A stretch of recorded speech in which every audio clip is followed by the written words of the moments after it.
I've seen your picture. Your name and lights above it. Do-do-do. Do-do-do-do-do. Da-da-da. It sure looks good on you. And when you smile for the camera, I know you like it better. Do-do-do. Do-do-do-do-do. Oh, it will come back to you. Oh, okay. How we doing today, guys? How we doing?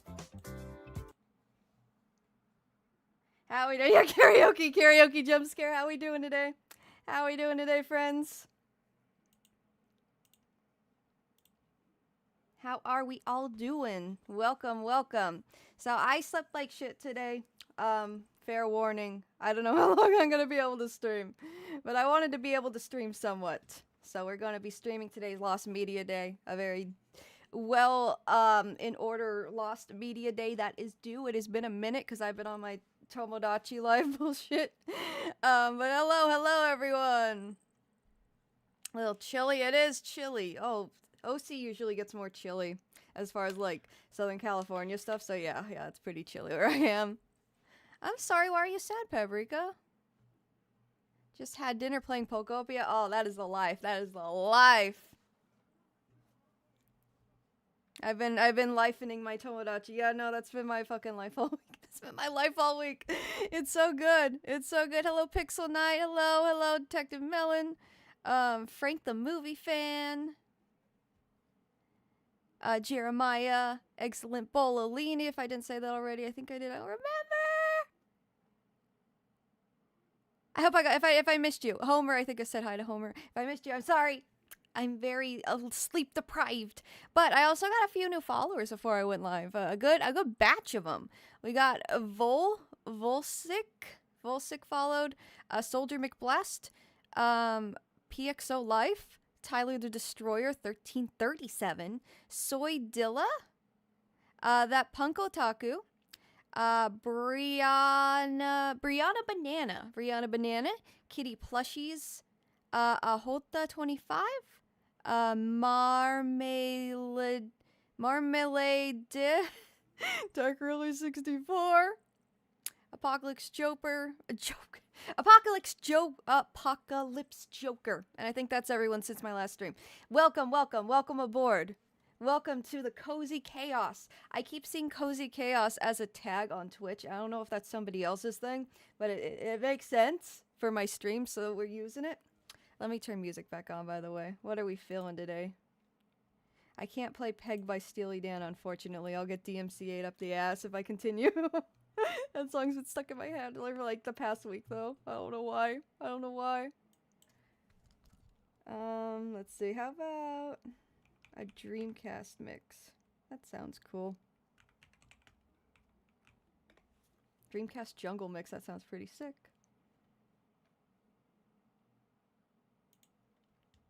Right, there we go.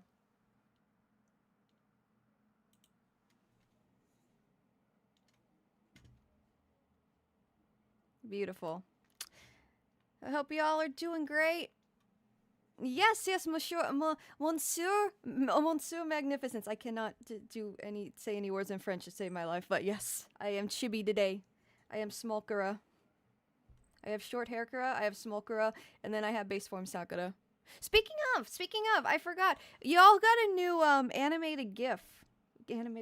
My boomer ass. Y'all have a animated emote now. I just added it. It was a gift from Vasin or Sin Studio, who made my my original model, my base form model, the like main one. Just got back from Vegas. That sounds fun. Hag, yeah, hag status. I know. But yeah, you all got a new GIF. You can probably see it if you go on the it's Twitch only, by the way. I apologize for that. Twitch just has a lot of cool features. No, it's not the dog one. It is. Where is it? It's animated. It should be live. Oh, it might still be rendering. Because it had like a little clicker wheel, like, not a clicker wheel, it had like the loading thing around it when I uploaded it earlier today. Let me see. I don't want to give away. Yeah, it's not coming up yet. I'll let you know when it does. It's really cool. It was like a surprise gift from Vasin, who made my OG model. And I really want to show it off, but I guess Twitch is still like confirming it's not something inappropriate. I don't know. For some reason they gotta like approve of the emotes. But yeah, we got a new emote. I'll show you when it's there. I don't want to spoil the surprise, so I won't tell you what it is. But it won't be surprising. It won't be anything surprising. I'll say that. Despite it being a surprise, it won't be very surprising. You'll be like, oh, of course she did. Of course she did. Oh my god, of course she did. But yeah, I hope you guys are having a good Saturday. I slept like shit. And yeah. Twitch is just being shy, yeah. I notice whenever I upload an emote or like the badges for subscribers, they it takes a minute. I don't know why. I did it like a couple hours ago, but oh well. I'll show you when it's up. I've just witnessed the Michael Jackson movie. I have heard mixed things about that, Melon. I have heard mixed things about it. I have not seen I've seen some very low scores. I still want to see it though. I have heard it's also pretty inaccurate to like Michael Jackson's actual life. But I don't know. I still want to see it. I was a big Michael Jackson fan, and like middle and high school. I mean, I showed you my very first YouTube video, which was a fucking Family Guy and Pokemon AMV to Billie Jean, so that shouldn't be any surprise. But yeah, I still want to see it, even if the reviews aren't great. I still want to see it. I like going to the movies. I like the moviegoer experience despite everything. But yeah. I saw the sleeping score on Twitter. It's okay. I'm not sure why that occurred. I am genuinely like, what? I've never seen it that low.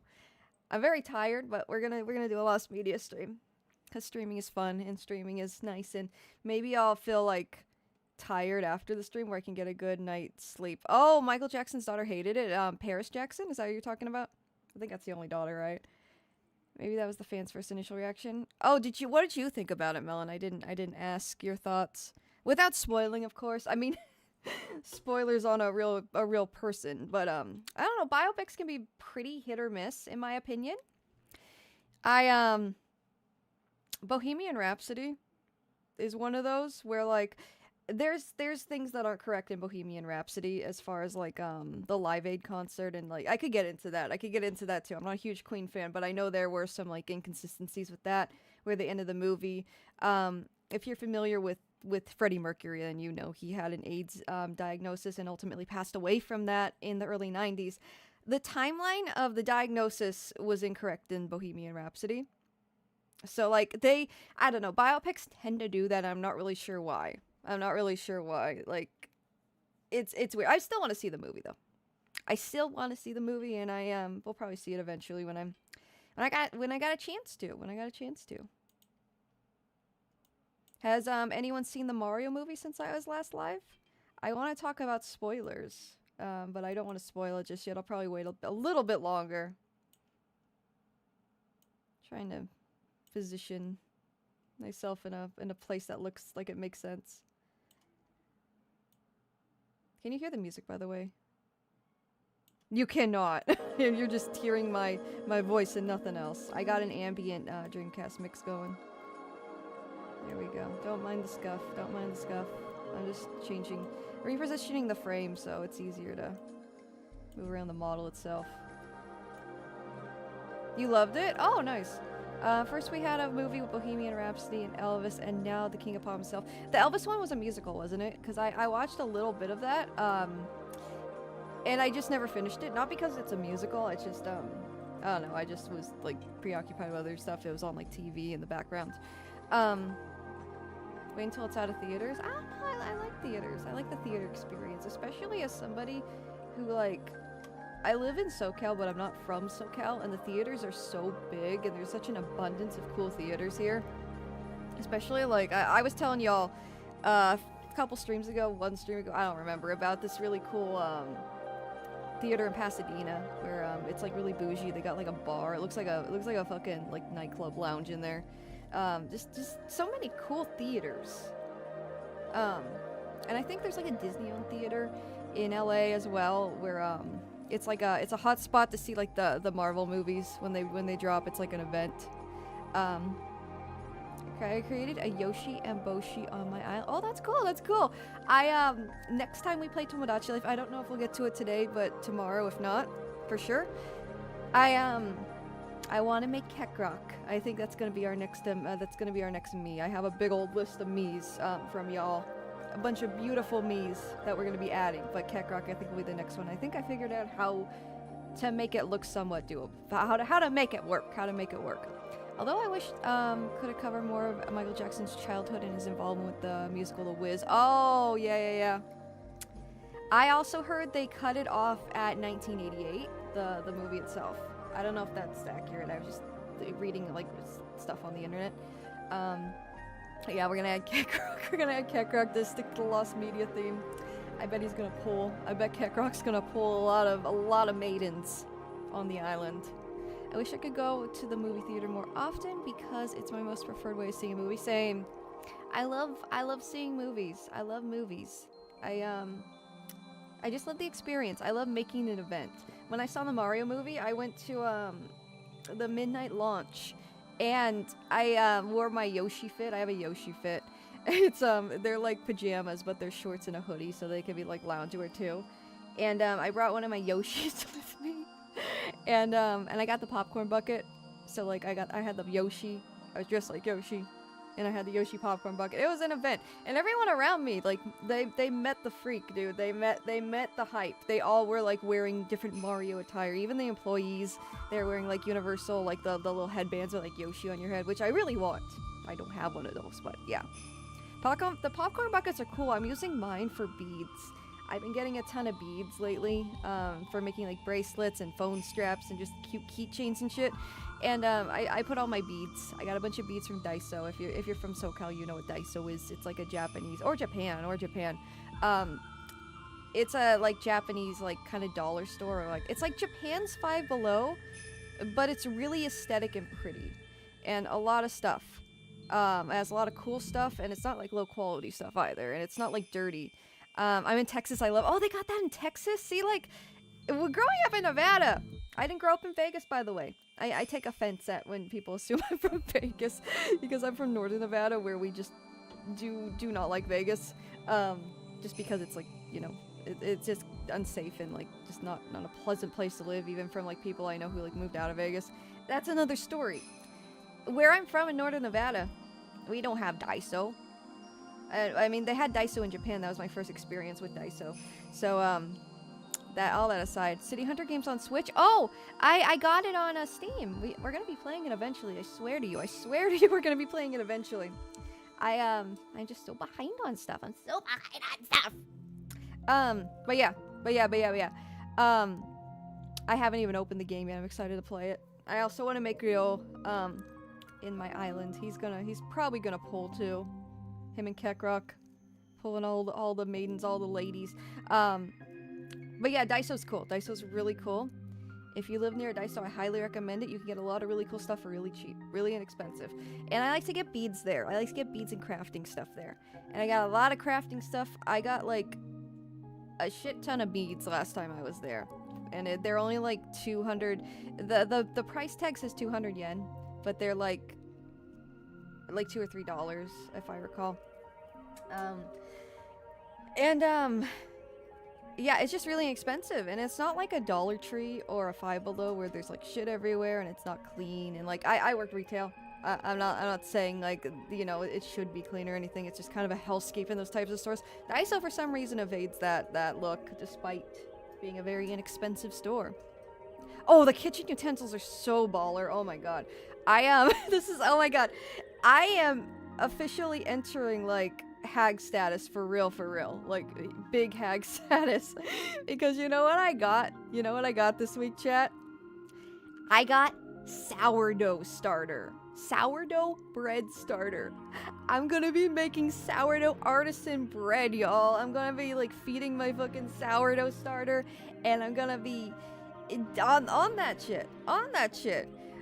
And, I want to go to Daiso and get a bunch of like bread stuff, like a basket for the dough to rise in, a jar to keep the starter. Because if you're not familiar, there's a lot of lore involved with sourdough bread where you have to keep this like it's called a starter, and it's basically like yeast and flour and water, and it grows like its own like little microbiome, like its own like active cultures, and it grows. Oh, Norbrook, see, thank you so much for the bits, friend. I appreciate you.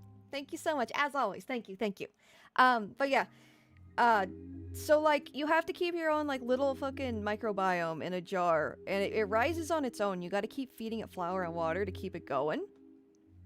And that is what gives sourdough its unique taste. And yeah, I'm gonna be on that soon. I got it. You know what?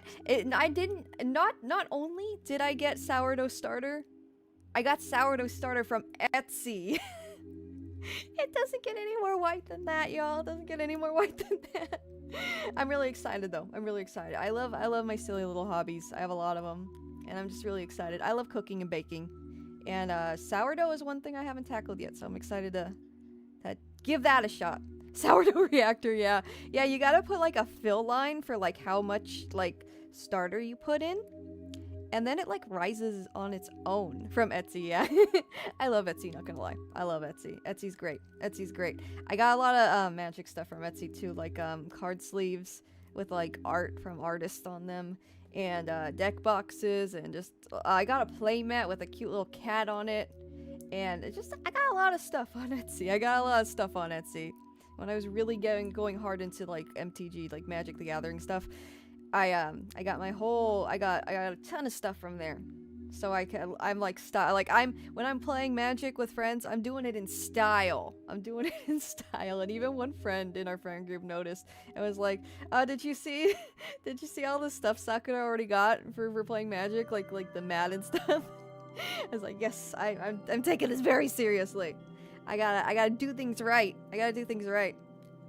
Anyways, yeah, that's my thing. Be careful not to accidentally make penicillin. I don't think you can. I mean, I'll keep an eye on it. But I've watched like 50 million videos on like sourdough starters so far, and I haven't seen anything about making penicillin.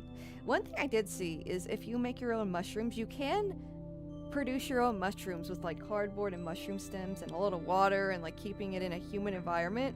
But if you're not careful with certain varieties of mushrooms, they will just grow on the wall.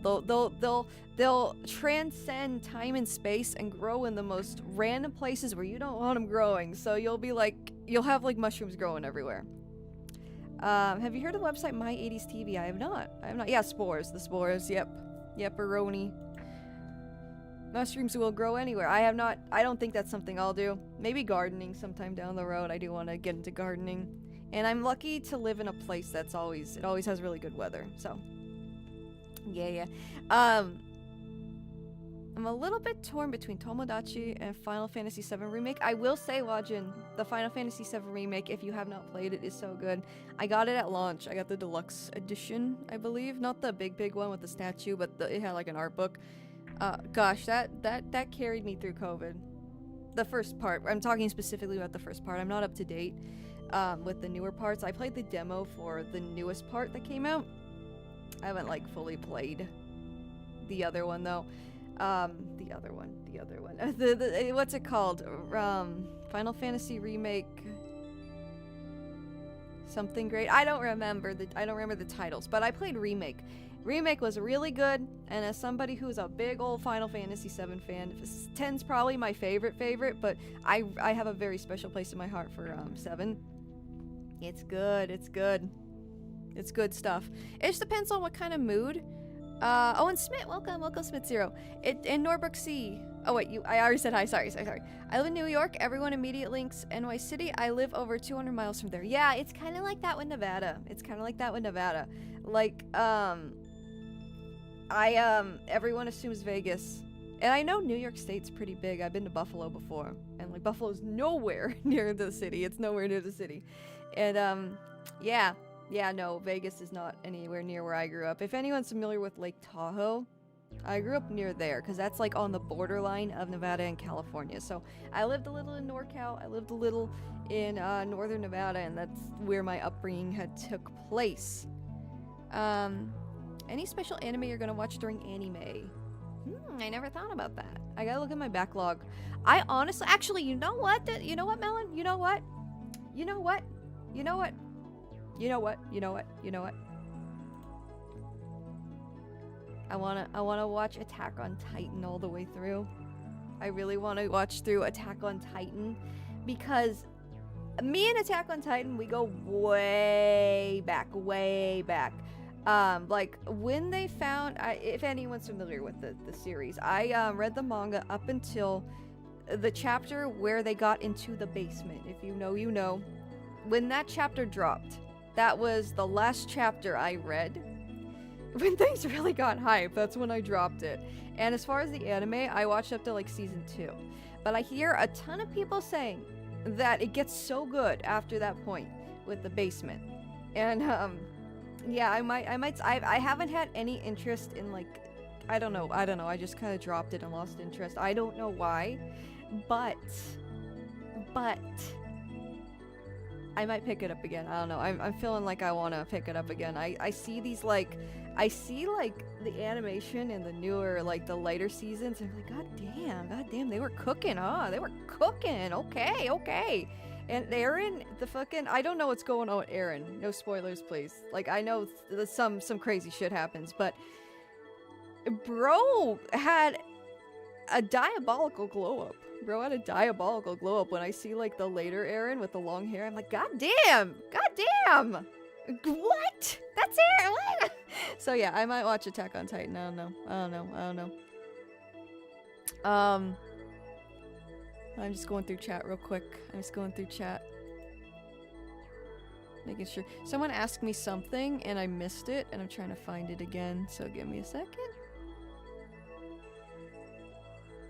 Saw Project Hail Mary at the theater twice. Hail Mary's a good movie. Hail Mary's a really good movie. Project Hail Mary. I want to make Grace and Rocky on my Tomodachi Life Island. I keep seeing people doing that. Let's see. Oh wait, my little thing's cutting off. Hang on. The bow. That's crazy work. I just moved it to not do that. Oh well. Let's see. I do sometimes feel weird going to the theater with friends because I sometimes think I'm much more serious watching it. Like I will be watching Sonic movie. I'm so locked in. Yeah. I can understand that. I'm trying to just see if I missed anything big. I don't think so. Oh, it's a cool website where you can watch TV from the past, from 50s up to 2000s. That's really cool. Is it like... I'll have to take a look at that. What's it called? I just saw it again. My 80s TV, was that it?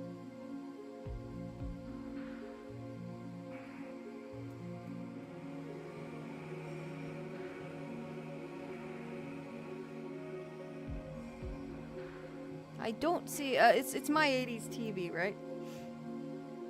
How's Biddy enjoying her surroundings? Oh, she loves it. She's happy to be here. She's happy to collect the medias with me. Danny Zuko. I love Attack on Titan. Yeah, like, everyone I've heard who like kept it up and watched it to the end is like, oh my god, it's peak. So like, I don't know. I don't know if I will. Fun fact, one of my earliest YouTube videos, I'm talking like, this was like 2016, I think, when they found out what was in the basement, in the manga. And I used to do live reactions to the manga when it would drop in Japan, and just like read the like original Japanese panels. And I reacted to the basement in real time in a video. It's lost media now. I'm sorry. Despite being the lost media fairy, I had to make that lost media. It was an very old, very cringe video. But yeah, I reacted to it in real time. My mind was blown. I had to like stand up and be like, oh my god, is this where we're going with this? Okay. But yeah. Yeah, 2016. 10 years ago. Oh yes, hag status. Official hag status, yeah. But yeah, what was that site called? She became the very thing she swore to destroy. You know what? I'm very particular. I'm very, what's the word? I am very, I have a bit of a, oops. I have a bit of a perfectionist mindset. And there's just some older videos where I just could not watch them. I couldn't watch them. They made me cringe too much. I was like, this needs to, this needs to be destroyed, dude. This cannot stay on the internet any longer. And it's not like anything like awful or like completely diabolical was in it, but like, yeah, it was just I couldn't watch it. It was too cringe. But yeah. Let's see though. I am going to also for some reason OBS isn't showing me YouTube chat, so I'm probably not going to be on top of YouTube chat. Just a heads up ahead of time. Doraemon Central, hello. Elandrian, hello. Miho Stiglitz. Hello everyone. Hello. Better Man was an amazing biopic when no one watched it. I've never heard of Better Man. So that's if it was a really good biopic, then that's quite unfortunate that I am not even aware of it. I mean, if you told me who it was about, maybe it would ring a bell, but yeah. If you need, I can send the link. Oh yeah, that's fine. Feel free to send links. It's the Robbie Williams biopic. Oh, I think I vaguely remember seeing that around. Or he's a CGI monkey. Interesting. Okay, never mind. That doesn't ring a bell, actually. Thank you, Pixel Knight. I'll pop this in my browser and we can check it out. But yeah, Lost Media Day today. And yeah. Hang on, I'm just adding the link. Today is Lost Media Day. And I thought it would be really fun, because we were talking about McDonald's Lost Media last stream. I thought it'd be fun that if I like kicked off the theme days, the Lost Media theme days. And what I mean by that is like every stream will have a theme. I didn't intend for that to rhyme. Oh, this is cool. Okay. I'll keep that tab up. That's so cool. It's like a literal, like, you're like browsing channels. That's sick. That is so sick. But yeah, so I thought it'd be more fun to have structured theme days. And I was talking about a McDonald's Day last stream, and I think it'd be really fun to have that McDonald's Day, that McDonald's Lost Media Day, because there's a lot of weird-ass McDonald's Lost Media that I would love to talk about, and I was kind of going off about the Florida McDonald's last stream. I think it was last stream. It might have been a couple streams ago. I don't know. What is time? What is the concept of time? I don't know at this point. But there's a lot of cool McDonald's stuff. A lot of really cool McDonald's stuff. Actually, it's my first Lost Media Day since it's my second stream, so this will be interesting. Oh wow. Yeah, no. Welcome. The Lost Media Days tend to be the more popular ones, I've noticed. Probably because that's my shtick. So yeah, I try to alternate between gaming and Lost Media, just watching videos and chilling. But yeah, I try to keep the Lost Media theme consistent, and there's always a lot to talk about. And it won't just be McDonald's stuff, it'll also be, I got some suggestions we can go through. I have a schedule, like, it's gonna be structured like a fucking, like a podcast or something. I'm going to begin, we're gonna talk about the newest finds since last time I streamed. We're gonna talk about, like, big news stories. If you guys know of any, feel free to suggest them, I'd love to check them out. Hang on, just give me 1 minute. Let me answer some text real quick before we get started too.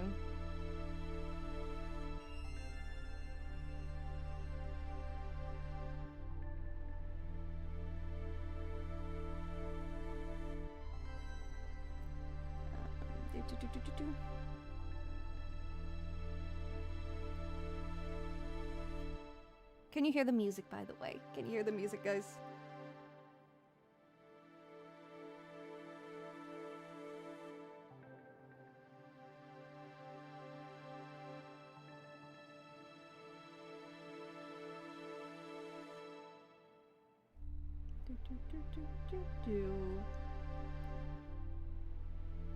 Almost done, almost done. I tweeted that I'm live, right? Yeah, I'm pretty sure I did. I'm pretty sure I did.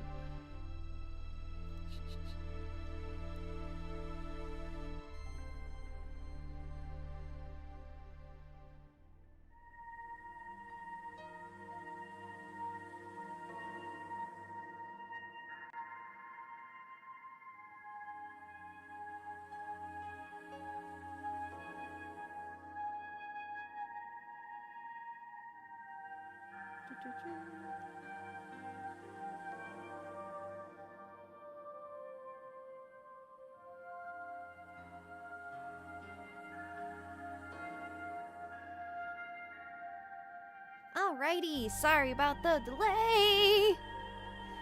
McDonald's Pizza is lost media. Yeah, I think they do have it at that Florida location, the really big one that has the Mac Tonight guy. And they repaired him too, so he's working. He's in working order. Brother is ready to rumble. Or sing. His thing's just singing and playing piano. But you get my point. You get my point. Lost McDonald's DS game? I was thinking, yeah. So I have a list of all the McDonald's lost media, so we're just gonna, like, go through all of it, I guess, basically. The first one I want to look at is that McDonald Land thing, because I really think that's a very interesting story. Quite fascinating. At least to me. I do remember Japan McDonald's had a cross-promotion with Street Fighter in the 90s and early 2000s. That sounds sick. That sounds sick. Are there any lost media topics related to McDonald's animated series? Yeah, the McDonald Land thing. There's probably, there might be more. There's also this really cool YouTube video that I've been wanting to share with people. And it kind of ties in with lost media because from what I've read, there are lost Happy Meal commercials that are like promoting certain Happy Meal toys. There's also lost Japanese McDonald's ads. Those are like among the very first lost media topics I've ever talked about, actually. So it'll be fun to revisit that, because I know one was found back in like 2021, I want to say, or 2022. Maybe more have been found. Maybe I haven't. It's been years since I've checked up on that topic. There's just so many topics I'm kind of behind on, I guess. I watched so much Mac tonight. I think the last episode was found. Yeah. So it was found a while ago. If we're talking about the same thing, we'll go through it together. I also have a list of, like, I have a schedule on my notes, and I'm trying to pull up right now. And I think it'll be really fun to stick to that. And just, like, you know, I'm trying to structure it. I've been studying podcasts, like good podcasts, and like how they have topics, but they still like talk about random shit, and but they're still on task, right? They're still on it, and I'm trying to be more on it, if that makes sense. Let me find it. Lost media. There we go. Okay, so yeah, first things first, we will look at new finds on the wiki. If you have any new finds you know of, let me know, because not everything is documented on the wiki. That's a new find. Then we check out those finds, as long as they're not, like, from any kind of major leak that could, like, fuck up the stream, of course. And then we get into the day's theme, which is McDonald's this stream. Also, I know there's a lot of Toku fans here, and I am planning on that Toku stream very soon. Maybe next week. We'll see. I gotta get the programming in order. I gotta get my list of topics to go through. And then at the end, after we discuss the topic, I'll look at some requests. I have a ton of requests. I have this huge backlog of, like, lost media requests people have asked me to like, look into and check out. And I do want to give a disclaimer with this too, because of the high volume of requests I have received. It's not always a guarantee that I will talk about it on stream. Also, some things are just not appropriate for stream. So, just keep that in mind, but I do my best to cover as much as I can. And then, yeah, then we'll just kind of wrap it up and talk about the stuff. Just talk about stuff. But yeah, if you actually like McDonald's food, I do. I'm not gonna lie. I do, and that's mainly probably because it's really nostalgic to me, because I spent a lot of time, like, my mom went to, when my mom, I ate healthy for the most part, but going to McDonald's, like, maybe, like, once a week, that was, like, a really special, endeavor for me as a child. Going to the play place, just, like, playing on those grimy ass fucking GameCube consoles in the play place area, it's just really nostalgic, and it just kind of it has a very special place in my heart for that reason. But the food itself also, I love the breakfast. I love the breakfast stuff. I love Egg McMuffins, and when I would like be able to get up and get ready for school super early, like early enough so we could stop by McDonald's. Oh, it was so good. It was so good. And I like McNuggies. Sometimes my partner will bring me McNuggies while I'm streaming, and it's so sweet. It's so sweet. And he's done that. He's done that a few times, and I'll like look over and he has McNuggies. I'm like, oh, McNuggies, oh, McNuggies. So yeah, like it's not something I'll eat every day because I can't do that. I can't do that. But yeah, every now and then I like McDonald's, yeah. I remember having my birthday there so many times. I don't think I ever had a birthday there. I had birthdays at like pizza places. A fun little Nevada thing growing up in Nevada is like the casinos all have like big ass like party centers with arcades for kids, and the big ass like McDonald's play place-esque like play centers. I'd have a lot of my birthdays there.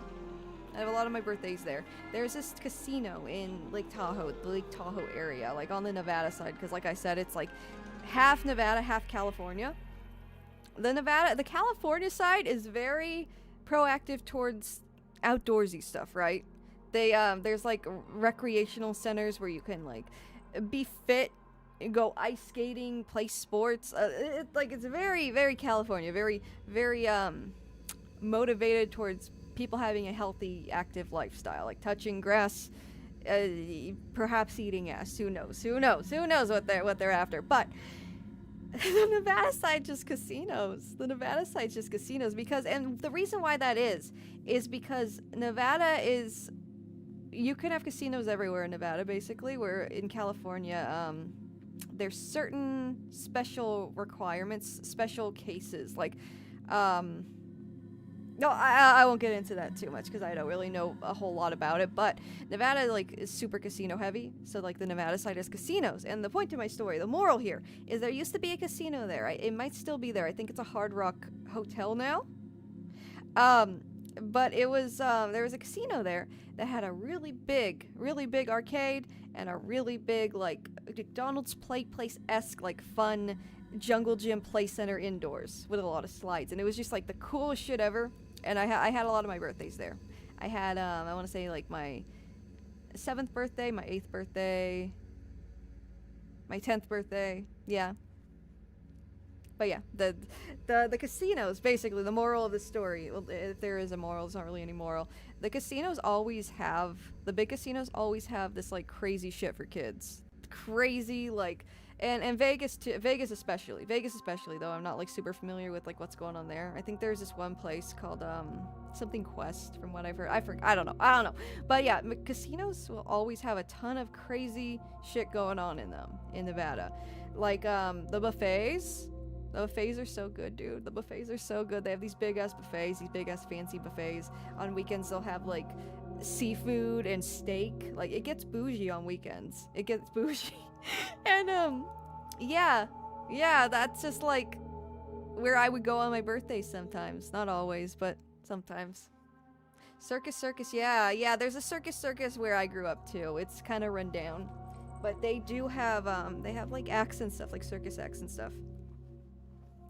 And, like, carnival games. They have carnival games. I won a Charmander plushie there as a kid. One of those, like, stiff-ass ones that are, like, filled with foam instead of actual stuffing. Closest play place near me was a KFC Taco Bell. That's crazy. I've never seen a KFC or Taco Bell at a play place. I've only seen McDonald's. That's cool. Ending of the movie Casino is really true. Oh my god. My grandmother loved the movie Casino. That's so random. This is so random. But yeah, you're absolutely right. But that was like one of my grandma's favorite movies. My grandmother. My grandma, which you would think, like, grandmas would be into, like, knitting and baking and, like, you know, grandma shit. No, she fucking loved mafia films. She loved shit. Like, the movie American Gangster with Denzel Washington, she watched that shit, like, all the time. It was one of her favorite films, too. Goodfellas, just shit like that.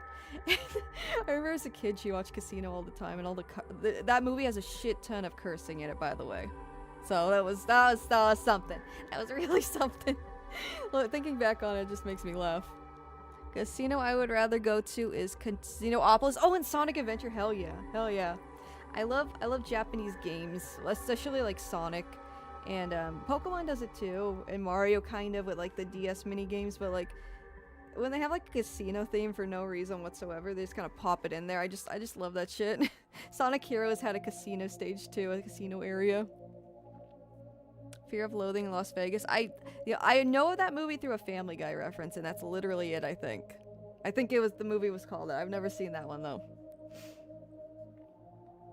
But yeah. That aside, can I touch your hair instead? It's green, same thing. What are we touching? Miku, what are we touching instead of my hair? What's going on here? What's going on here? I mean, sure. Here you go. Here you go. There you go. Don't be shy. Don't be shy. Don't be shy. Come on, you know you want to. Just give it a little stroke. Give it a little stroke. Go on. Go on. Go on! But yeah. Yeah, no. I hope my hair looks soft, because that was the point. I wanted very, very nice hair. Very floofy hair. Anyways. I remember having my birthday there so many times. Oh, McDonald's Super Mario Sunshine demo on the grimy McDonald's consoles. Yes, Scrimpy Onion. Welcome, by the way. But hell yes. Oh, and Pikmin and the Wave Race game on the GameCube. I think it was a Wave Race game. That was like the fucking Triforce of grimy McDonald's games in the play place when I was a kid. Speaking of nerd, he got a new plush. I saw that. It's a U2's plush. It's a U2's plush. And I don't know how I feel. The U2's plushes are kind of hit and miss with me. I don't really like that weird, like, that face they have. You know what I mean, right? The little, like, you know, I don't know. Sometimes it's not really fitting. I don't think it's fitting for the nerd specifically, but I like that plushie. It's cool. He's wearing, like, the power... the mat. I forgot the mat's called, but he's wearing it. And then that iconic scene, that iconic classic scene. Can you imagine McDonald's having PS5s nowadays? Oh my god. Oh my god, they'd be... they'd be over. If it's like those, like, in, like, do you guys remember, if you're, like, old enough, when the Nintendo DS came out and they had, like, kiosks where you could, like, play with one and touch one, and the touchscreens were always just fucking obliterated. Just fucking annihilated. Those screens had seen... horrendous things, like just scratches, like somebody took the stylus and fucking scraped it, like like across the fucking screen. Those screens, oh Lord help them. Gosh, I still shudder when I think back on those screens. Like, oh my god, who hurt you? Who hurt you? Who hurt you? Have you seen Mighty Mug Collectibles? They are unnerving design-wise. I have not. But yeah. RIP. F in the chat for those fucking DS consoles. Like, they were used, abused, and just probably thrown away by the end of their life cycle. They were just thrown away. Unless they broke before then, because all the kids, like, you know, not using them correctly. Do you remember the 3DS hotspots at McDonald's? I don't remember that. That sounds cool, though. I remember Street Pass. I miss Street Pass. I miss Street Pass a lot. I remember one of my fondest, like, Street Pass memories I know it's not completely related to what you said, but Street Pass. Street Pass was fucking cool, dude. Street Pass was so fucking cool. I remember that I had, I took my 3DS to Disneyland on Christmas Day in, like, 2011? 2012? One of those years, somewhere around there. And holy moly!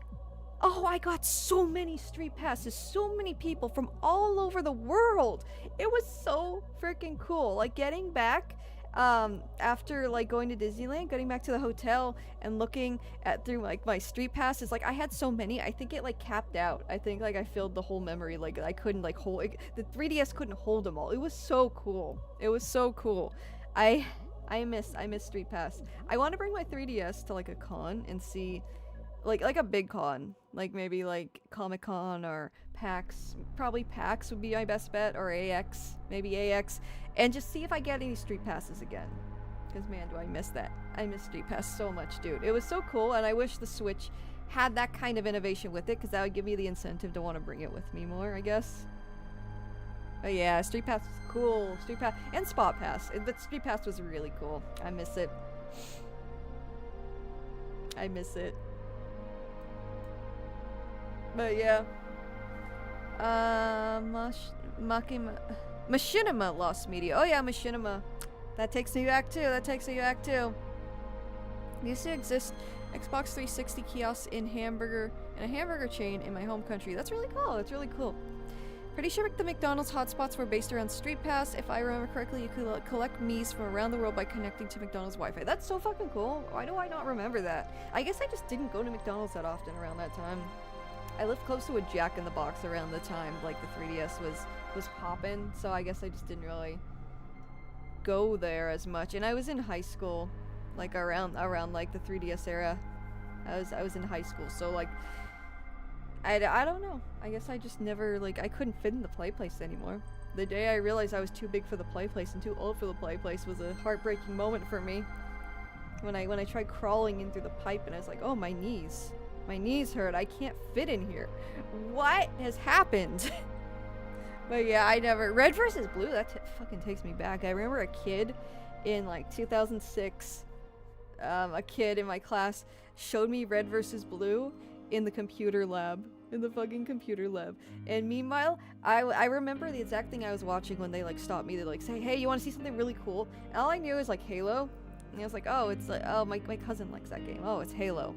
But, they stopped me as I was playing, as I was watching the music video for Hips Don't Lie by Shakira.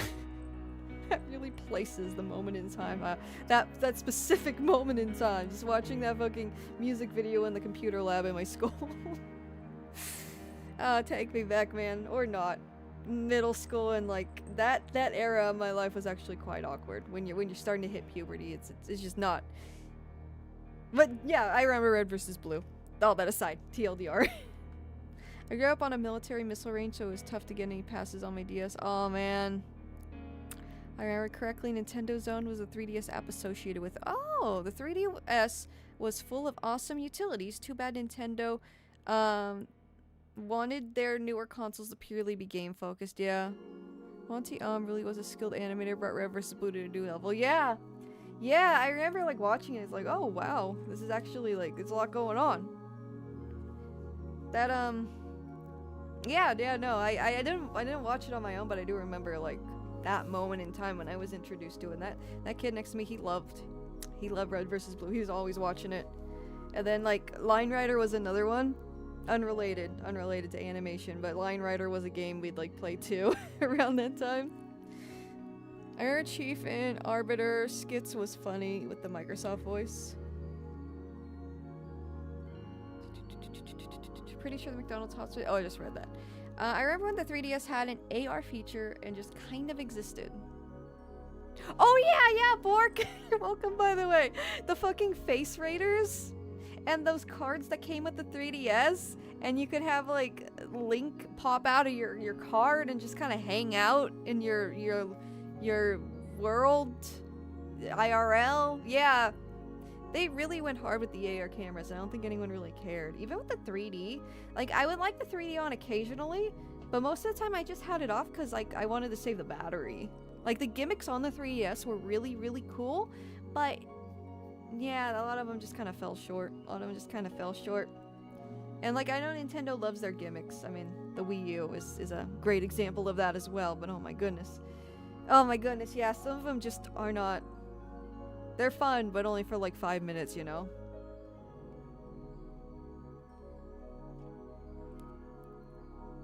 Pokemon Dream Radar. That sounds so familiar. Was that with like Black and White?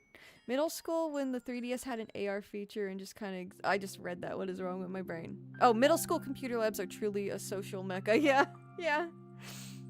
I would just converse with kids I never talked to anywhere else in the school setting, like not at recess or anything. Just like I'd be sitting next to some kid and they'd just show me what's on their computer. And I remember something really heinous too. Then Nintendo tried to sell us cardboard for the Switch. Oh yeah, the Labo. They did that with the Virtual Boy too. They have a cardboard Virtual Boy headset to like play the NSO Virtual Boy games, and I noped out of that. I I dropped $100 on the actual Virtual Boy because there's something wrong with me. I don't know. No, FOMO. FOMO is a serious problem. Hi, Mac. How you doing? I had to shuffle through your name and remember what you want to, what you prefer to be called. But welcome, Mac. I hope you're doing well. Years ago when I was Chinese. What? Did you guys know it's Sailor Moon at Universal Studios Hollywood? I do know that, and I really want to go. LA's not too far. It's just like up north from where I am, but unfortunately traffic's kind of a bitch too. But also just getting into Universal is really expensive. I wanted to meet Yoshi, but I decided against it because like I got sick with like shingles a few weeks back, if you recall, if y'all were there for that little phase of whatever. I'm trying to say something witty, but I can't think of anything. But back when I had shingles a few weeks ago, and like I had to pay for like medical care, and medical care in America is expensive. So I was like, yeah, I don't think I want to drop hundreds of dollars to meet Yoshi. Not right now, at least. I don't think so. And I just wasn't feeling good. I wasn't feeling up to walking around an amusement park. But the Sailor Moon thing also looks really, really cool. And I'm a big Sailor Moon fan, not a huge one, but Sailor Moon is definitely a big part of my childhood where I would have loved to see it. But maybe sometime in the future. I do remember also when my mom once bought me a 3DS and I only played for a few hours. Grand Tactician 9 says, well, Sakura, I fell for your propaganda. I buckled down and bought Tomodachi Life. What game My did you copy have? just arrived earlier I know the today. 3DS had a week launch, I remember that, but damn. I love my 3DS. Hi Pigpen, how are you, friend? I hope you're doing well. And Blurty Force, have you ever listened to Yoshi's music? Are you a fan of Yoshi? Name 5 songs. Right now. Name 5 songs right now. Well, Sakura, I fell for your propaganda. I buckled down. No! Grand! Let's go! Why didn't text to speech and read my thing? It didn't read it to me, at least. My bad. I'll see why that. I don't know. I think OBS might have just fucked up, but I didn't hear it. Did you guys hear it? Did you guys hear the text to speech? Because I didn't hear it. Did play on my end? Okay, I'll check OBS. Maybe the playback's not set. Sorry if I was talking over it. Oh, the Dur song. Oh my god. That TikTok. I made it. If anyone's familiar with this lore too, I made a TikTok with my singing Yoshi plush and all. There's a ton of kids in the comments saying, "Oh my god, it's the Dur song! It's the Dur song!" And with this like stupid like cat face emoji, I've never like I just so confused. It's 2.5 million views on TikTok, and I'm not even like proud of it. Like, that's really cool. I'm happy about it, but I'm not even like, I don't know, man. I'm not even like proud of it. I'm just like, I wish the stuff I worked really hard on got that amount of views, right? Stuff that had to do with the VTuber, because a lot of it was just like children that I do not want on my Twitch because this is not a space for children. I don't feel comfortable having like, some of those kids were literally like one was like 6 years old. One said they were born in like 2018 or 2019. It's like, whoa, oh no, get off the internet.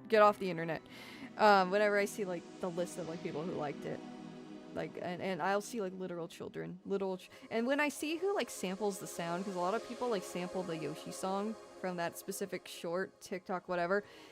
Some of them are like fucking literally under 10 years old. I shit you not. It's so scary. It's so scary that kids that age have internet access. Hello, honey love, how are you? We're still yapping, you didn't miss anything.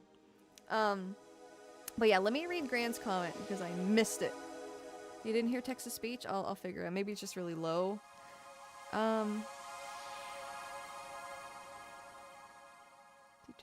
But yeah, Grand. Oh my god.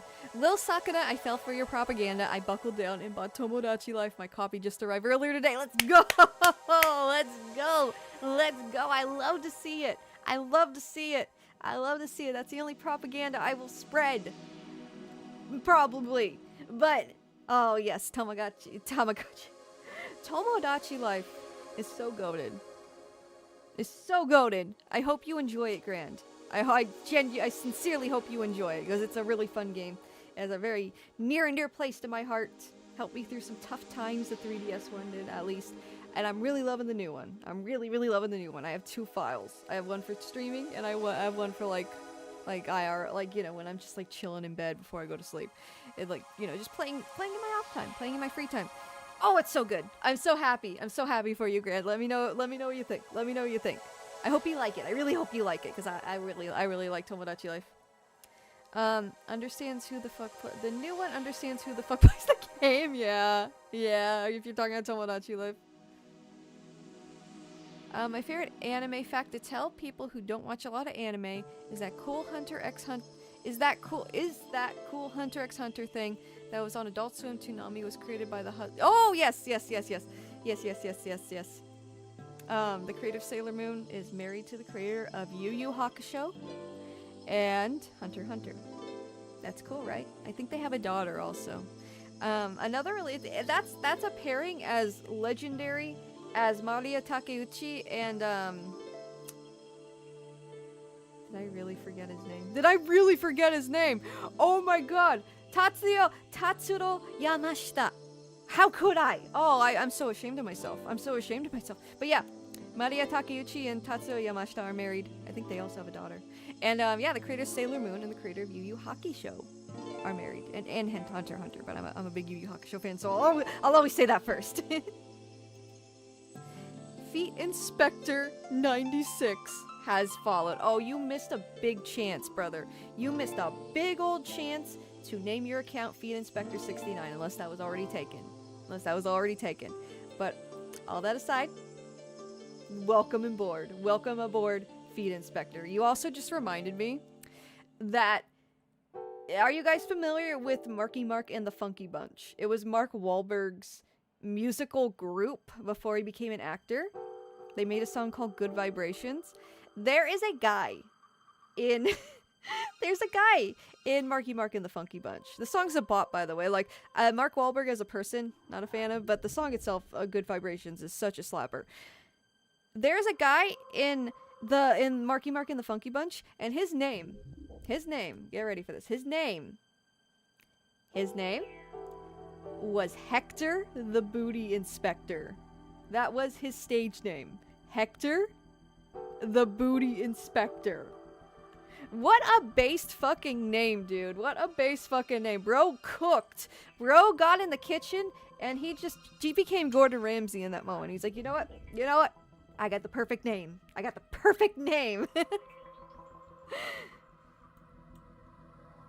Yeah, no, it's his legitimate name. And I found that through Wikipedia. Oh, it's intentional to do 96. Oh, okay. Well, it's still great name. Very based. Very cool. Very based. Living life to the fullest. Just you doing you. And I respect that. I respect it. Did he moonlight as a Chippendale? Oh, Mark Wahlberg? Or Hector the Booty Inspector, who we talk about here. Somebody tell Sir Mix-a-Lot. Yeah. Somebody tell Sir Mix-a-Lot. I know about the band Mark Wahlberg was inspired by his relatives who were in New Kids on the Block. Oh yeah, wasn't Donnie Wahlberg in New Kids? Yeah, that's right. Hang on, I gotta fix my pants. Yeah, fucking Hector the Booty Inspector. I wonder how he's doing now. I hope Hector the Booty Inspector's doing well now. Everybody's working for the weekend. Do. Hello, Need Food. Oh dear. I hope you're not hungry, bud. I hope you're doing good. Looking good today. Thank you. We are just getting started. We're just warming up. We're just getting. We haven't started. We're still yapping. We haven't started the stream yet, but that's okay. That's all good. I love yapping. I love my yappuccinos. Speaking of my coffee, which I really don't. Grand Tactician 9 says I know this was mentioned a little earlier, but I'm definitely going to try to go Universal Studios to see Sailor Moon while that's still active. I heard it that time. It's just really low. Okay. Hang on. Let me adjust that. Text to speech. Yeah, I'm gonna put it at like -5 decibels, which should be fine. It might be a little bit of a jump scare, but we'll see. Smuggalana x Sakura collab win. I need to watch your content still. I believe you brought that up before, right? I am so down for collabs. I need to do more collabs, genuinely. I need to do more collabs. I'm just so shy. I'm just so shy. The only collab I've done is with my boyfriend. I'm too shy to reach out to people. I mean, not necessarily. I've done a ton of collabs as a YouTuber. That's like how I met a lot of people in the community. But man, I do need to do more collabs, and I'd be down for that. I would love to do a collab with Chibidoki. If Chibidoki ever sees this, please collab with me. I got gremlin energy. Oh my god, us together. Oh, we'd be unstoppable. We'd be unstoppable. We'd be unstoppable. All this chaotic, unhinged energy. And I just love Chibidoki. She's really funny. She's probably my favorite VTuber. If I was to have an Oshi, it would probably be Chibidoki. I love her content. She's so fucking funny. Her Tomodachi Life streams are so fucking funny too, and she just seems like a wholesome, nice person too. I would love to collab with Chibidoki. Maybe someday. Maybe someday. Currently costs 10 points considering I have 46,000 points. Nani? Oh yeah, I just put it really low because I don't want to paywall it. I just think it's a fun thing to have. I mean, your big collab was the Nintendo Iceberg one. That's very true. That's very true. Those are all people who are friends. I'm friends with them. Like, I talked to them beforehand. Like, those are all people I knew before the collab, so it didn't really feel like I was, like, you know, reaching out to a lot of people, I guess, if that makes sense. Like, the Lost Media, most Lost Media YouTubers, well, not most of them. There's a lot of Lost Media YouTubers nowadays. I know quite a few that I just talk to, like, you know, just to talk to them. It's just as my buds. So, like, that didn't really feel like as big a collab as it really was, huh? As it really was. I guess, yeah, I've done quite a few collabs.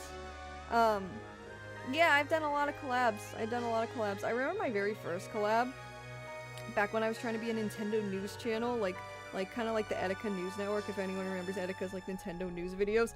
I was trying to do that kind of stuff. And the very first person I collabed with, I do not think this person's around anymore. This was in 2015. Their channel was called Nintendrew, and they had like 1,000 subscribers. Very small channel. But yeah. Yeah, rest in peace, Etika, yeah. Still breaks my heart to this very day. But yeah, I guess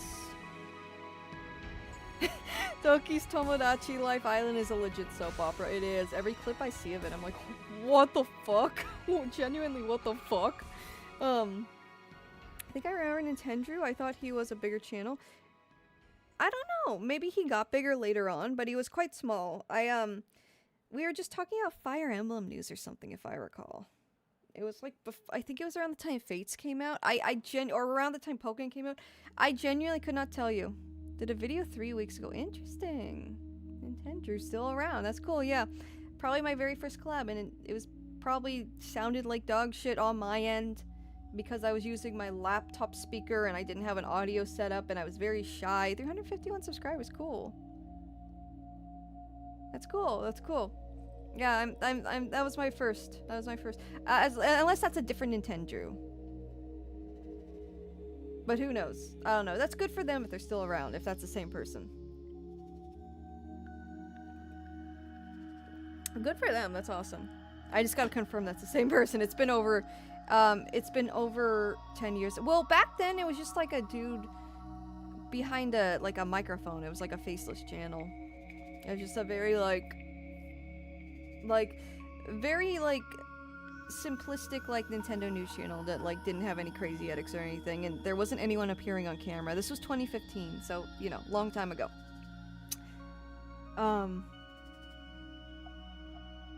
But yeah, I don't know if it's the same person, but if it is, that's awesome. Didn't Chibidoki make all their friends gay in Tomodachi Life? Yeah, I think, I don't know. I think she added her mom and she added Bowser, and then Bowser went for her mom. I know that.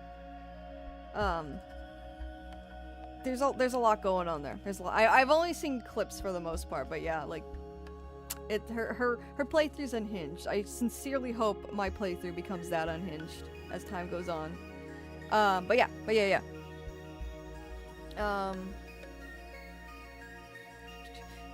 especially the Kirby game that was scrapped by Rockstar. Oh yeah, that Kid Kirby is at it. You're right, Blurty, that the text-to-speech can be easily spammed. I will probably raise it once viewership goes up. Because, like, for the most part, like, right now and, like, usually, people do not spam and abuse it. I had one person that, like, spammed 6-7 once, and that was annoying. But, for the most part, like, it's pretty tame. It's pretty tame. But yeah, we should probably get started, huh? We should probably, I love yapping with y'all, but we should probably get started. Matt McMuscles did a Virtual Boy What Happened video not too long ago. Oh! I'll have to check that out later. I'll have to check that out. Anyways, Lost Media time. It is time for Lost Media. It's time to do media of which is lost. Because, I don't know how long I'll stream, because I slept like 2 hours last night. Who up losing their media? I am. You know it. You know I am. But oh yeah, we're talking about collabs. Yeah, I guess I've done a few, huh? I never really thought about it. Whenever I think like about collabs when I'm live on stream talking to you guys, I think I guess because I haven't done any collabs aside from like playing video games with Jorge. And like I wasn't thinking of like the YouTube collabs. Yeah, I've done a lot of them.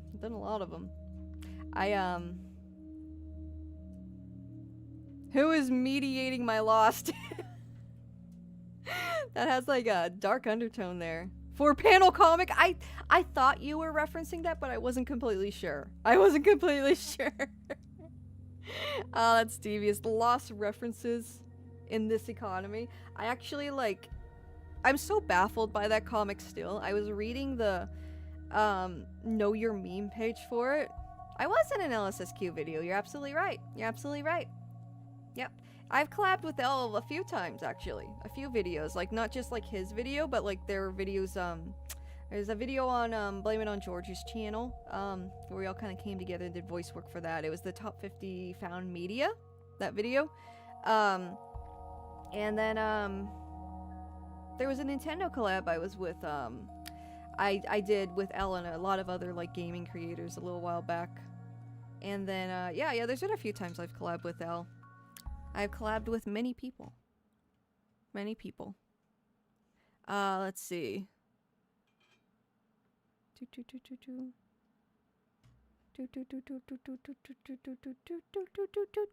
I'm at 1,111 followers. That's pretty sick. It's all ones. That looks pretty cool. Also, the music stopped, didn't it? Hang on.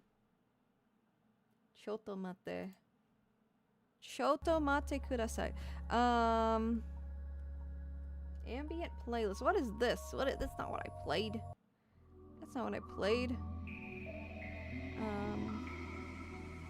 Dreamcast Ambient Volume 2? Sure, why not? Alright, now we can continue. Random topic of the day, Jafar Jackson recreated the popcorn meme. Interesting. I remember you, George, and LSSQ did a voice Q&A. Oh yeah, you're right, Grand. You're right. Yeah, we did a Q&A.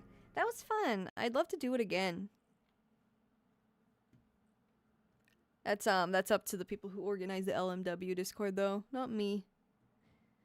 I'm scrolling up and I totally forgot what I was scrolling up for, and also the music's not playing. What the hell? Can you guys hear music?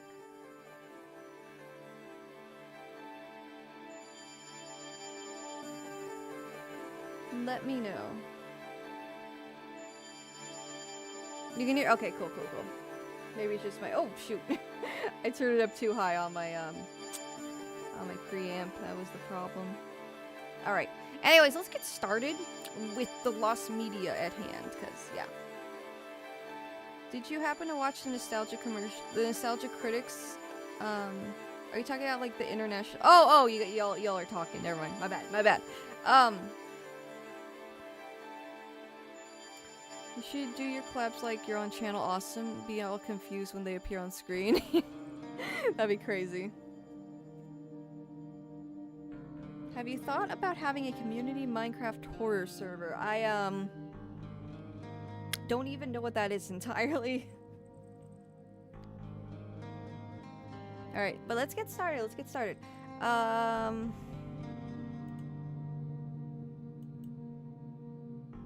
Whoops. Wrong button. There we go. Let me just move over. Whoop. Move everyone over.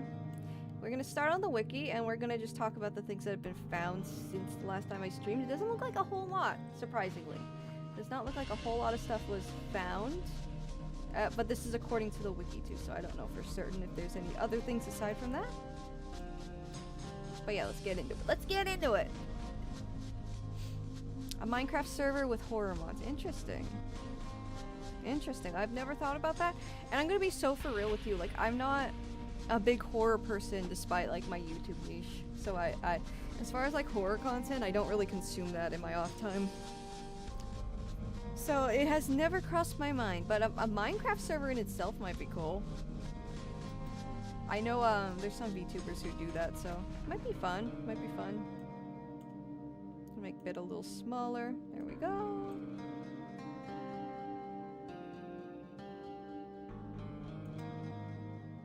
And we'll go right here.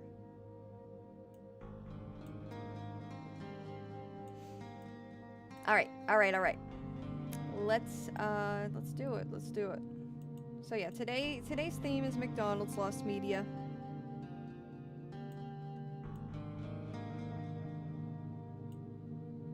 Genuinely shocking. Oh, you mean the thing I was saying about horror? Oh, I'm not really into it.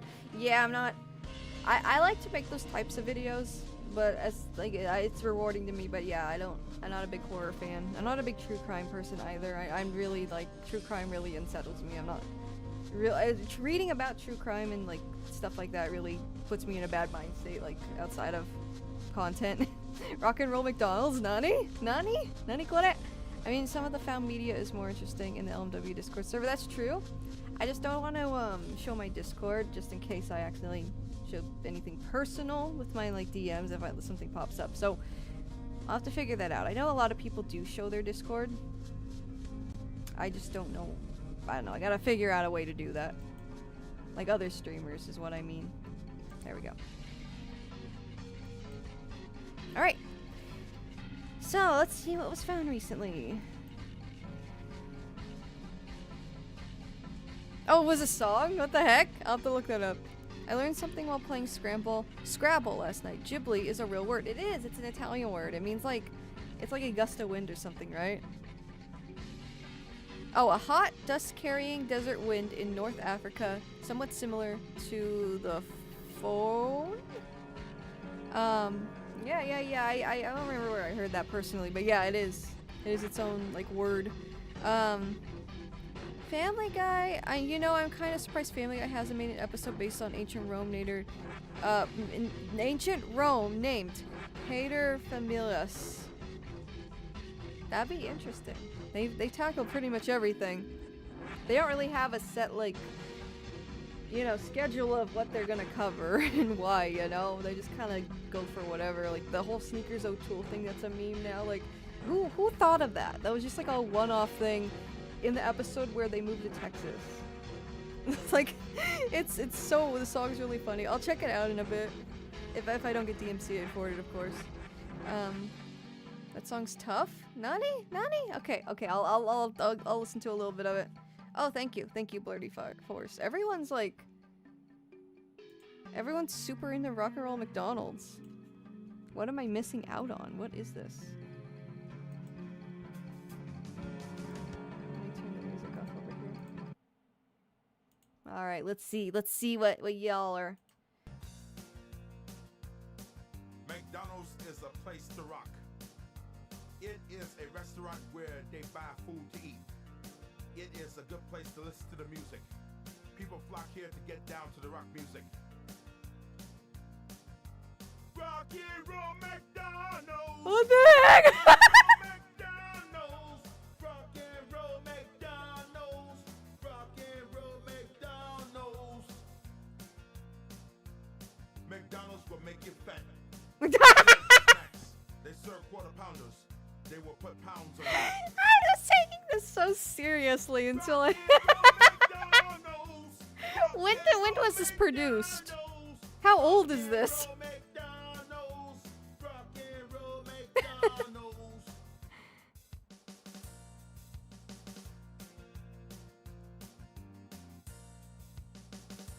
songless room for my head.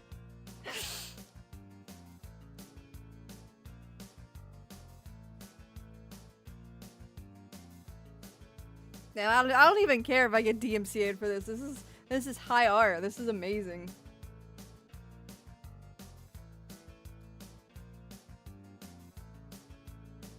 The Wonderful World of Wesley Willis. I've never heard of him. Like, and greatest hits. So he has other bangers in addition to Rock and Roll McDonald's. That alludes to more bangers. This title right here, it alludes to more bangers. We will in a bit, Mac. Right now, we're talking about Rock and Roll McDonald's, 1995. McDonald's hamburgers are the worst. They are worse than Burger King. Okay. A Big Mac has 26 grams of fat. A quarter pounder has 28 grams of fat. Okay. Rock and Roll McDonald's. Rock and Roll McDonald's. Rock and Roll McDonald's. Rock and Roll McDonald's. Rock over London. Rock on Chicago. Wheaties. Represent champions. Ram Ranch got nothing on this. Is absolutely okay. Yeah, that's a thing I just listened to. That's for certain. There's a song on the same album is him saying Elvis Presley. It's just him saying Elvis Presley and that's it. What the hell? I'll just leave this. We're listening to this now. Anyways. Yeah, here's what was found. We talked about the Doctor Who stuff. So, April has been pretty barren, huh? Like, I haven't done a Lost Media stream in a minute.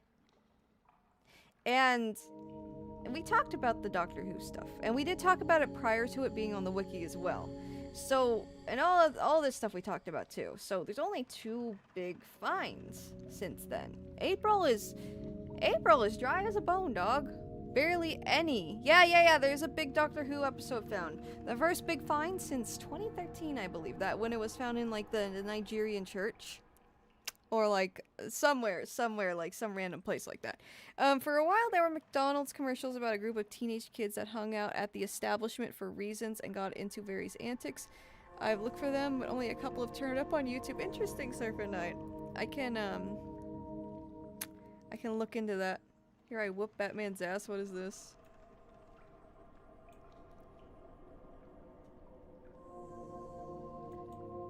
Oh, it's another song by this dude, okay? We might check that out in a bit. But yeah, try to play my bank account. Lost Media, my beloved. Yes, Paladin. Welcome. I'm doing well. I'm doing pretty good. I didn't sleep too good, but for the most part, I'm doing pretty good. Anyways, yeah, so we talked about these Doctor Who finds.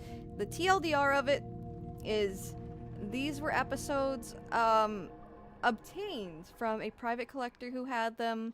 Film is Fabulous is the group that obtained and restored them, provided them to the BBC. They're now viewable. So they're 2 episodes that were super lost, big lost. They were from the 60s. Next, we got Moonchild Lost Amiga Prototype. So that's neat. Let's read about this. A lot of obscure. Usually there's a lot of obscure game finds, but looks like there isn't a whole lot. There isn't a whole lot. Like, they usually take up a lot of space in the found media section, you know.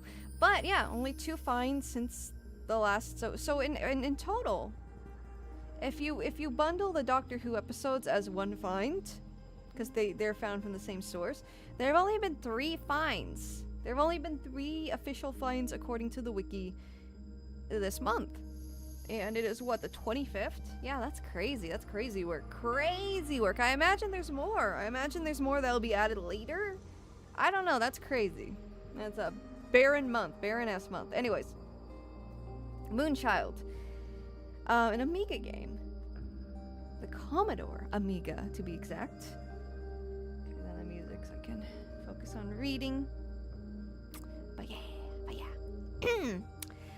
1993, Team Hoy. I guess Team Hoy is who developed the game.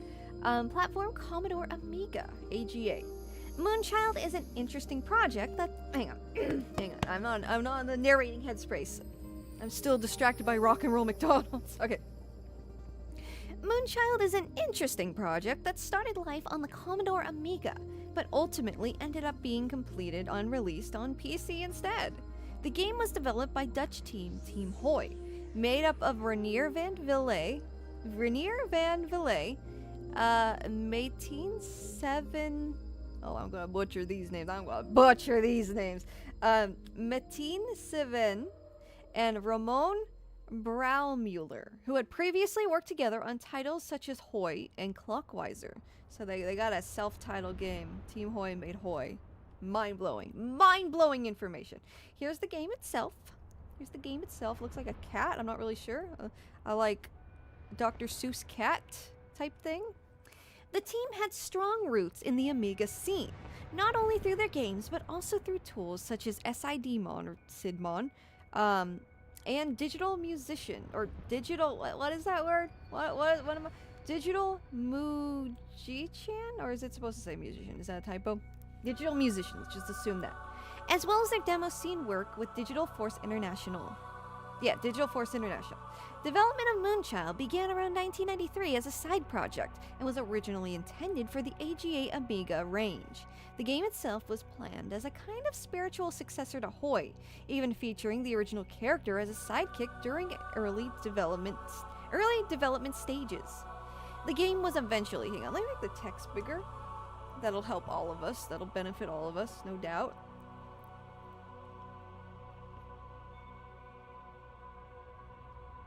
Art Vandalay. That's a Seinfeld reference, isn't it?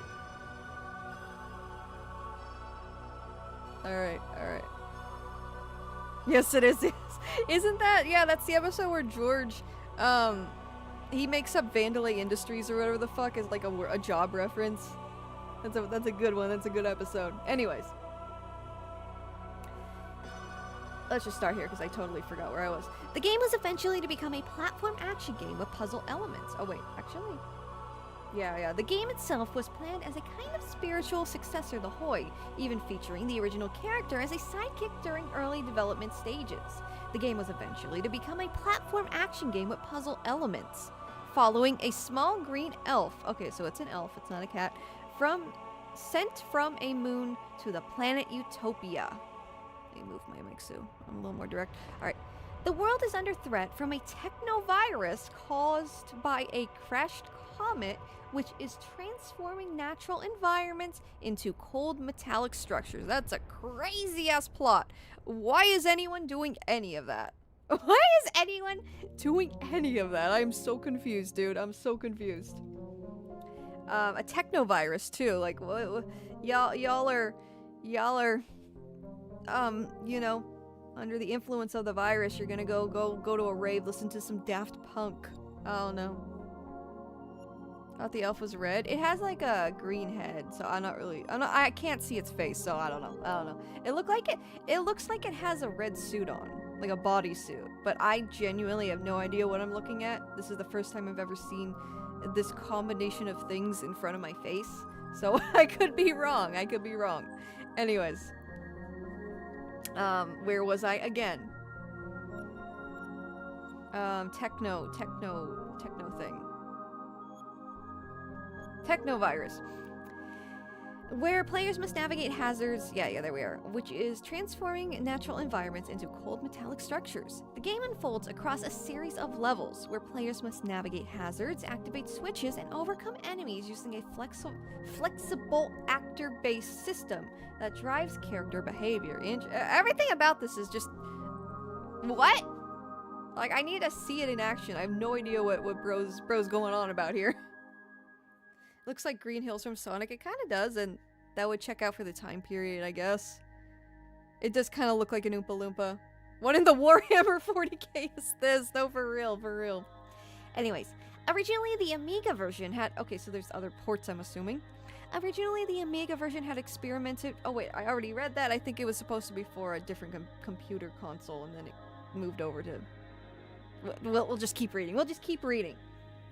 Originally, the Amiga version had experimented with a dual character setup featuring the hero from Hoi as a companion, though this was later dropped. Around this time, elements of the Amiga version were also repurposed in an unusual way. In 1995, a variation of Moonchild's graphics and engine was used to create a small interactive microgame for the Dutch educational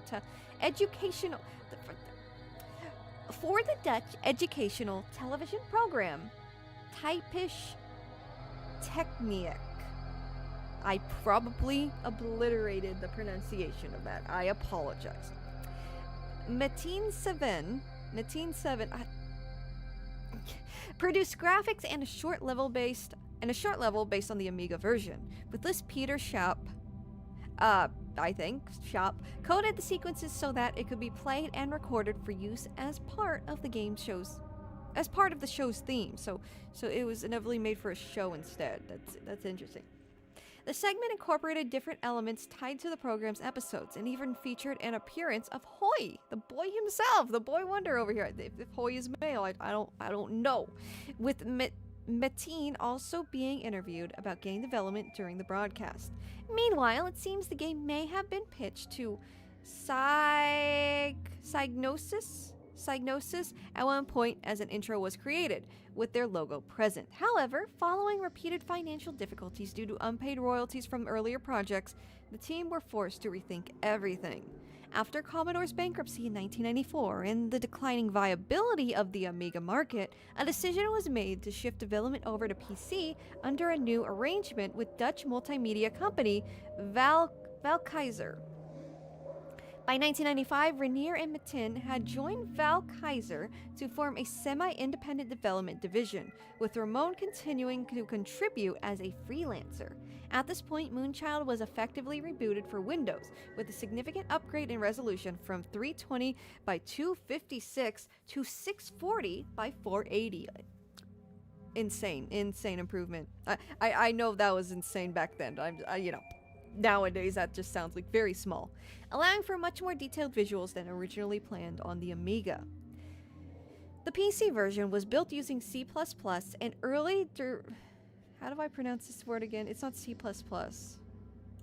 I forgot how this... I took a class on this, but it was over 10 years ago, so I genuinely forgot how this is supposed to be pronounced. Anyways, an early DirectX technology, initially targeting DirectX 3 before being moved to DirectX 5. During development, like many projects of the time, everything was built from scratch, including sprite systems, tools, and editors. The game featured a data-driven structure with custom tools for level and asset creation, continuing the team's tradition of building their own development technology. Moonchild was eventually released in 1997 on CD-ROM in the Netherlands. However, its wider release was cut short when Valkeizer ran into financial trouble following a failed investment, leading to the closure of its publishing division before the game could be distributed internationally. Despite this, the game did not completely disappear. Over time, it found its way into the piracy scene and quietly spread around the world, with many players discovering it that way. As for the original Amiga version, development was halted relatively early, at only around 15% complete, leaving behind only a glimpse of what could have been. A demo of this AGA version does at least survive today, giving a small insight into its initial direction, which you can download here. A large collection of materials related to the game has since been preserved online, including the original PC CD-ROM image, patches, soundtrack, and artwork, videos, and even the Amiga demo. This can be found here. So, thank you to games that weren't. Thank you to games that weren't. I only ever heard C++? Okay, cool. When lost media becomes art. What is Hoi? It's a developer. I guess they were a developer. A European developer. Where were they from? The Netherlands? Dutch. They were Dutch. That name sounds familiar. I've only ever heard it pronounced. Okay, cool. I thought it was C. Is it C sharp? Or is that something else? It's unrelated. It's unrelated. I just remember people referring to it as a different thing entirely back in the day. Back in college. Anyways, Yeah, so this was found. Here's the game. Let's take a look at some footage to see what's going on here. Archive.org got us. Look, we got the whole pack. Let me pause the music real quick. There it is. Valkaiser. They saved the day. So basically, yeah, for the TLDR, what I was just reading, this is a lost game that is now found. It was originally developed for an Amiga PC console in the 90s, which I wasn't aware that Amiga PCs were still around and successful in the 90s. I thought they kind of died off, like, because like PC gaming was more of an 80s thing. I don't know though. That was just by assumption. But they made it for CD-ROM instead, basically. They made this game. It was originally supposed to be for Amiga. It went over to CD-ROM and got a lot of upgrades, but still had a very limited release. But because of piracy, a lot of people still played it because it, you know, reached other countries that way. Amiga amazing. C# is a different language. Okay. I am misremembering things, but it's whatever. Yo, no one told me there'd be space in here. Yo, that looks really good for like this day and age. I know it's like pre-rendered, it's not like the gameplay, but it looks good.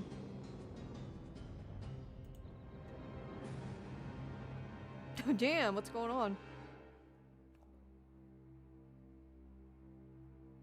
Moonchild.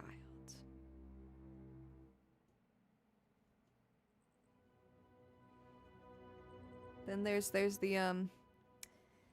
sequel, Goonchild. The spin-off, if you will.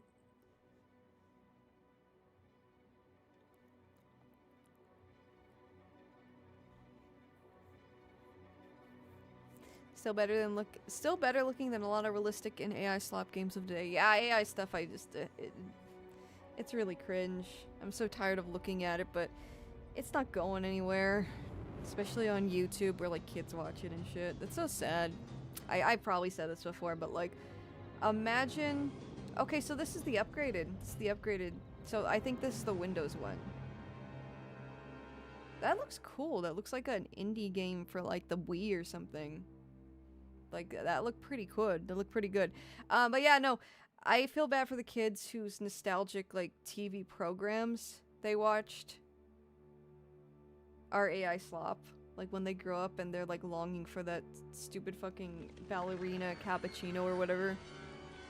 Yeah, it looks really good. I don't know what's going on, but I like what I'm looking at.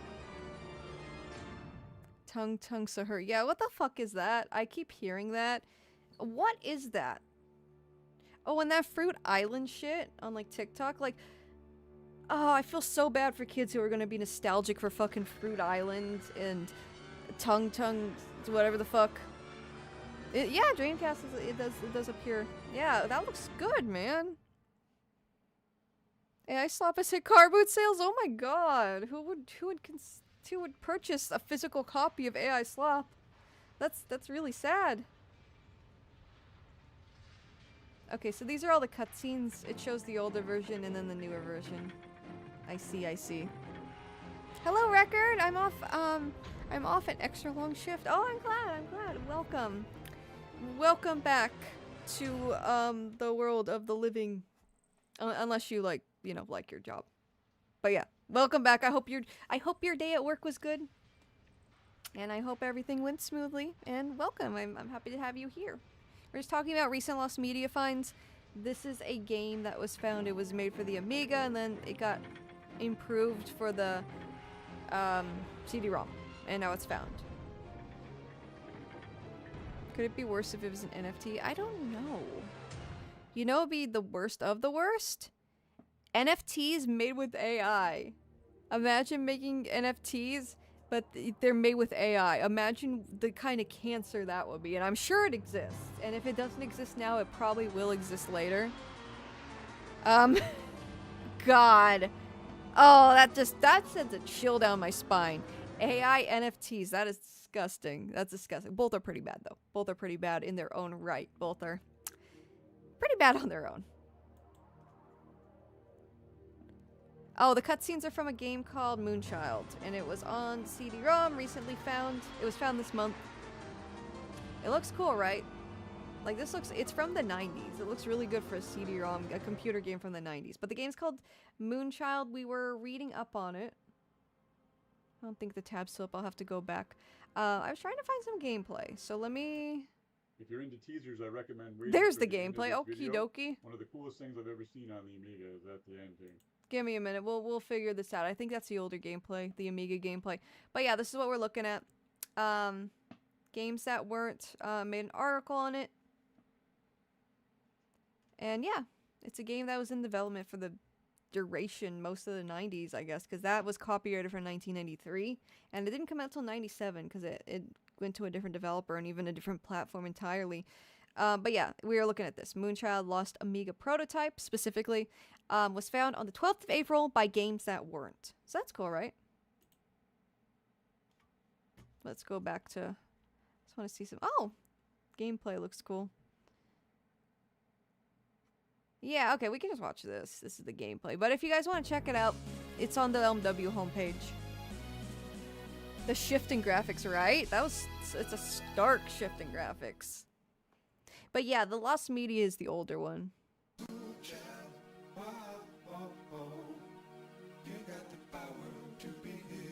Oh, they got a theme song. Oh, we groovin', we groovin'. And I guess that's him. He's not a cat. I stand corrected.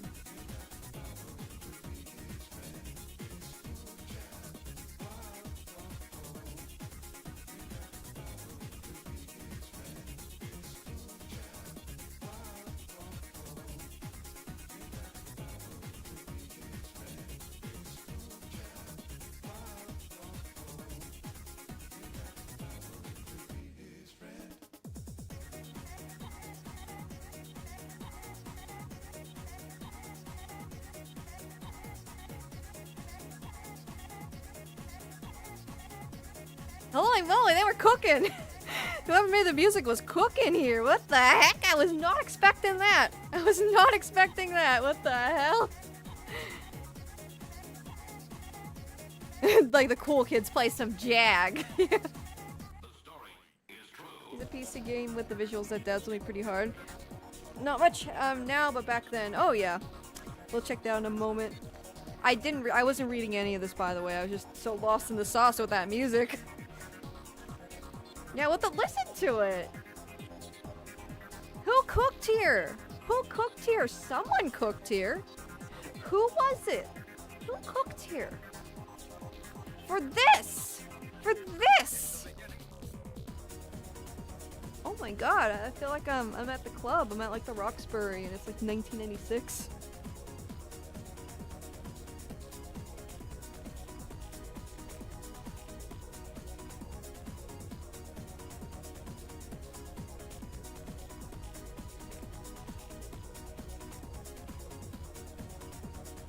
I will say that font's not great, and I just realized it's not the story of the game, but it's the story of how the game did not come to be. So that's unfortunate. That's unfortunate. Well, they put a straight up banger over the story of how this game just did not end up working out. The tragic story of this game.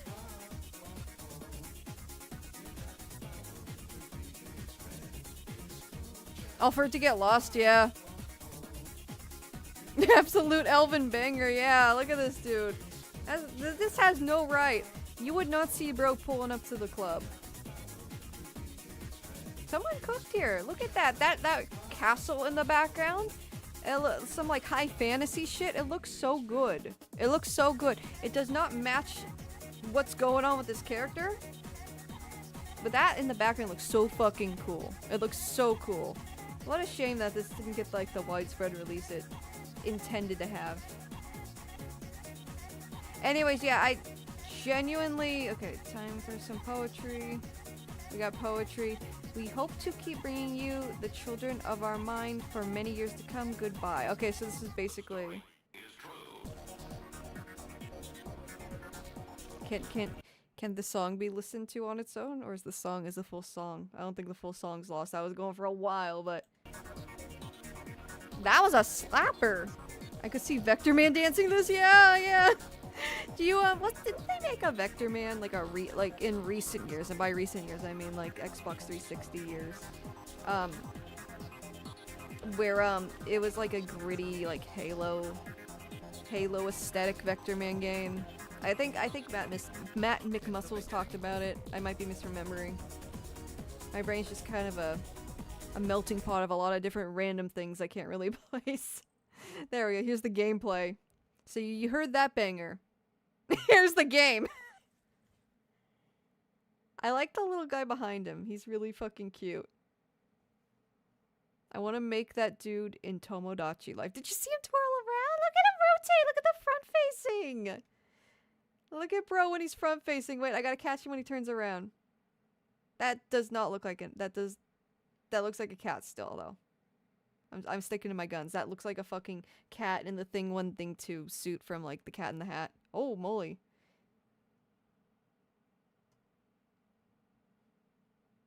I want to catch him turning around. And there's no background music here, ironically. Alien Yoshi, yeah. It looks like a pre-evolution of Yoshi, like a Paleolithic era Yoshi, like a tadpole Yoshi before he grew arms and legs and the saddle thing on his back. I just want to see the front of him. I guess I'll have to rewind it. He turns around here. No, he turns the other way. Oh! There it is.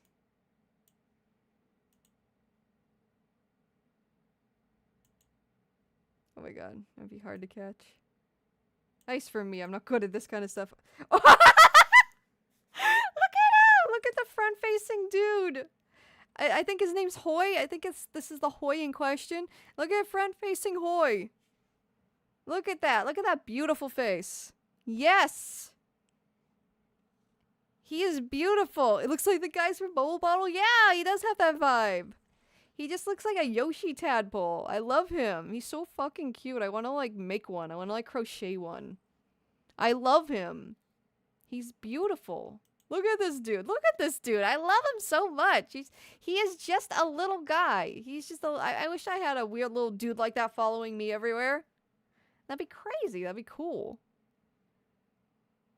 Look at him. Look at him waddle. Look at him waddle. Look at him waddle. Hoy's my homie. Yeah. My homie Hoy. The nose was his eyes. Yeah. Yeah, he's got a face that doesn't really make sense when it's front facing, huh? But yeah, this is the game. It's found now. I'm happy. I'm always happy because like video games take a lot of people and a lot of time and a lot of effort. Like especially with this banger of a song in the beginning.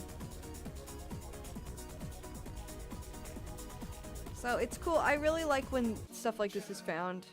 That requires a lot of people to like have all hands on deck making a thing. Because, you know, they probably put a lot of time and effort into it and wanted like people to see it, enjoy it, and it just never ended up really anywhere. Especially for the Amiga version here. So I like when stuff like this is found. Anyways, Cat09 ALS was found by Cartoon Logic on April 22nd. Let me turn the music back on, by the way. Also, we're going to check this out in a minute. I did not forget. Let me turn the music back on. I cannot see. I should probably change the background because I cannot see where the speaker thingy is. Okay. Okay. So this was found. Looks like an old cartoon. It is. That is correct. From 1948. Lost Novel Tunes animated short film. So the footage... Okay, this one's interesting. So the footage was found, but not the audio. So we don't got audio, but we got the footage.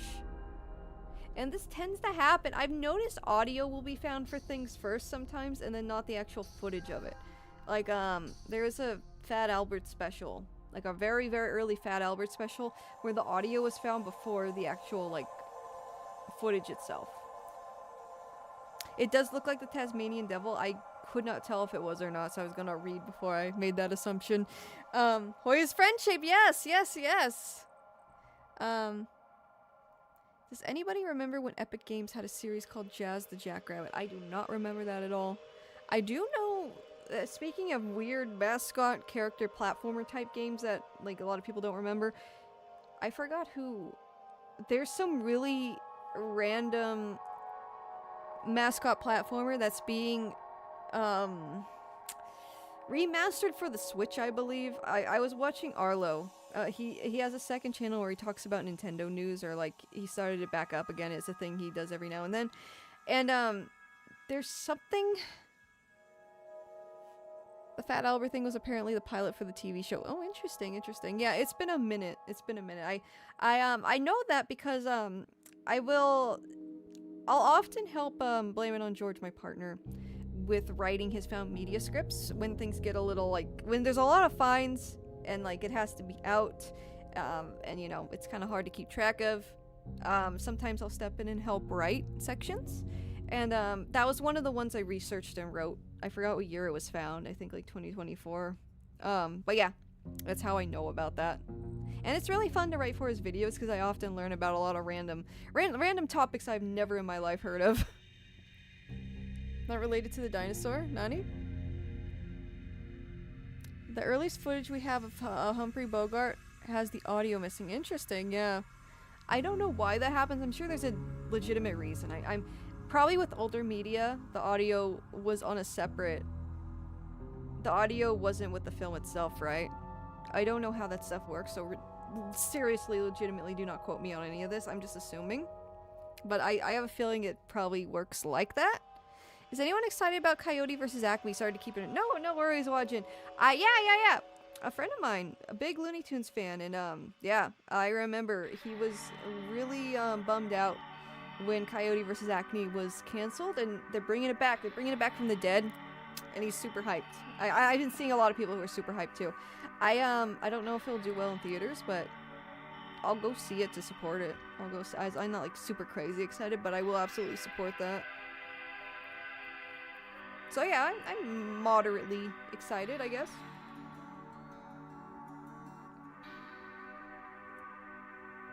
Alright. Sorry, I was drinking my coffee. Imagine if people got together to record a fandom of this cartoon that sounds authentic to the era it was found in. We have the animation, so we just need the script of it. That'd be cool. That'd be cool.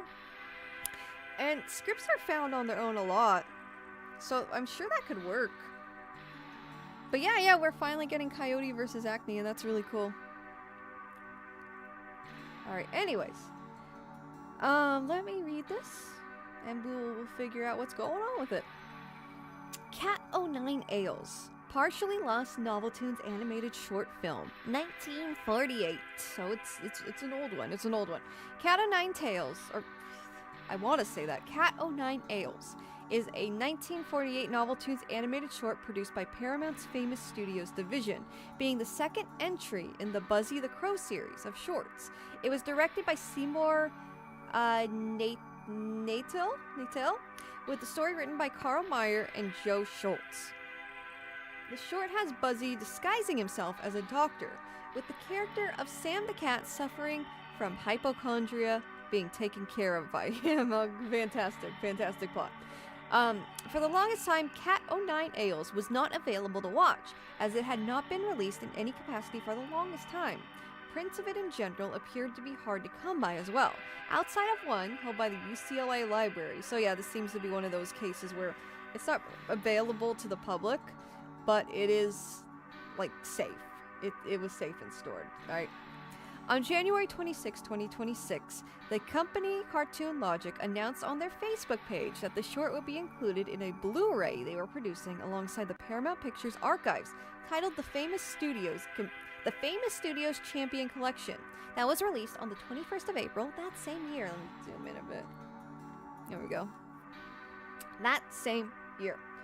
However, the Blu-ray only included the short's footage, as they were unable to find its audio portion, as no archives of it are known to exist. Womp womp. I need to watch this, I love it already. I mean, the footage is out there. The footage is there. We just don't have what they sound like. I'm sure it would. If there's other shorts, I'm assuming there are. If there are other shorts with these characters within them, we know who voiced them, then it would probably be easy to like redub it with somebody who could pull off the voice well. If that's something that could be done. Like what Paladin said, a fan dub basically. That'd be a really cool niche within the lost media community, just providing audio to things that don't have audio. I think that'd be cool. Kind of like when people do recreations of lost commercials or other things, just things that are lost and they remember them from memory. Like Clockman, Encarnacion Bichavez, that flower commercial from the Philippines. There's a recreation of that. Like stuff like that. Like it would be kind of a cool subgenre of that. Anyways. Yeah, it'd be a cool project for voice actors. The thing is, I don't know if a lot of people would be able to pay the voice actors for this. Like, I feel like depending on how much work it is, the voice actors would absolutely want to, you know, be compensated for their hard work. And there is kind of an issue of needing to, like, probably fund it and fund the voice actors, right? Let's see. Cartoon found, audio still lost. If you see they recover that Betty Boop cartoon from a decade earlier, then they should have this cartoon as well. Oh, this is before it was found. Where's the short itself? I guess it's on the Blu-ray and it's not online. Let me see. Are we going to Facebook with this? No, it's just an article on the Blu-ray. So there's the Champion Collection. This is the release it's on. I'm sure it'll surface online eventually, like on an archive.org link, but I'm not seeing it yet. There's an early Casper clip. Casper the Friendly Ghost. Early cartoons were crazy, dude. Crazy! Look at that shit! Is that Jerry? From Tom and Jerry? Early cartoons were nuts, dude. Absolutely just did not give a fuck. Bro was living his best life.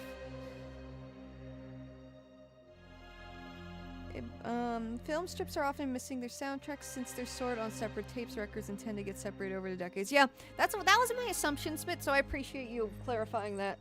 I was not for sure, but I assumed that would be the case. But yeah, this is crazy. This is a crazy image right here. Bro is holy jump scare. Bro is living his best life. Old cartoons are fucking crazy, dude. Old cartoons are crazy. They could never these days. And people often forget that cartoons weren't always intended for a younger audience. There's that like stigma. There's a stigma. I think it was Quentin Tarantino who called it like the cartoon ghetto or something, or the animation ghetto. I don't know. That aside, there's such a stigma about cartoons being for kids from a Western standpoint. Like, anime doesn't have that. But from a Western standpoint, cartoons being for kids just started being a thing when, ironically, early cartoons from, you know, America and the West, they were not intended for kids initially at all. Like, the Flintstones is another great example. Like, a lot of early cartoons were not intended for kids, dog. Like, I have no idea where that, like, stereotype, that stigma came from. It's wild, dude. Like, look at this. Look at that. Merry Melodies. Yeah, Merry Melodies and Looney Tunes. Looney Tunes had some crazy dark humor, dude. Like, yeah, a lot of it was very adult. Holy jump scare, though. There's something about the old Casper cartoons that just give me a weird, unsettling feeling. I don't know what it is. It's just a me thing, but I don't know. Just something about it just seems very, like, ooh, that's spooky. That's something. There's another example. You think that? I'm sure people would be fine with kids watching this back then because it's a cartoon, right? But like, this would never fly now. But yeah, a huge find. Here's the one that was lost, by the way. Disc will have an array of bonus features. But yeah, this is the one that was lost. And let me see. Let me try one thing real quick. It's like chanting. What else is there? How about SNES music? Something a little more upbeat. There we go. Star Fox, I think. Let's see.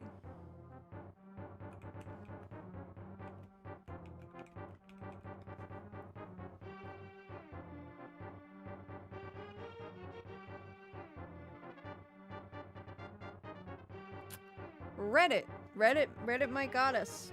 Yeah, propaganda cartoons, and you know, I'm not even touching on the ones that are like super unpleasant and, you know, derogatory and hateful, you know, just generally hateful, like stuff with like horrible stereotypes and what have you.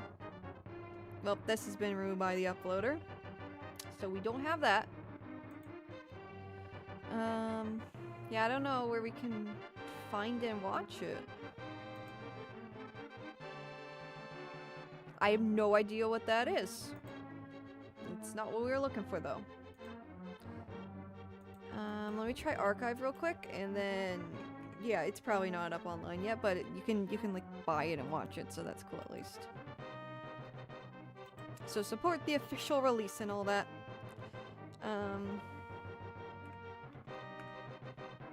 Wait. What'd I do? Oh, whoops.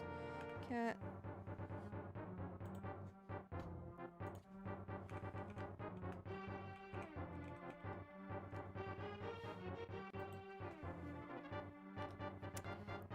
CIA documents, Donnie? Alright, well. There's a whole lot of nope. We got a PC 8898 collection. I'm assuming pixel art's like wallpapers. Yep, it's not on archive.org, but you know, it's whatever. Support the official release if you wanna check it out. It's around, so that's cool. It's found and it is around. It's around and found. It is found and around. Oh, it's linked to the past, okay. Anyways. It's diddly. Maybe the stigma came from Terry Tunes because Paul Terry, the founder, once said they ought to be. I forgot the exact quote, but that's why so many of the Terry Tunes were geared towards kids. I forgot exactly what he said, but something to that effect or similar. Interesting. Interesting. But with that said.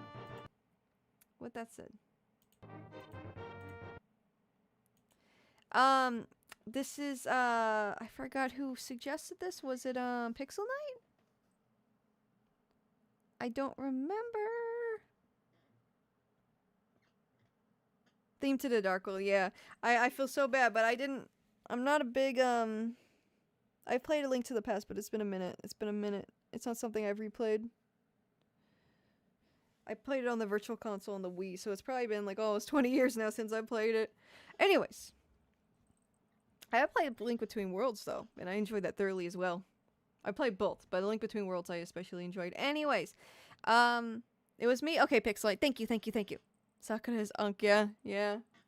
Pixel Knight shared this really cool site called myretrotvs.com, and what it is, my friends and gamers and loved ones, you can browse channels, I guess, right?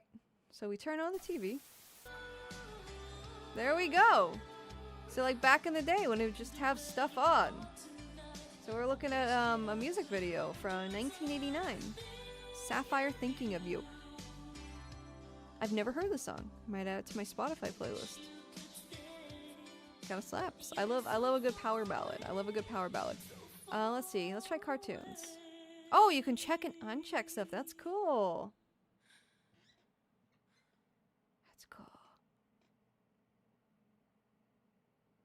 That's really cool.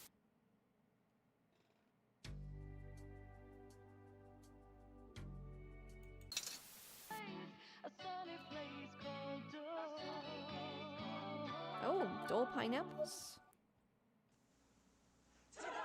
Announcing the end. The end of queen-size pantyhose that fit too tight and petite pantyhose that fit too loose. What the heck? Introducing new Fitting Pretty, a beautifully Can you sheer link the way? Yeah, pantyhose yeah. made exclusively for hard-to-fit women, with 6 comfortable queen sizes And they 2 have clingy different. petite sizes. They have different decades. Now, So like. great savings on new Fitting Pretty pantyhose during the Save a Dollar sale, October 25th through November There you go. 10th. So yeah, you can just like browse it, like pretend it's like a you know, an actual TV, which is really really cool. I've never heard of this channel. Ooh, I like that background. I'm a chameleon. That's not Boy George. What? Is this like the precursor? Is this the precursor? Is this the precursor to Kids Bop? Look at this. Mini Bops. Mini Pops. Kids Bop. It's Kids Bop. This is Kids Bop before Kids. What the heck was that? Did I just witness the precursor to Kids Bop there? What the heck?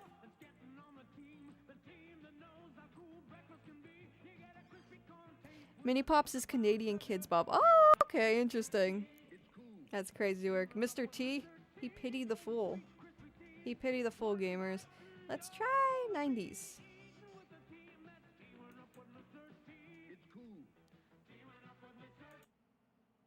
Whoops, yeah. Alright, power. It's the first song. It's called Alt Lys er suneten. It's I think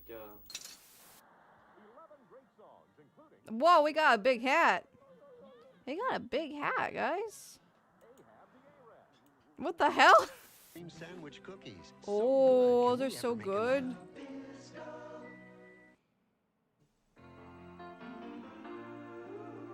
I like the fit. Oh no, what's wrong? Oh, her heel broke. Damn. Damn, right in front of that guy. Oh, but guys, chat, she ate the Mentos, so it's okay now. Look, she's so carefree. She's so carefree. Look at her. He's like, damn, I've never in my day have I met a woman that strong and independent. She eats Mentos. Residential setting. It's all waiting for you at the State University of Whoa, New York college, of community Technology. college. Whether you plan to go right to work or continue on for your bachelor's degree, Yo, they got everything. who bring real-world Hey, Biddy. experience to the classroom. Mentos will help It's with an everything, affordable yes. education that will help you succeed in today's That's high-tech crazy. world. That's crazy The work. SUNY Let's Colleges try. of Let's jump forward. Team kind of buckling under the pressure. We got football. Team 10 to game. Simple start, they We got yoga. It's a lot of need because there's a moment, you know, at the end when she needs to escape for the operation for her eyes. You know, he wants to. What? Whoa, movie trailers. As Encino Man. Special Had another channel. Huge hit in a loincloth as George of the Jungle. Oh yeah, George of the Jungle. I haven't thought about that movie in a minute. For a light, clean fragrance, wizard scented candles. Mentos have the system.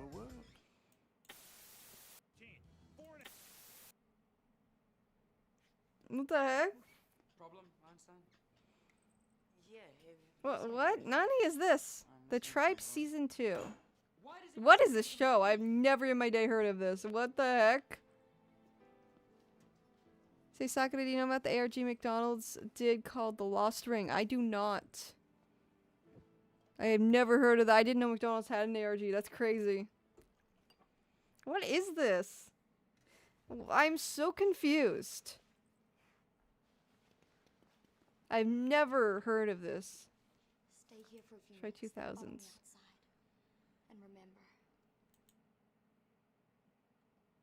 Alright, let's turn it on. I don't think... I didn't have a TV this advanced in the 2000s. It looked more like this one right here, but...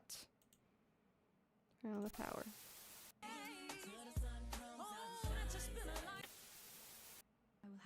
Judge Judy, oh no. You're watching Pyramid. Let's try like...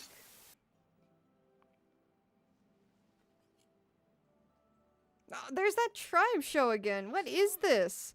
Is this the show everyone was watching back in the day? literally, I've never seen this in my life.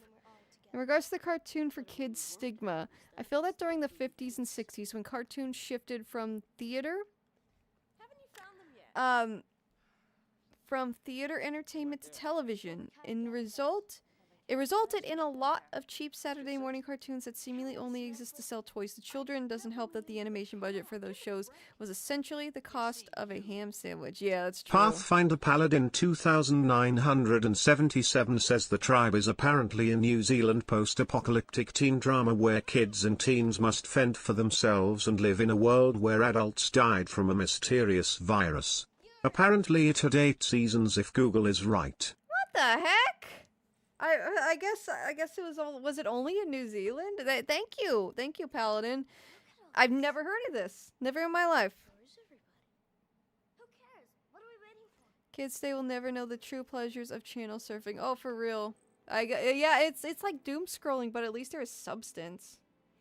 Like, this is a show that I'm trying to figure out and use my brain to, you know, figure out. Magic, something appears. Yours for a limited time. Oh, Lucky Charms. Sounds so fucking good. Oh my god, yes. It's my turn. Still downloading. Alex, it's my turn. I've been waiting for 2 hours. It's still Damn, back in the day you had to wait 2 hours to download. It's still downloading. I don't know. I guess music? Is that supposed to be music? I see a like a piano. Nowadays, you can't even enjoy channel surfing because TV sucks. Yeah, the only time I was talking about this recently too. The only time like I will ever channel surf is when I'm in like a hotel, like I'm out of town staying, and there's a TV, and you know, like you lay on the bed, you turn on the TV, and you just flick through the channels. Like you're absolutely right. Like TV nowadays sucks ass. It's so bad. And that's probably because it's just kind of a barren wasteland. And that's probably because, you know, everyone uses the internet. Like in my household, we don't watch TV. We just we watch YouTube and streaming. Like mostly YouTube, but genuinely mostly YouTube is what's on the TV. Oh, Olive Garden, let's go! And endless pasta, yes. Oh, that looks so fucking good, dude. I'm always so hungry when I stream. TV sucks now, but you know it doesn't suck. Tubi. Oh, Tubi's so fucking goated. Tubi's so goated. You're absolutely right. Tubi has the good shit. Tubi has like Cartoon Network and like so much good shit. Like there's genuinely a backlog of things I want to watch on Tubi. Is this Trading Places? My grandma loved this movie. 20th anniversary. That's wild.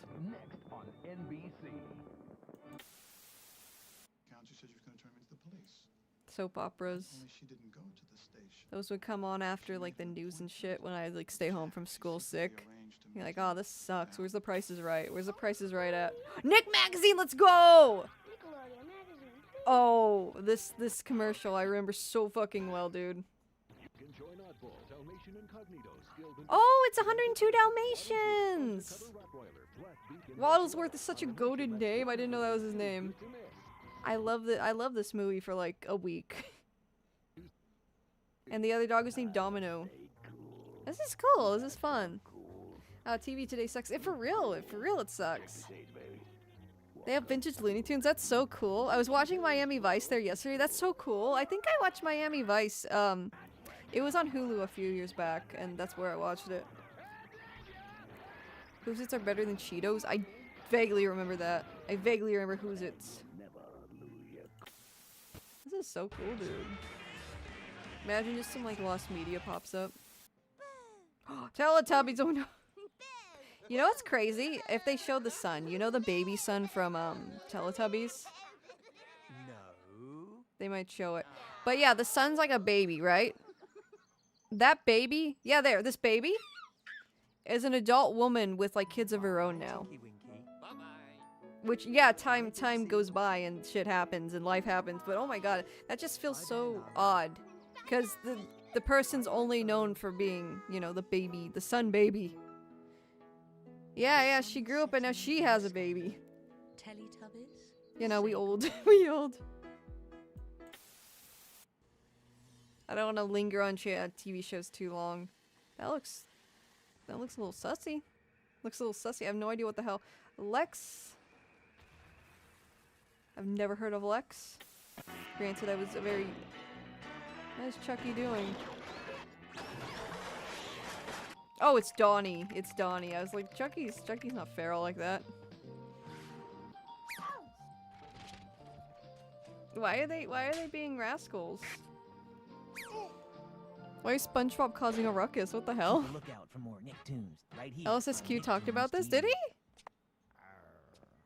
Oh, I remember. For some reason, I remember that specific part. Animation Studio, it's time for Nicktoons Caught on Tape. That's crazy.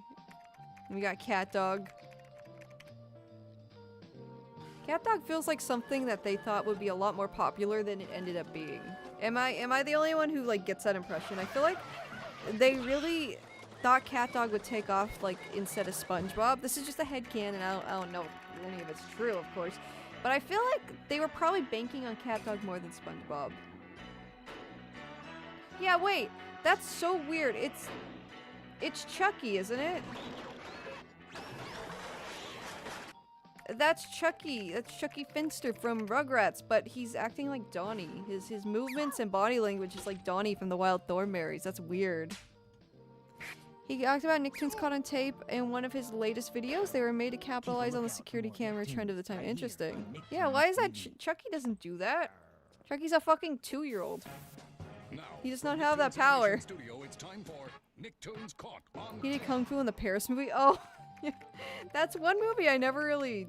Like, I watched it once. I watched the first one a lot more. What are your high hopes if the capsule gets opened in 2042? I genuinely don't know. I have no idea what to expect. I just want to see it. I like Cat Dog, but my problem with it is that they were too mean-spirited against the protagonist. Yeah, it really did feel like people just didn't like Cat Dog. They were just like a social pariah. I definitely got that vibe too, Jeremiah.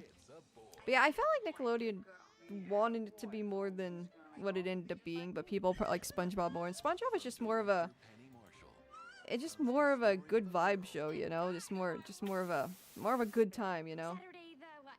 Saturday the day after tomorrow, silly.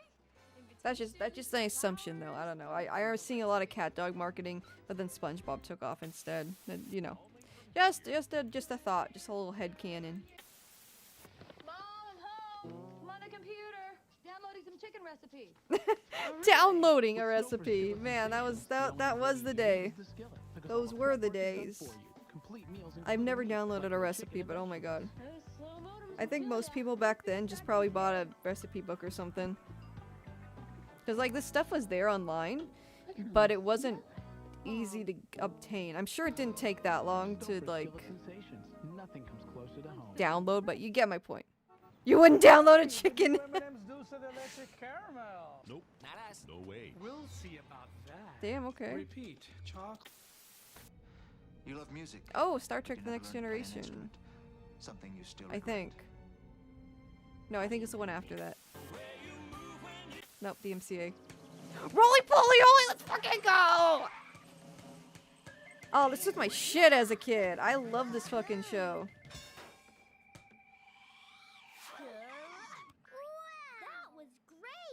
That was pretty sick, kid.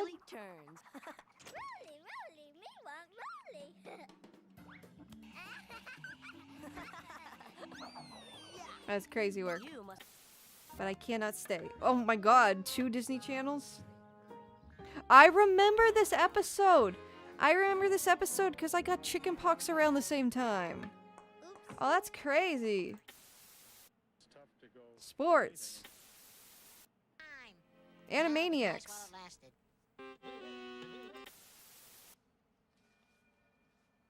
That's cool though. I think that is probably about enough of this. What is this? I've never seen. Oh, is this one of those American Tail spin-offs? It looks like it. Are we from 2 different generations? Oh, are you talking about Roly Poly Oly? They probably just, you know, the power of reruns, man. The power of reruns. Because I watched, like, DuckTales and stuff, and that was before my time. And Goof Troop. I fucking loved Goof Troop. Hi, Scribbles. You ate a sandwich? That sounds good. I don't know if you were here when I was talking about, like, making bread and stuff, but that's one of the things I really want to use my bread for when I bake it. Just like fresh sandwiches where everything's just like made by me. Oh, I'm so excited. I'm so excited. I hope the sandwich is good. I hope you enjoyed your sandwich. I have no idea what this is. Redwall? Website's cool, right? Yeah, Edge. Oh, I thought you were saying this. This is jail. I don't know if I'll get DMCA'd by a lot of this stuff, but yeah, it is very cool. Oh shit, okay. I'm gonna get DMCA'd for that for sure. So, don't spend too much time on the music stuff. Collaborate with the Viceroy against me, Capitan. Ah. Damn. Would you like to join me on a search for honey? Sounds like a terrific adventure. Who magically knows which puppet's on his hand? Whoa. That's crazy. It's showtime too. Let's try 2004. I can't right That looks like 2004 Comedy Central, yeah. What is that? Is that Kenny the Shark? Yo! Yo! I wanted to bring this up. This is like this weird show that would come on after the news that my mom would watch on like NBC. And it just felt like cartoons like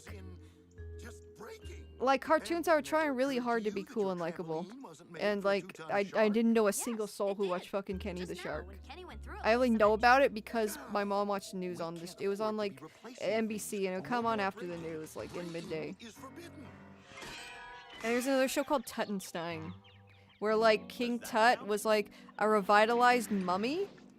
Cat, did you have something That's fucking that's so goofy though. I love it. He just kind of lays there like a dog.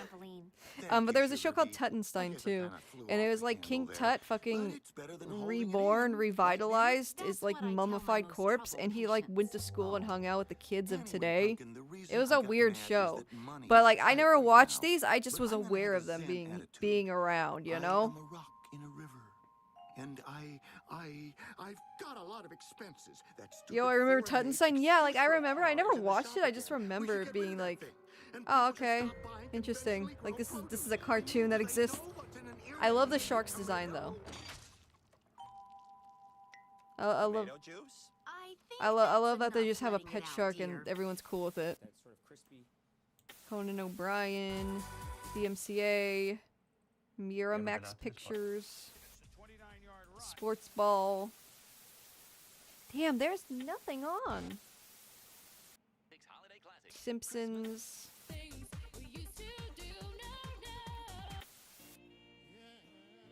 California Raisins. I vaguely remember seeing this on Disney Channel as a small child. I think we talked about that at some point. Soap opera. Yeah, this...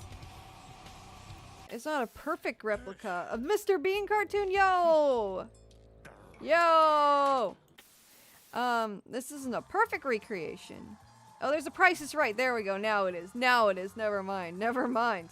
Yeah, no, it's pretty close to like flipping through channels as a kid, but it recreates it the best it can, you know? The best it can. I like it. This is a cool site. Anyone who's just coming in, we were flipping channels on a myretrotvs.com. They have different... You can basically flip through the channels and pretend you're flipping through the channels of, Hang on, I'm just trying to copy this. You can basically flip through the channels of International Treasure, yeah. Of a TV and pretend it's the good old days. Here you go. It's called myretrotvs.com. Don't mind that forward space. I did that on accident. You can just ignore that. But yeah, you just and you can cut out what you don't want to see. I can probably just cut out music. That way I won't get DMCA'd by the music videos. In the house, yo! Yo! Okay, no, maybe not. Maybe don't do that. Oh, I remember this! Oh, I wanted this shit so bad, and my mom probably didn't get it for me because she didn't want me, like, getting it all over the place. In retrospect. That probably is why I never ended up getting it. But I remember this. What was it called? Wonder Sand, yeah! Oh, Toonami was so goated. And these Tonka... I was a very tomboyish kid. I wanted shit like this instead of dolls. And Hot Wheels. I probably Hot Wheels more so in video games. But these I would look at and be like, oh, that's sick! Yo! We're moving dirt! Look at all that dirt I can move in the backyard. A film.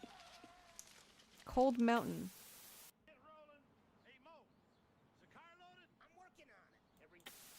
That's pretty cool. Keeping your car roadworthy is your job.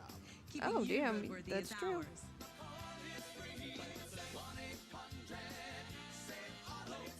Man, I miss when everything had its own little jingle. How far can you go with a degree from University of Phoenix? University of Phoenix. Yeah, they're still around, right? Yeah, it is a dodgy recording, but it looks so good. Like, it looks nostalgic. Despite how grimy it looks. Yo! Yo, Ancient Cody Banks, let's fucking go! Oh, I'd watch this whole movie with y'all if I could. I fucking love that movie. Oh my god, okay. Sure, isn't this like a web series? Oh, just looking at a thing in a... Okay. Yes, yes, Paladin, yes. Yes. Yes. Hey, I'm gonna click off though, because I don't want to get DMCA'd. That was a really, really cool though. Thank you so much. Thank you so much, Pixel. It was Pixel Night, right? I'm sorry, my memory's not great. Please forgive me. I try my best to remember everyone and what they sent me. But yeah, thank you so much. Thank you so much. But yeah, the best part of waking up is Folgers in your cup. I fucking that just lives. That's just like wired into my brain from a very young age. Anyways, Lost Media. Today's McDonald's Day. We have strayed very wildly from our objective. But let's go back to the wiki. The headquarters. The Rankin Bass cartoon. Oh, I'm sorry, Melon.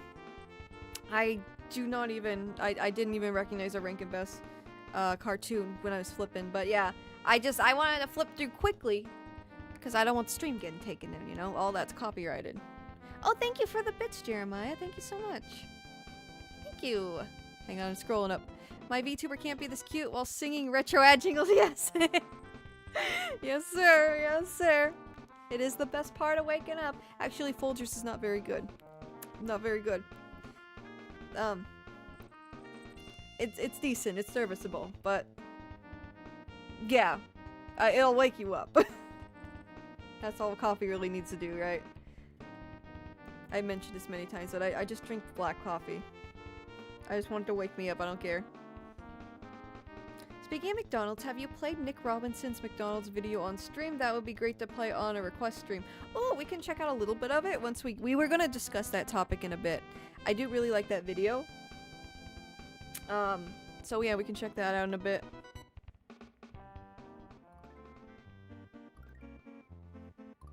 Why are you still doing this? Please let me in. Let me in. Let me in. Please. I'm trying to do a Lost Media stream. How can I do it without the wiki? Okay, I don't know what it's fucking... I am going to go over here. And let's see. McDonald Land Lost Media. We're gonna start with this one because it's probably... Is it this? No, it was a Klasky Chupo one. But that's another one. That's another good one.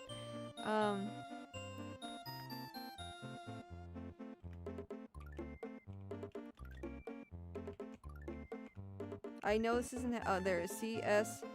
The Wacky Adventures of Ronald McDonald. Okay, so it wasn't called McDonald Land. My dumbass was calling it McDonald Land this whole time. I apologize. I was talking about this shit. There is a lost one of these. It was found recently, though. Wasn't Folgers the one that had the ad where people made brother ex-sister fanfic? What? I don't know anything about that. That sounds fucking that sounds disgusting. McDonald's isekai? Nani? Nani? Nani? Oh! So are any of these lost? Or is it just lost in McDonald Land? What the hell? Grimace looks funny. 7 months ago. This is very new. Very, very new. The McDonald Land characters, they just are never ending. Not Lost Media, okay. Just came to mind there was a McDonald's Barbie playset. I remember because we got one for my cousin When we were single digits because she was in the Barbie stuff. That's cool. I do not remember such a thing, but that sounds about right. Are we playing Sonic Shuffle music? What the heck? Oh, no. I was like, what? That's not Sonic Shuffle, the fuck? Anyways, let's try the wiki again. But we can start here if the wiki doesn't work. Anyways, so most of these were for the most part found, but there was one of these specials. They're animated specials animated by Klasky Chupo from the late 90s and early 2000s, I want to say. 98 to 2003.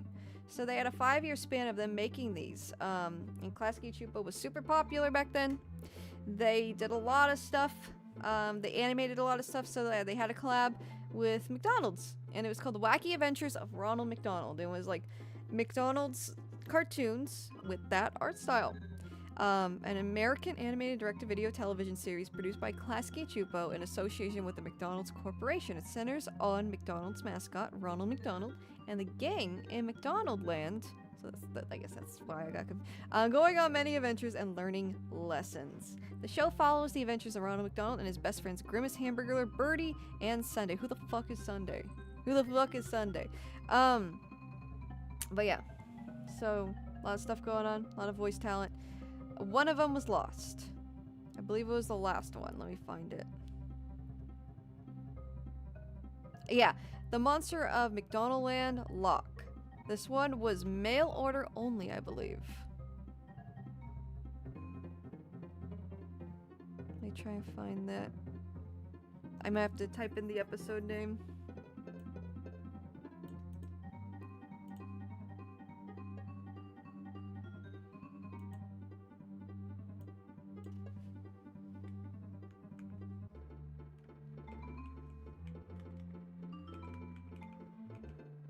Sunday is the dog. Oh, I fucking love Sunday. How could I forget? There we go. Please verify. Thank you. Holy fuck. I was like, if the wiki doesn't work, oh, that kind of fucks my stream right up. Like, how am I going to continue? How am I going to continue this damn stream? Also, speaking of, here's that Folgers ad. It's not explicit, but it's fucking weird. Oh, I'd love to watch that. Let me take a break real quick, because I do have to use the restroom. And then I will return to you all, and we'll read about this, and we'll get back on track with our McDonald's programming for the evening. And we'll watch the incest fanfic Folgers ad, too, because why the fuck not? Why the fuck not? Let me get it. Let me get it before chat keeps moving. What about UFOs? I'll read that in a minute. Right here. What the fuck? Okay. Yeah, I'll check that out. I'll check that out in a minute. I'll be right back, though. I'll keep the music on. I'll keep the tunes on, of course. Where are you, OBS? I'll be right back. I'll be right back. I have to use the bathroom. Really bad. I've been sitting here for almost 3 hours. Almost 3 hours, chat. You're my present this year? I vaguely remember that. Wilkins coffee ad? Yes, that like Kermit the Frog we have at home. I'm getting off topic. I really have to use the bathroom. I'll be right back. I'll be right back. I'll be right back. Where's the BR back? There it is. Okay. I'll be right back, chat. Promise. I promise, chat. Chat, I promise I'll be right back. I promise. There you go. There, you can read the chat. Alright.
Chat, at long last I have returned to you.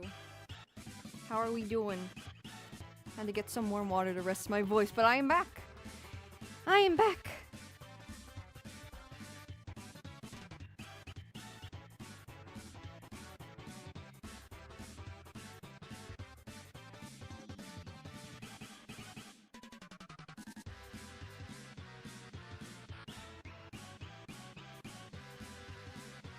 Hello, Smith. Ninja Turtles, Nani? Wilkins has his own Wikipedia article, Nani? Turtles in time? Oh, so much going on.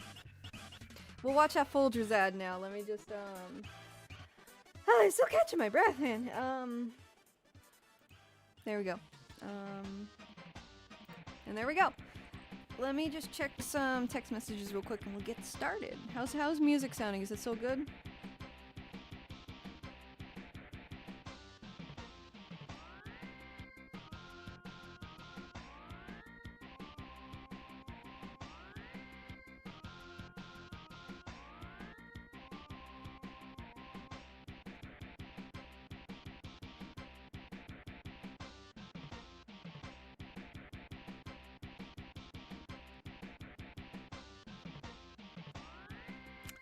Tried to look for the Cat09 ALS thing and kept getting videos of whips and movies. That was me too, yeah. I have no idea what was going on there, but I'm not gonna question it. Alright, but yeah, we're gonna look at that Folgers ad genuinely just because I'm curious. And then we're gonna continue the McDonald's exploration. Grand Tactician 9 says so Yasakura, the Folgers ad has its own Wikipedia article lol.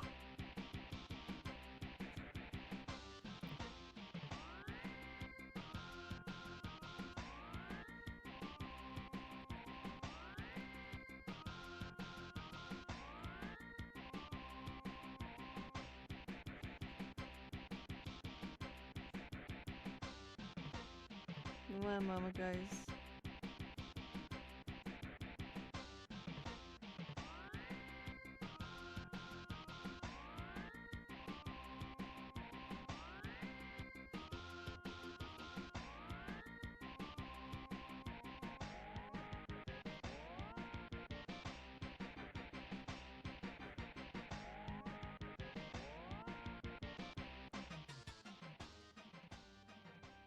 Oh my god, there's a Wikipedia article for the advertisement. So yes, Sakura, the Folgers ad had its own Wikipedia article.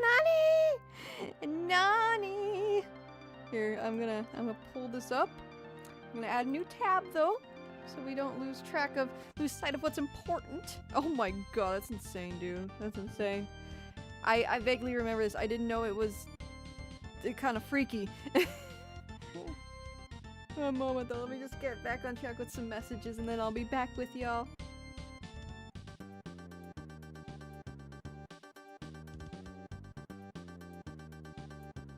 There we go.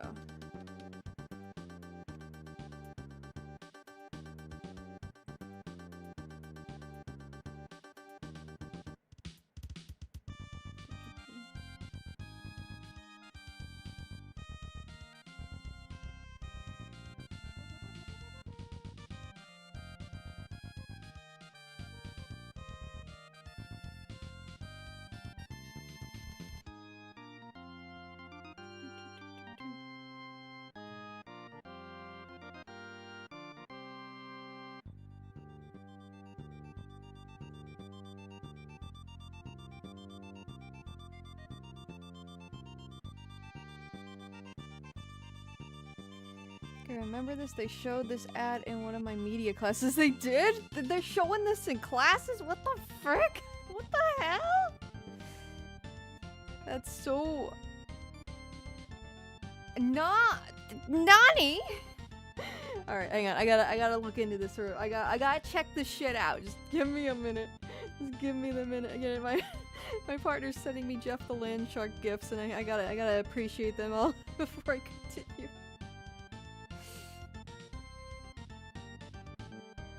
I want to play Marvel Rivals. It's been so long.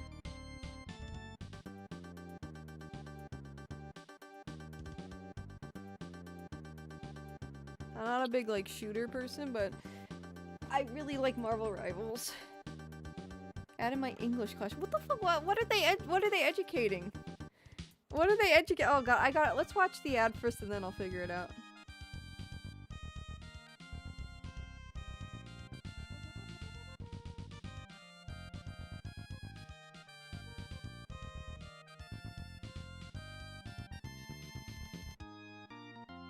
Give me 1 second.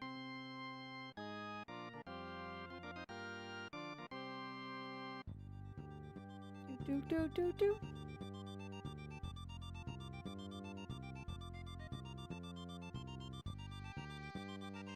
But you guys weren't able to find that that Teletoon short or whatever it was, the what's it called? I just forgot what it was called. The one we were talking about. I think it's only on that Blu-ray release right now. I cannot multitask. I'm sorry. Give me a minute. Give me a minute, guys.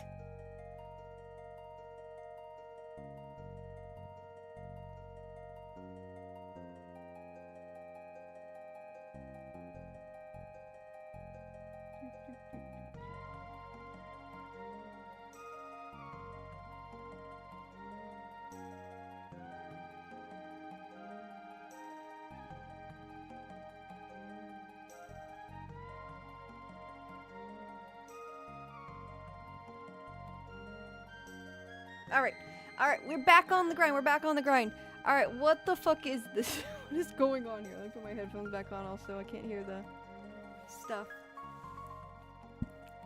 Damn it, I forgot a fork. I brought food and then I forgot the fucking fork. Oh my god. I don't wanna go back in the kitchen. I don't wanna go back in the kitchen, chat. Oh, it's so over. It's so over. How can I eat this? Without a fork. I guess I'll just raw dog it. Alright guys. Let's watch the ad and then we will continue on. We'll continue on. Alright.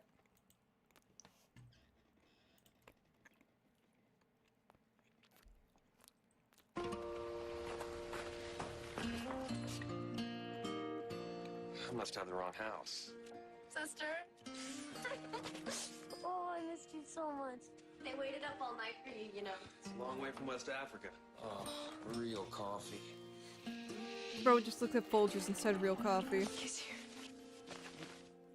brought you something from far away. Really? Oh.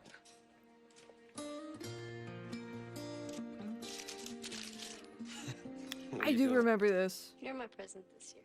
Oh, that's... Ew! Ew! What the fuck? What the fuck was that? Who wrote that? Incest in... What the hell? I do remember this. I never, noticed the incestual undertones, but... Now I do. My adult brain definitely picking up on that. Right, let's do a replay. Let's do a replay while I eat some chicken real quick. I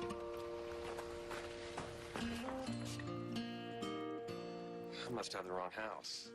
Sister? What does that mean? I must have the wrong house. Like, clearly this is his family's home. He's trying to be cheeky. Is it because she's, like, older and more developed? Because that's fucking... By the way, welcome. Welcome, Odds of all. Anime plot. No way my sister can be this cute. That shit. What were they thinking? Yeah, yeah, it feels like a couple. It feels like he's visiting his girlfriend's parents. It does have that vibe. Hi, Jay! We're, watching the Incestual Folgers coffee commercial. Came out at the perfect time. Hey, welcome, Majed. On that retro TV site, found a random English dubbed anime from 1978. Some like Speed Racer shit. Oh, I missed I you presume. so much. They waited up all night for Victoria you. Hourglass, how are you? Owlglass, sorry. Real coffee. Real that's one of the most diabolical things from this whole ad. Real coffee, the fucking Folgers. Nothing against Folgers, but man, it is not It's just base form coffee, dude. It's nothing special. And is he saying they don't have coffee in Africa? Because they do actually, you know, they do have coffee in Africa. I brought you something from far away. Kermit shoots the other muffin. Yeah. Oh.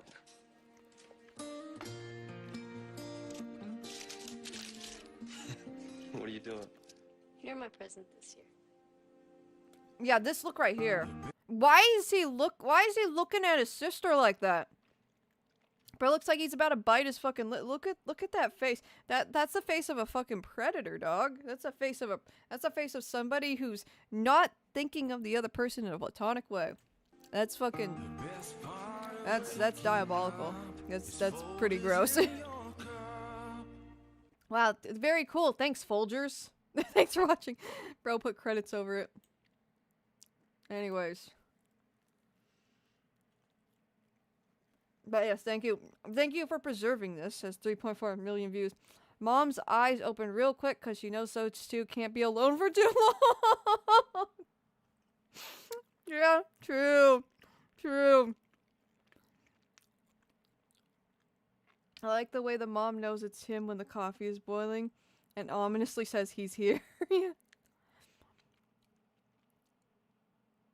No AI commercial will ever have the cultural impact this ad did. Jesus, I don't know what the fuck, how this went under my radar in 2009. I guess I was too busy with like fucking fanfiction.net or some bullshit.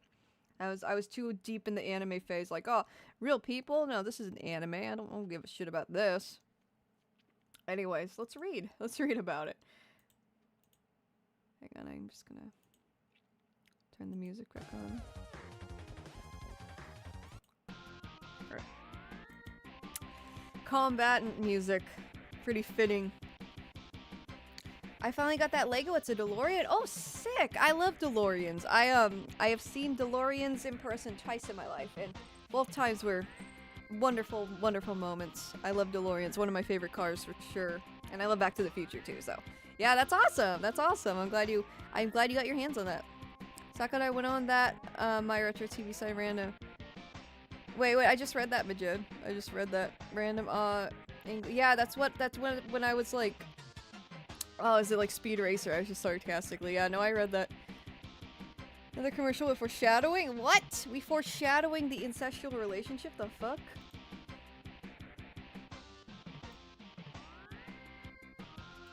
Okay, let's see.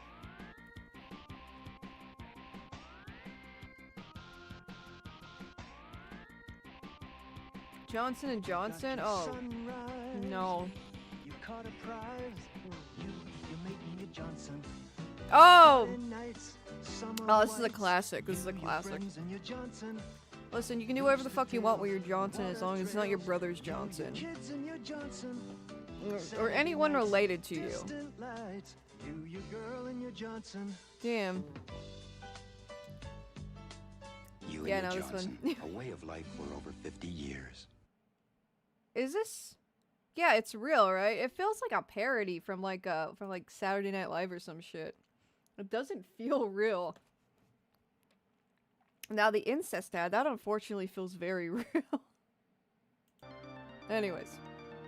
Boss music. Brokeback, no! I remember this from Nostalgia Critic. I watched Brokeback Mountain, side note. I watched that when I was way too young to be seeing it. I was like 10 years old. At 10 or 11. Hi, I'm the Nostalgia Critic, yes.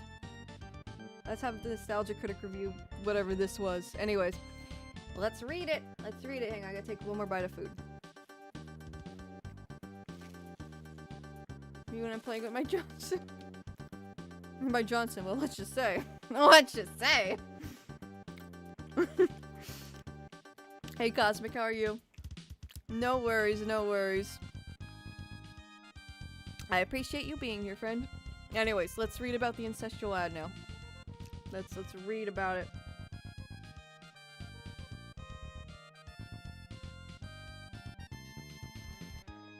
Alright. Coming home. Advertisement. Coming home, commonly referred to by unofficial titles such as the Folgers incest ad. Yeah, what? You mean that's not the official title? You're telling me that's not the official title? Damn, my flabbers have been thoroughly gasted. That's wild. That's crazy. I can't believe I can't believe that. That's crazy. I can't believe it. Okay. Anyways. Or the Folgers brother and sister commercial is a 2009 American television commercial for Folgers coffee. The commercial was created by the advertising agency Saatchi & Saatchi with the intention of emulating Folgers' 1980 commercial, Peter Comes Home for Christmas. We'll have to see what that is in a minute too. See what the fuck they were going for. Writing for GQ, okay, Gabriella Paella described the plot as follows.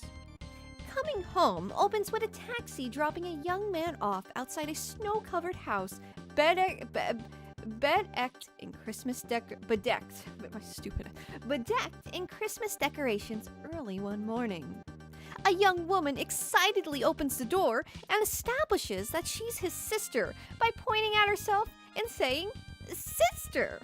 He's wary, having just returned from volunteering in West Africa, quote unquote, and the two share a cup of freshly brewed Folgers coffee while their parents are still asleep.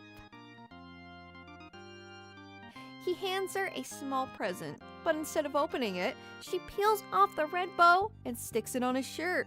"What are you doing?" he asks. "You're my present this year," she responds. The camera zooms in on her shy glance, then cuts to his furtive, flirty smile.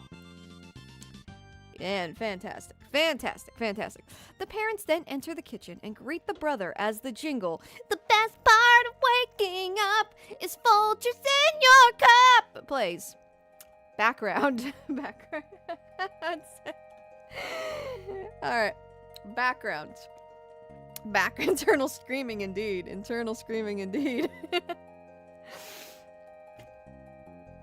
I think whoever made that didn't think it through or needs to seek a god then pray. Yeah, how did you not? Who directed him to smile like that? Cocaverse, thank you for the sub! Thank you so much, friend. I appreciate you so much. You came at a wonderful time. We're talking about the Folgers coffee incest ad. She wasn't stuck in the washing machine, Nani? Oh my, okay, I just got that. Anyways. The Folgers coffee commercial created by the advertising agency Saatchi & Saatchi. Is that Japanese? Saatchi. It could be another British. Okay, well, flabbergasted, I guess. First aired in 2009. It was first pitched to Saatchi & Saatchi producer Jerry Boyle and Doug Pippin, who would serve as its writer. The commercial was directed by Ray Dillman and filmed in Santa Monica, California during the summer of 2009. Oh, damn, this shit was local, dog. This shit's too close to home. Too close to me. Get it away.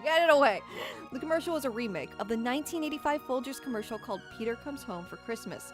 In that commercial, a man named Peter, wow, I had no idea. You're telling me his name was Peter. Jeez Louise, I had no idea.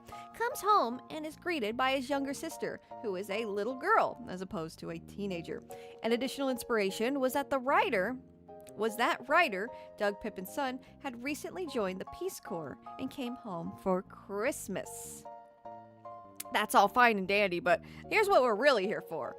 Incestuous interpretation. Dun dun dun! What did I just do? I meant to. There it is. Okay. The commercial became infamous after many viewers perceived that the brother and sister... Sorry. I had to clear my throat. The commercial became infamous after many viewers perceived that the brother-sister main characters were either engaged in or desired an incestuous relationship. The commercial inspired multiple works of fan fiction! Okay, when I said I was too busy in reading fan fiction, I wasn't reading this shit. Let me just make that clear. I wasn't reading this shit. I wasn't aware of this shit. I was reading fucking Durarara fan fiction. I was reading fucking Durarara and Yu-Gi-Oh! And what else was I fucking into? Bleach fan fiction. Anyways, collectively referred to as Folgercest or Folgercest. That's so fucking diabolical. That's fucking insane. That's fucking insane! Alright. Including an entire section on the website Archive of Our Own! AO3 isn't on this shit. What the fuck? You know, one of the most diabolical pairings I've ever witnessed was Loki x Thor from the MCU. And I was like, what the fuck? Why are they doing this? Why are they doing this? Why are people doing this? This might top it. This might top it because these people are genuinely related. And genuinely, it's a commercial. Who was like so moved by this shit? Oh my god. Okay. Fan art and parody videos. That's just Hobbit fan art. Comedy distributor Above Average Productions released an extended cut parody of the commercial. The parody, written by Glenn Boozin, shows the siblings in an incestuous relationship. Okay, yeah, I figured. Legacy, guys, legacy. For the advertisement's 10th anniversary in 2019, GQ interviewed people involved in creating it. The advertisement is periodically parodied in internet culture and memes, usually preceding or during the winter holiday season. It's a fucking tradition! Guys, it's a tradition! Why is it a tradition? Why is it a tradition? Why? Wrong emote! Wrong emote! Why?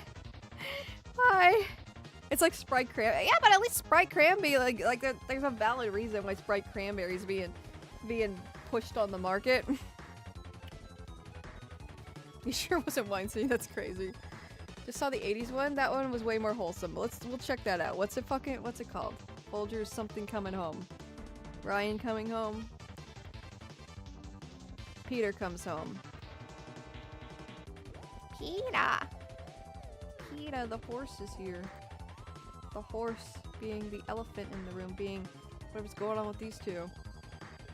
You know what? I have a theory. Maybe these two, like the actors, were really into each other. You know, they wanted to get together. There's some crazy chemistry off the set. And that kind of translated to the ad. That's just a headcanon. That's just a game theory. I don't know if it's true because still the director was still okay with this.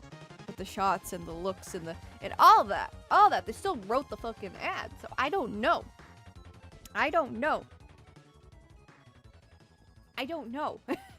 Let's look at the other one. Borkbine says, okay, one quick trip to our 3 and here are some statistics. There are 132 works. The oldest one was made on December 14, 2011. The latest was as recently as March 12th of this year. 18 are unrated, 19 are general, 32 are teen, 18 are mature, and 45 are explicit.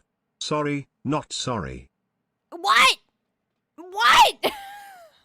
Oh, they're still making them? They're still making them? I'll look at that in a second, Melon. They're still making them? The internet never ceases to amaze me. Here's the one they were trying to quote-unquote reference, parody. Not really parody. It was supposed to be an homage to this, like a remake of this. So here. Thanks a lot. Merry Christmas. I know the quality's ass. I apologize.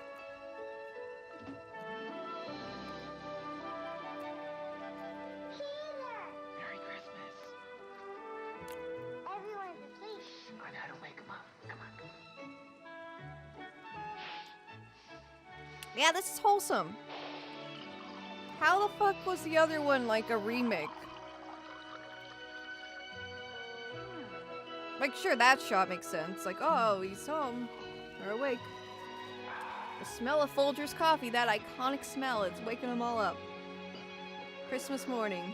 Christmas morning ain't complete without Folgers in the other. Oh, you're home. I missed you, Mom.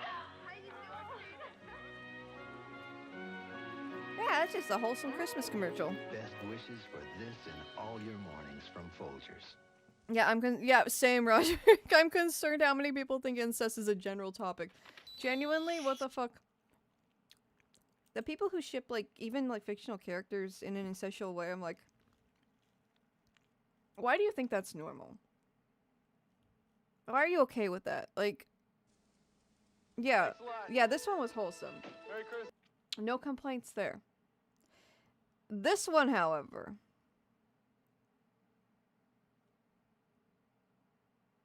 this one's fucking nope. Victoria Owlglass says Peter have seen shit in the Peace Corps that changed him forever, including his view of his sister. See, in this one with Peter, in the Peace Corps, or whatever, I don't know what's going on with this Peter, the 80s one, but that's just a wholesome commercial. He's just happy to see his family. He's waking them up with some coffee. The little girl's happy to see him. A sibling that's clearly much younger than him. Probably doesn't get to see him very often. That's cute. I don't got siblings. But that seemed pretty normal to me. Now, I don't got siblings, but this don't feel normal at all. This 2009 one, this shit ain't normal at all. That shit's fucking weird. Holy fuck, watch it. Holy fuck. Yeah,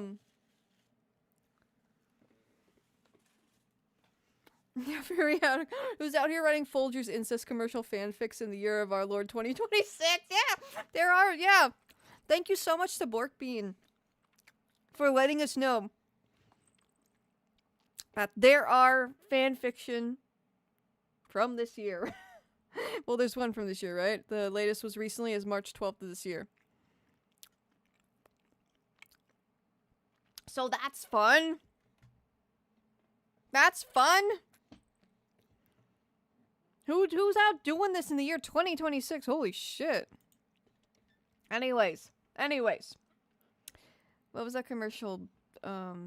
This one. Detective. I don't think this has anything to do with what we're talking about, but Detective Millen said this. Oh, is this Arinami? Oh, this is yeah, Yakuza. The Yakuza parodies this. Oh, yeah. Yeah, this is a classic.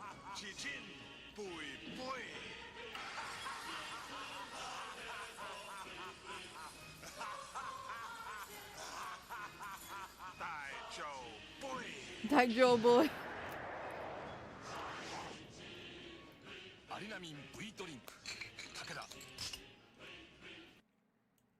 Yeah, it's like a vitamin drink, I believe. I've never had one. But yeah, they reference in the Yakuza games. It's like their potion or like HP boosting thing. But yeah, no, that was a classic. He looks so unhinged. Yeah, he genuinely. I love the pipeline Arnold had from being like this big macho bodybuilder in the 70s, being an action film star, like this big macho action film star in the 80s, then having a more comedic role later in the 90s, and then just straight up becoming the fucking governor of California. And then he had like scandals and shit after that, but you know, like crazy turn of events, crazy life. The Governator, I believe, is what he was called when I was a kid.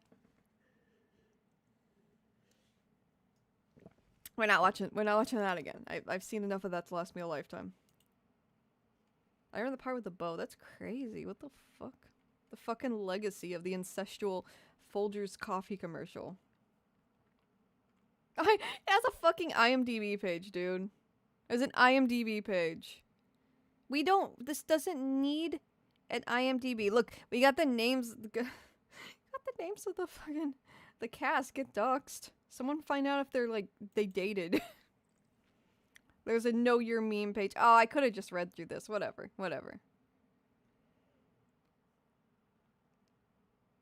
Nothing gets me in the holiday mood like that incest Folgers commercial. Yeah. It just resurfaces all the damn time, too. Look at that. It just rears its ugly head. It just comes back like a fucking herpes outbreak. It just comes back every now and then to, like, remind you it exists. That's fantastic. Recent images and one is censored, so that's great. Oh my god! No!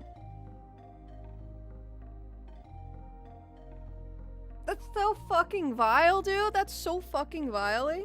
Vile? Coincidentally, the same title as the 1978 movie? What? Oh, by the way, I have a new emote. Let me see if it's up yet. This didn't remind me of it. I've been wanting to check periodically. Let me see. Yeah, it's still not up. What the heck? I have to check on that. Damn, I'll have to look on settings later, but I have a new emote. It's supposed to be... It's an animated emote, too, so it should be out soon. I don't know what's going on with it. I uploaded it before I started, like a couple hours before I started. Whatever. Once again, how do you even make fan fiction out of a 40-second ad? They make it work. They make it work. Never question fanfic writers. They have made far worse work. They probably just write in their own lore and shit, though. That's what I would assume. Yeah, that's some information I kind of wish I didn't know about. They're very big actors? What the heck? What the heck? Damn, imagine, like, your big break being the Folgers incest commercial. But Clover Sue says we need a palate cleanser after this rabbit hole now.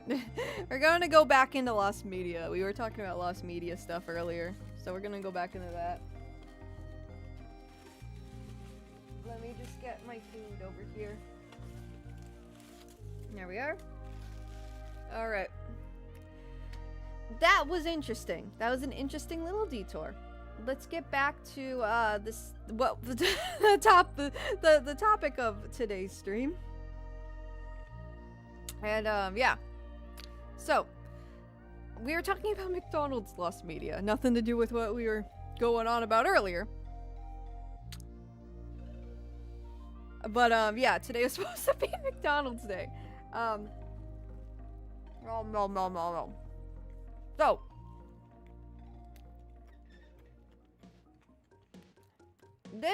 there's a lot of lost McDonald's media, just to put it in perspective before we get into this.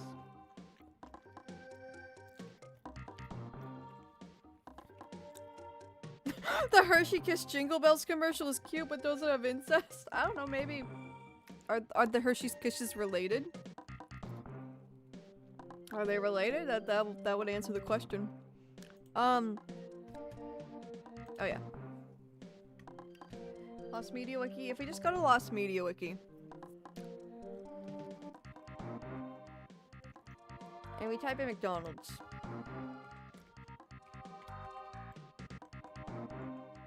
A lot of stuff comes up. A lot of stuff.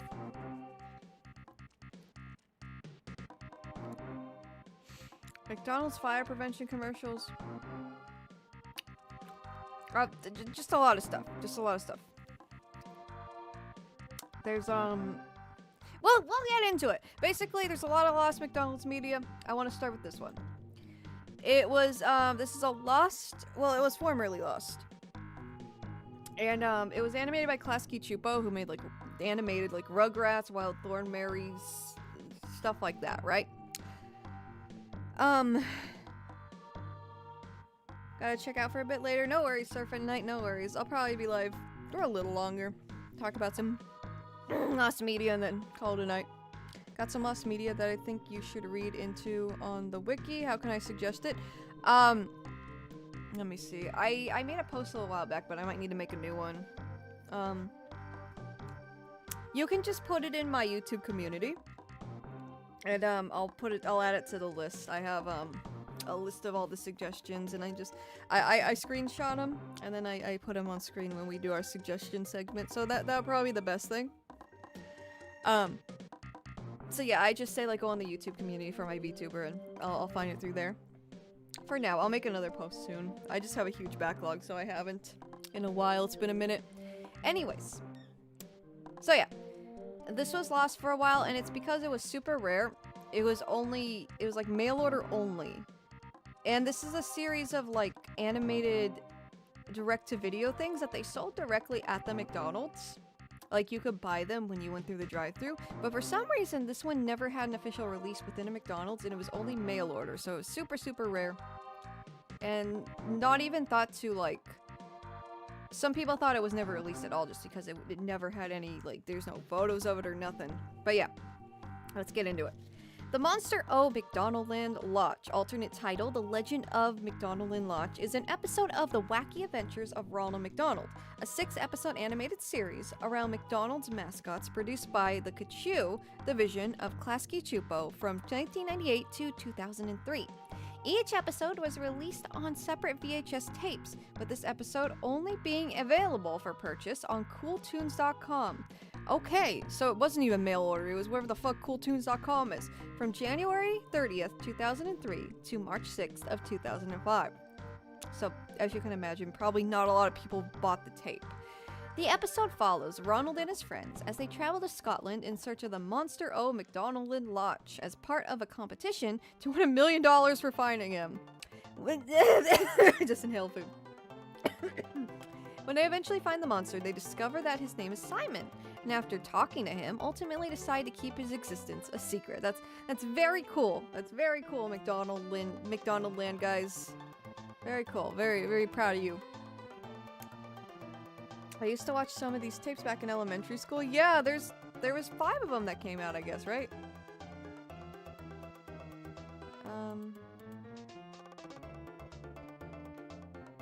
Yeah, 6 episodes. So 5 of them did come out at McDonald's, and this one just, for some reason, didn't. Anyways, but yeah, it was a popular lost media topic like years ago. This is like ancient lore. And this one's one of the most fascinating to me. Anyways, let me drop my food for a second. Meanwhile, 2 professors are building a fake monster in order to win the prize money. It goes on the loose when the McNuggets take control of it. What? Brother, what? When the gang visits Sunday's Scottish Terrier cousin Simon... Well, when the gang visits Sunday's Scottish Terrier cousin... So this dog has cousins in Scotland. Simon appears to fight the fake monster and wins. After the fight, the town holds a festival. So, you know, typical McDonald's shit. It's always the mail order. Yeah, mail order stuff is always the most rare shit or just completely lost. Like mail order, some of the most rare My Little Pony figures. I was like really into collecting the G3 ones and the G1 ponies, the ones from the 80s. I would go on these sites, and apparently the rarest ones were the ones, like, obtained through mail order. Same with, like, Beanie Babies, I think. A lot of stuff. All the mail order stuff always is, like, the most rare, because who the hell was doing that, right? Not most people. It's the meme music. Yes, it is. Yes, it is. When the McNuggets take control of it. Yeah, I guess you could say that. Yeah, for real. For real scribbles. On December 20th, 2014. So yeah, this is ancient lore. This is very old lost media lore. On December 20th, 2014, an anonymous poster on the board CO on 4chan claimed to have a legitimate copy of the tape. So yeah, this wasn't even on the wiki. The wiki wasn't even around yet, I don't think. This was on fucking... Actually, I think it was around, but very, very new. So yeah, this took place on 4chan. Claimed to have a legitimate copy of the tape, saying that if it really is lost, it's neat that I found it or something. Well, by found, I mean my older brother looked up to see how much the whole set was worth and could not find a set of 6. So, like, the 6th one just wasn't anywhere. The anonymous user posted several photos of the tape and its cover, in addition to low-quality photos of the tape playing on a half-broken CRT screen. The anonymous user received offers upwards of... Okay, ready? You ready for this? Upwards of $15,000 for the tape, on the condition that it is not digitally uploaded. So they wanted to hoard that bitch. They wanted to hoard that bitch. They wanted to spend money on it and hoard that bitch. So, I don't know if an offer on 4chan is worth much, but yeah, that's crazy. The tape on the condition that is not digitally uploaded. On May 9th, 2015, the anonymous owner claimed to rip the tape to his PC, willing to sell it, and then upload it to YouTube shortly after. Throughout June of 2015, Lost Media Wiki user Inkling Boy leaked several screenshots of the tape, both proving there are multiple individuals in possession of this video and spurring rumors that the video would soon surface. That's always such a common thing too. Someone's like, I have this thing, I'm gonna release it soon. I have this thing, it's gonna be out soon, guys, trust me, trust me. And it does happen sometimes, but a lot of times just nothing comes about from it. It's just, you know, very common in the Lost Media scene.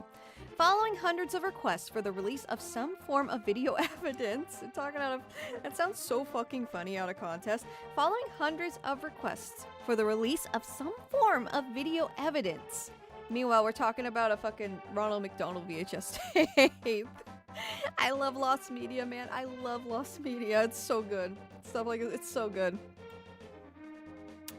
I don't know if it is this, but I think I found the VHS for the McDonald thing online. There's 6 of them, so it would have to specifically be for this specific special. They wanted to hoard it, sadly, a tale as old as time. Absolutely, Scribbles, absolutely. It's so fortunate to have it playing on a half-broken TV, yes. In things like hyper-realistic blood and just weird descriptions. Weird descriptions. I forgot where the hyper-realistic blood thing came from. I think it was like... Who said that? It might have been Saki Sonobashi, the poster for on 4chan who mentioned Saki the first time. I don't remember. Just shit like that. It always like the weirdest descriptions. Anyways. Inkling Boy.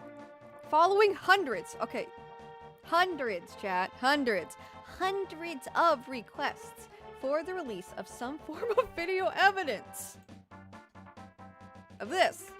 Inkling Boy leaked 2 segments of the ending of the episode on YouTube on June 28th, 2015, with specific instructions to never duplicate or re-upload the segments. Yeah, good luck with that. Good fucking luck with that, bud. The channel and videos were deleted on an unknown date. So, you know, found in Lost Media. On July 12th, 2015, a YouTuber by the name of GL Bracer uploaded an unlisted 18-second clip making a possible third holder of the tape. It's like the fucking Triforce, dog. We got a third owner. We got a third owner. It's like, I don't know, like fucking, like airbenders or something. Like, whoa, there's another one that exists. Or Jedis. Like, oh my god, like, there's another one? There's another one? And yeah, honey love, that's another good example. I thought it came from one of the more infamous creepypastas. Oh! That's right. You're right. I think it was that, yeah. I just hear it, and I still hear it around when people are like, you know, memeing. I don't know if it is, but I think the VHS... Oh, I just read that. Anyways. Yeah, possible third holder of the tape. On August 14th, 2015, a YouTuber by the name of Austin Solom uploaded another 4 minutes of an unlisted video. So just these fucking people uploading brief clips of this thing just for the clout of having it rather than, you know, documenting the damn thing. On September 6th, finally, on September 6th, 2015, our Lord and Savior, our Lost Media Savior, YouTuber What a Cartoon, uploaded the entire episode publicly. While the original video was deleted, it has since been re-uploaded by other users. So good, love to see it. What a Cartoon. You know, they didn't want the clout. They just wanted to preserve it. And at the end of the day, that's what it's all about. And yeah, a few people have made videos on it. That might have been where I found out about it. Are those the McNuggets? Oh my god. Holy moly. Cartoon catastrophe. Oh, it's a 2-parter too. It's a 2-parter. Thought you were gonna mention Daikate. The fact that they made an official cut due to the person who made it just not wanting to reference such a traumatic event that some people... Oh, I know nothing about that, Jay. I wasn't really a creepypasta person. Oh, yeah. Pixel Night, that might be it. This was Christine Cavanaugh's, Birdie's voice actress's final role before retiring. She's most famous for being the original voice for Dexter in Dexter's Lab, Chucky in Rugrats, and Babe the Pig. She passed away in 2014, about a year before this resurfaced. In a way, this hunt was done out of respect. That's cool. That's cool. I didn't know that. I did not know. Yeah, Dexter and Chucky have the same voice, don't they? I never really realized that. That's crazy. You should check out the live action segment that occurs before the animation sequences. Oh, there's live action segments. Interesting. Let me take a peek. I found out about this particular tape from a Pat Mac video. Interesting. And yeah, I didn't... Does Diecade have anything to do with the specific church? I did not... I'm not aware of that element.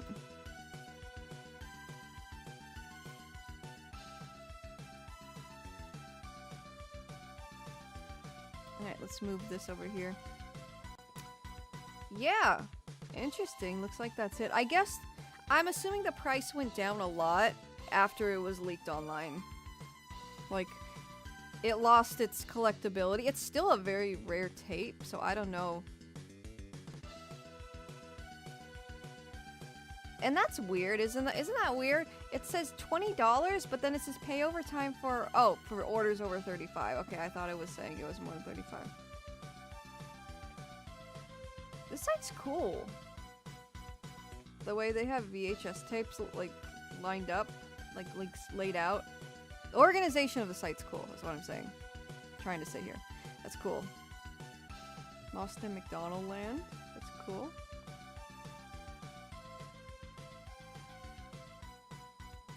Do they have cars on VHS though? That's my question. That's my question. Do they have cars on VHS? Nope. Didn't think so. Didn't think so. That's a cool site. Yeah, that looks like it. That looks to be it. I don't know why it's so inexpensive, but that's interesting. I guess just, you know, it's not as collectible anymore 10 years down the road. Now let's check YouTube. There's probably a good video on it. And as I promised, we're going to watch that, a little bit of that video. I don't know about the whole thing, because I know it's a pretty long video, but the McDonald's DS game, we were going to watch that video.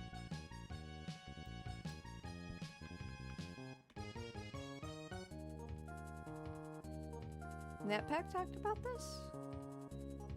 Whoa. It's a little too big. Okay.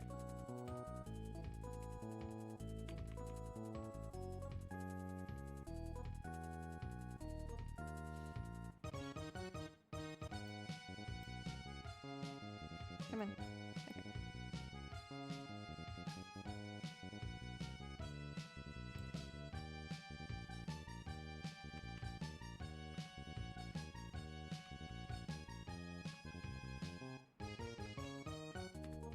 Oh, yeah.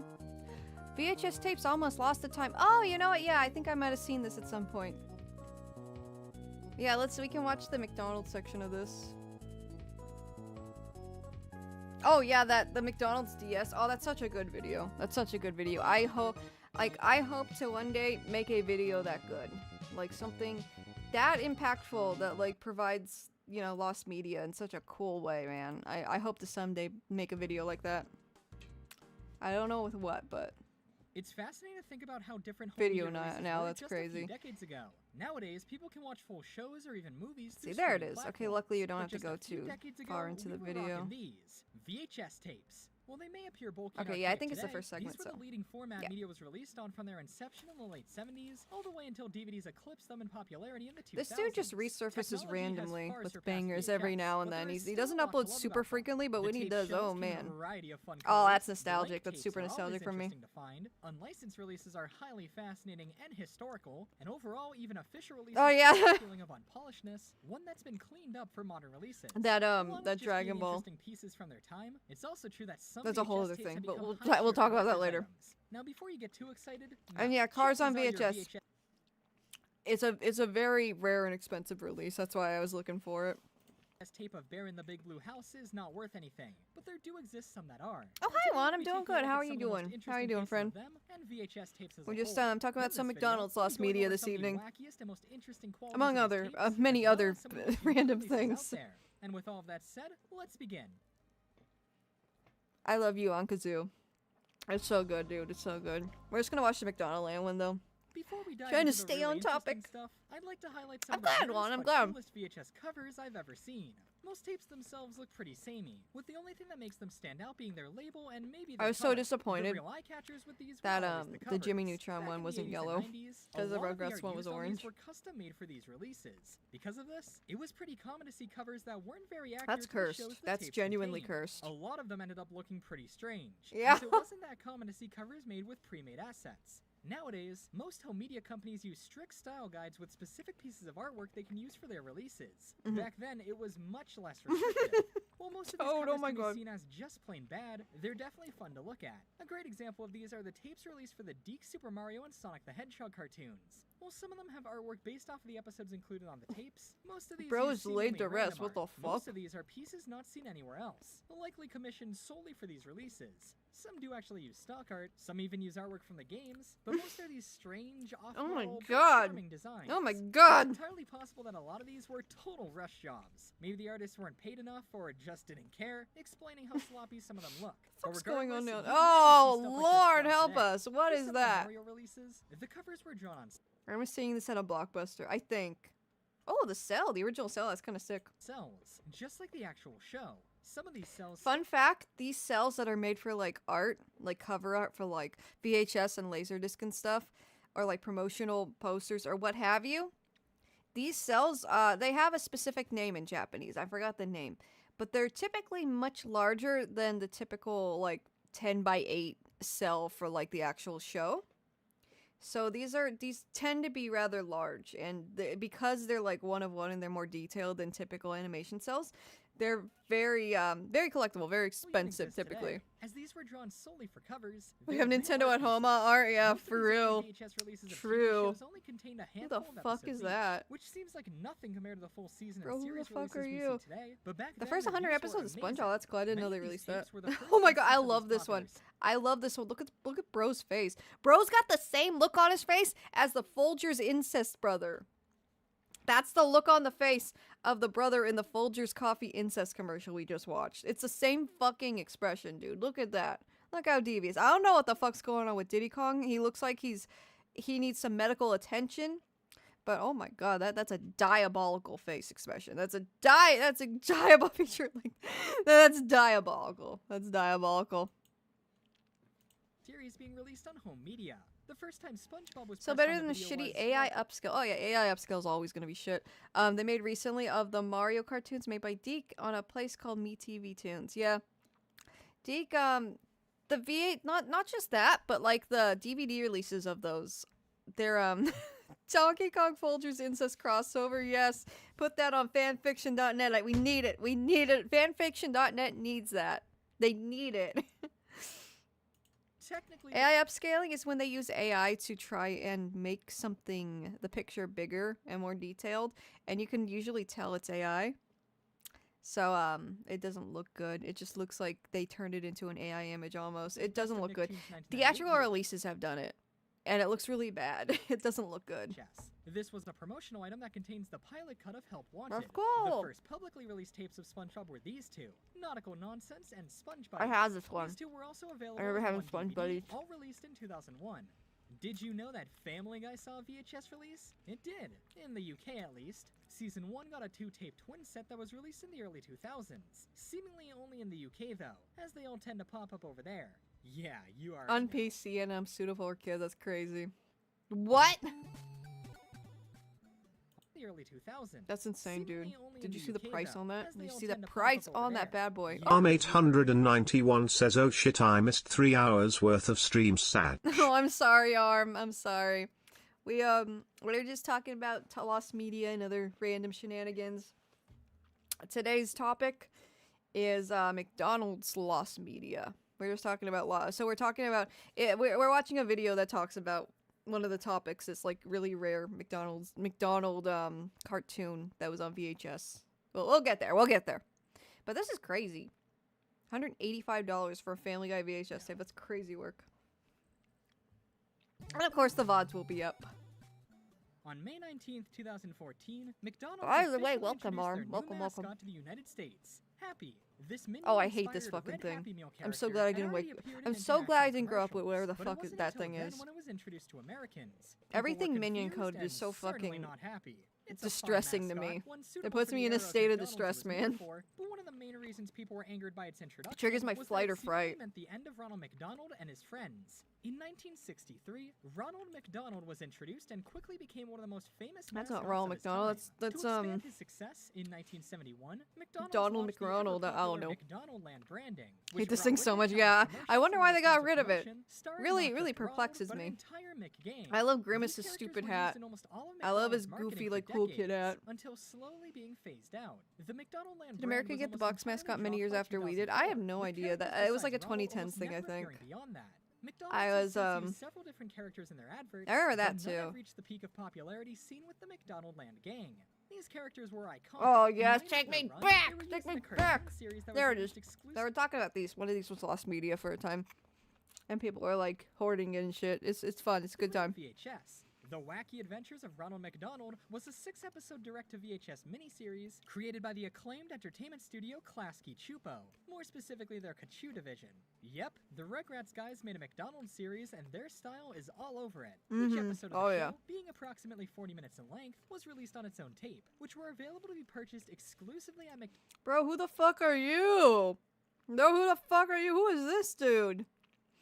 It's like those like edits where people put themselves in episodes of Family Guy and The Simpsons and stuff, or whatever. What's just some animated cartoon, and at point it has like a red circle around the dude. It's like, who is he? Like, bro, who are you?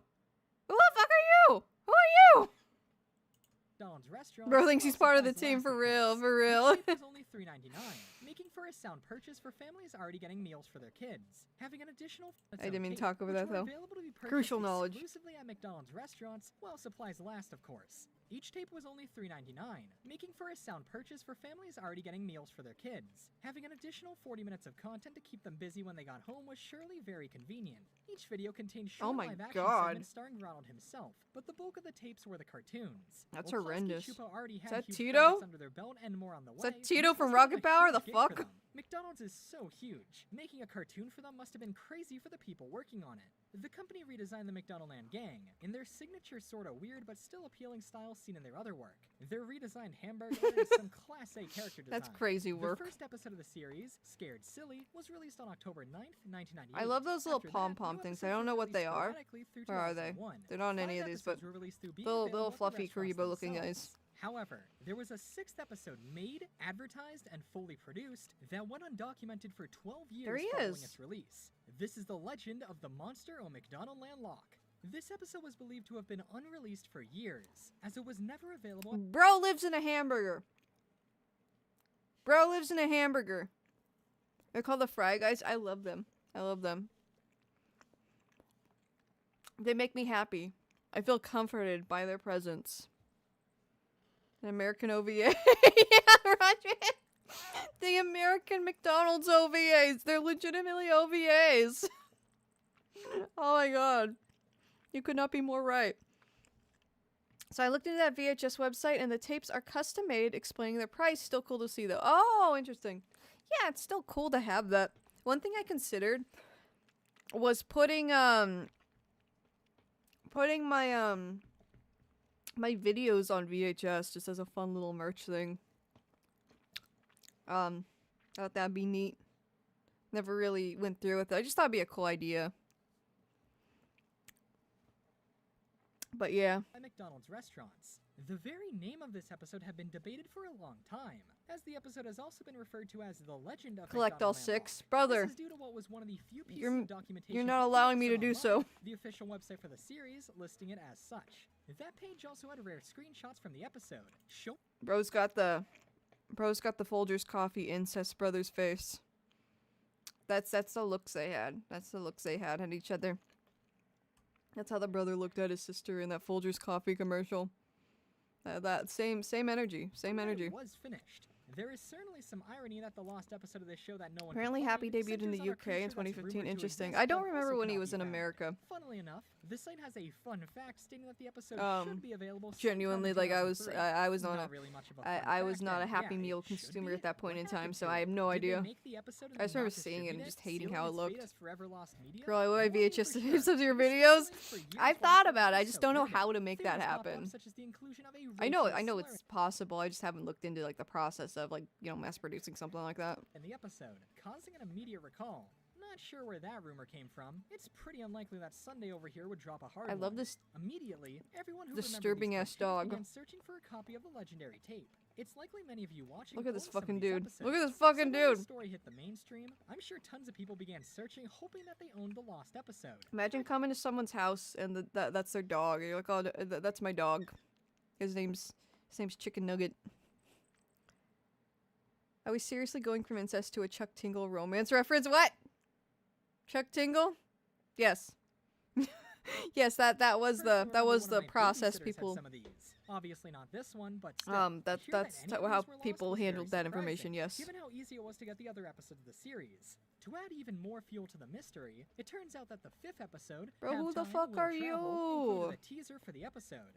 Unfortunately, this commercial didn't include any real animation, only screenshots. This did, however, confirm the final name of the episode.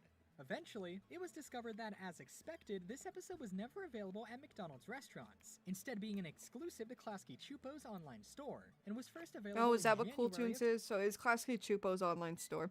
It's only $11.95 too. 2003. So that's why it's so rare. It had a very You limited bet. release 2 years after the previous episode. It's doubtful. I love that. I love that. Hang on. At the time. Instead being an Filled with original songs kids just love. Kids did not have the opportunity to consume this media. How do you know they love them, dude? How do you know? exclusive to Klasky Chupo's online store, and was first available in January of 2003. So that's why it's so rare. It had a very Pee-wee's limited Playhouse, release 2 yeah. years It does after have the that previous vibe. episode. It's doubtful there were too many hardcore fans at the time jumping Ronald's on its release, Playhouse. so I doubt that many copies were Ronald's even Play produced. Place. It's a textbook example for The a dog rare looks like it'd be release. voiced by An Seth online exclusive Rogen. Online ordering was still in its infancy for a show based off of McDonald's. A show Yeah. mainly sold as a Yeah, quick he does. impulse buy for those wanting a cartoon to go with their Happy Meal. I doubt many parents who bought one of these tapes were searching online for more episodes. So it's likely only the most hardcore of McDonaldland fans purchased this. I do wonder how many copies of this episode were made, though. The other episodes are See, all like very back then, not everyone ordered stuff online. It wasn't as common. I had to really convince my parents to order stuff on the internet. Not everyone did it. A lot of people were still apprehensive to do that. So, like, mail order. Yeah, that makes sense. Like, at least mail order was a system people understood, but ordering things online, like, not only would they have to know that was online and able to be purchased online, but you'd have to go through the process of ordering it online. So, during a time when not a lot of people would do that, basically. McDonald's has so many Yeah, it was the locations, Wild and a West. ton That's of a those good way to locations word stock it, Mac. these tapes, which means many of these were made. It's Like, how it those was there, fast-food but it toys wasn't, can like, never become too rare, as they're Consumed all by everyone, right? It wasn't something everyone used yet. Also, I remember those Furbies. And I remember the Tamagotchi toys. always made in such high quantities. There's almost never a Whoa! shortage of them, besides the odd recall. Who knows? Maybe all of the unsold copies of this were destroyed, leaving very few of them left in existence. Either that, or there's a box somewhere with tons of unsold McDonald's VHS tapes that are now worth hundreds of dollars. Someone get the Hamburglar on that. Anyway, no one had come forth with a copy of the episode online.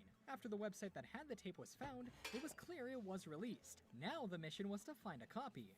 Even today, there are no archived eBay listings of the tape, and very few images of it have been Whoa. posted online. Because of this, it can be hard to tell what's real and what's fake. You'd see endless listings of supposed full collections of the show, but they only ever contain the first 5 episodes. It seriously looked like not a single person purchased a copy of it off that website. These were a hit when they first came out. Surely someone had a copy, right? The curious case of this VHS was brought into mainstream lost media attention on December 20th, 2014, when a 4chan thread was created. There's the thread.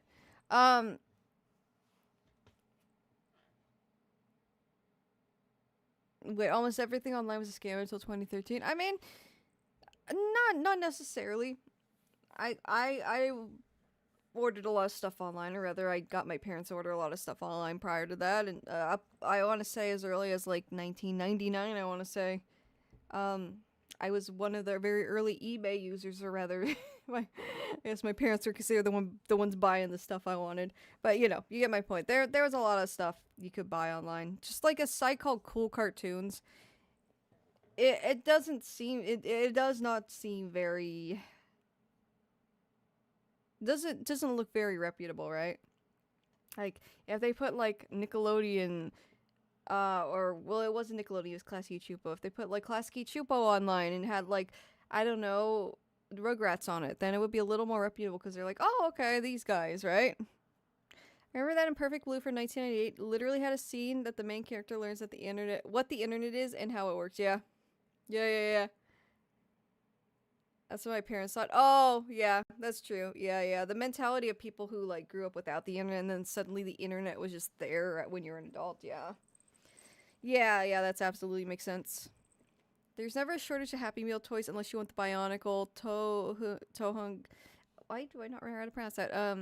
Sets from 2001. Yeah, that's true. My mom kept a lot of Happy Meal toys thinking they'd be collectible, but not very many of them are like super rare. I bet you the final episode gets found in a random Salvation Army. Oh, it was found on 4chan, and we'll get there. I'll let you guys hear the video. I remember in Paper Mario, a game from 2001. Yep, one of my favorites. There's a joke where someone says his hobby is to order stuff online. How times have changed. Yeah, it was a very niche thing back then. Yeah. We'll get into that. Director Stoshikon is literally warning us how dangerous sometimes the internet can be. Oh, absolutely.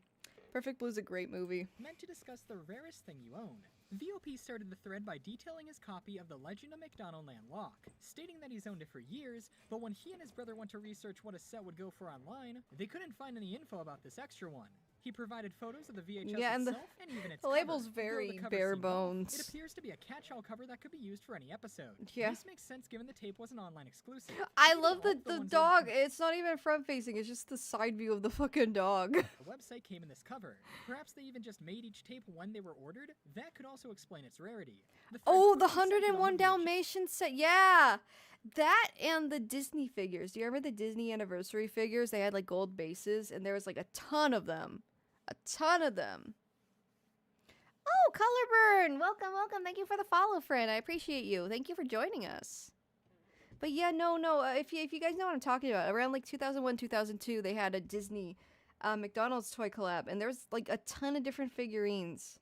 And yeah, they were cool. And yeah, the 101 Dalmatians one too. I remember at Blockbuster, I got a set of like this big ass box of like Dalmatian figures, from 101 Dalmatians, and it might have quite literally have been like the whole litter, there.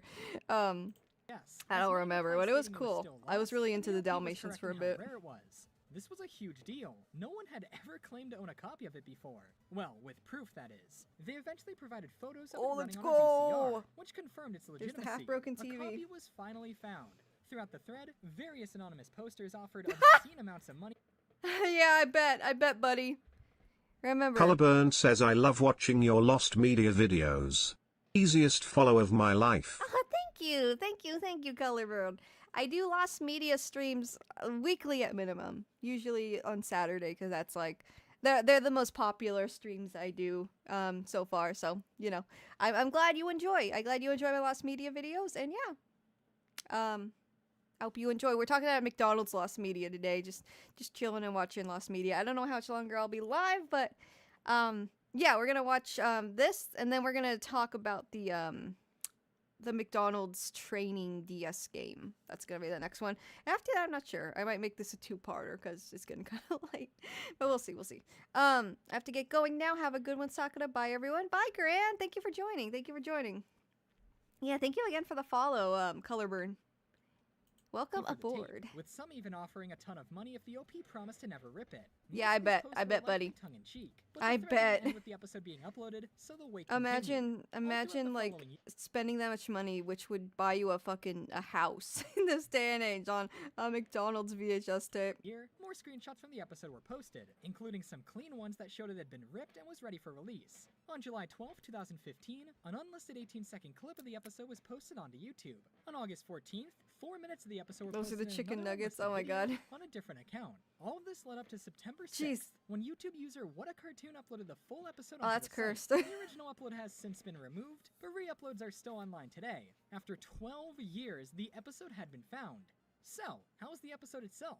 Does it live up to its legendary status? Well, it is pretty fun, and up to the quality of the other episodes. The show, while obviously an advertisement for McDonald's, is pretty well made. Really? with You good don't say. You animation and don't writing. say. I'm honestly surprised this concept was never made into a full show. Though I guess the in-restaurant release model That's was true. more attractive to the company. That's true. Ronald's a The little episode cursed. centers on Simon, the titular monster of McDonald Land Lock himself, who befriends Birdie, and they both learn important lessons like keeping secrets while not being afraid to show themselves to others.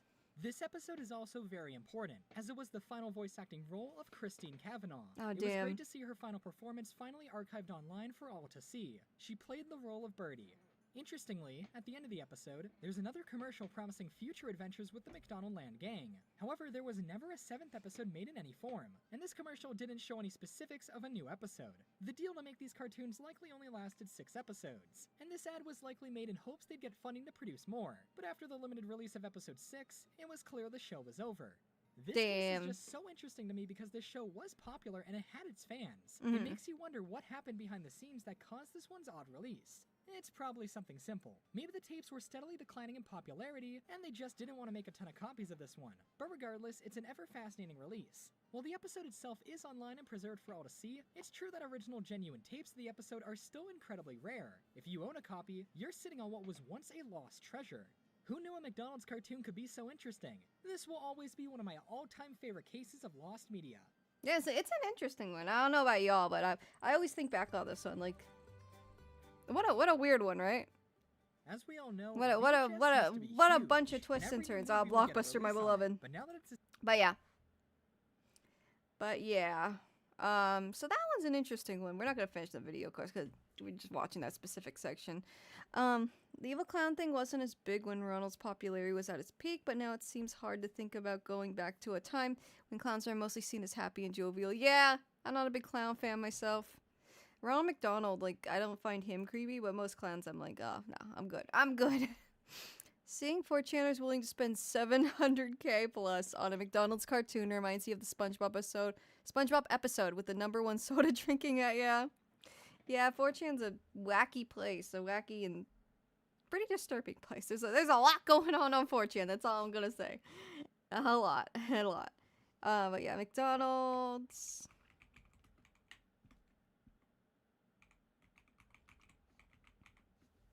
Yeah, this is another really infamous McDonald's lost media piece. Like a lot of people. Playing the McDonald's training game in a McDonald's. I think a lot of people know this one. We'll watch a bit of it. Because what happens if you put the world's best-selling handheld game machine in the world's biggest burger chain? Oh, thank you for the raid. I Bluntilda. Welcome, friend. Raid! Oh my god! Thank you. Thank you for the raid. Welcome, friends. What did you all get up to? Oh yeah, this video is a masterpiece for real. Like it's such, like, the video itself is so good, dude. I hope to make a video this good someday. Thank you for the follow, I Bluntilda. Thank you so much, friend. To answer the OP, I'm not sure what the rarest thing I own is. I got a couple of 1 in 11,000 things. I'm sure I've got something more obscure. Yeah, that's something that would take me a minute to think about too. For me, it's probably something goofy like a Pokemon Center plush or something. That movie did a number on the clown industry. Are we talking about it? All that aside, thank you for the raid. Oh, thank you so much. My model is made by Minty Cosmos. This is my chibi model. I have 2 others, but this one, I felt like using the chibi today. Thank you, though. Thank you. But what did y'all get up to? In your stream, of course. We're watching, we're doing a lost media stream, and I am, we're going through McDonald's lost media. That is a topic for today, because we were kind of talking about McDonald's. a few streams ago, so I was like, you know, it'll be fun. Let's talk about a bunch of lost McDonald's stuff.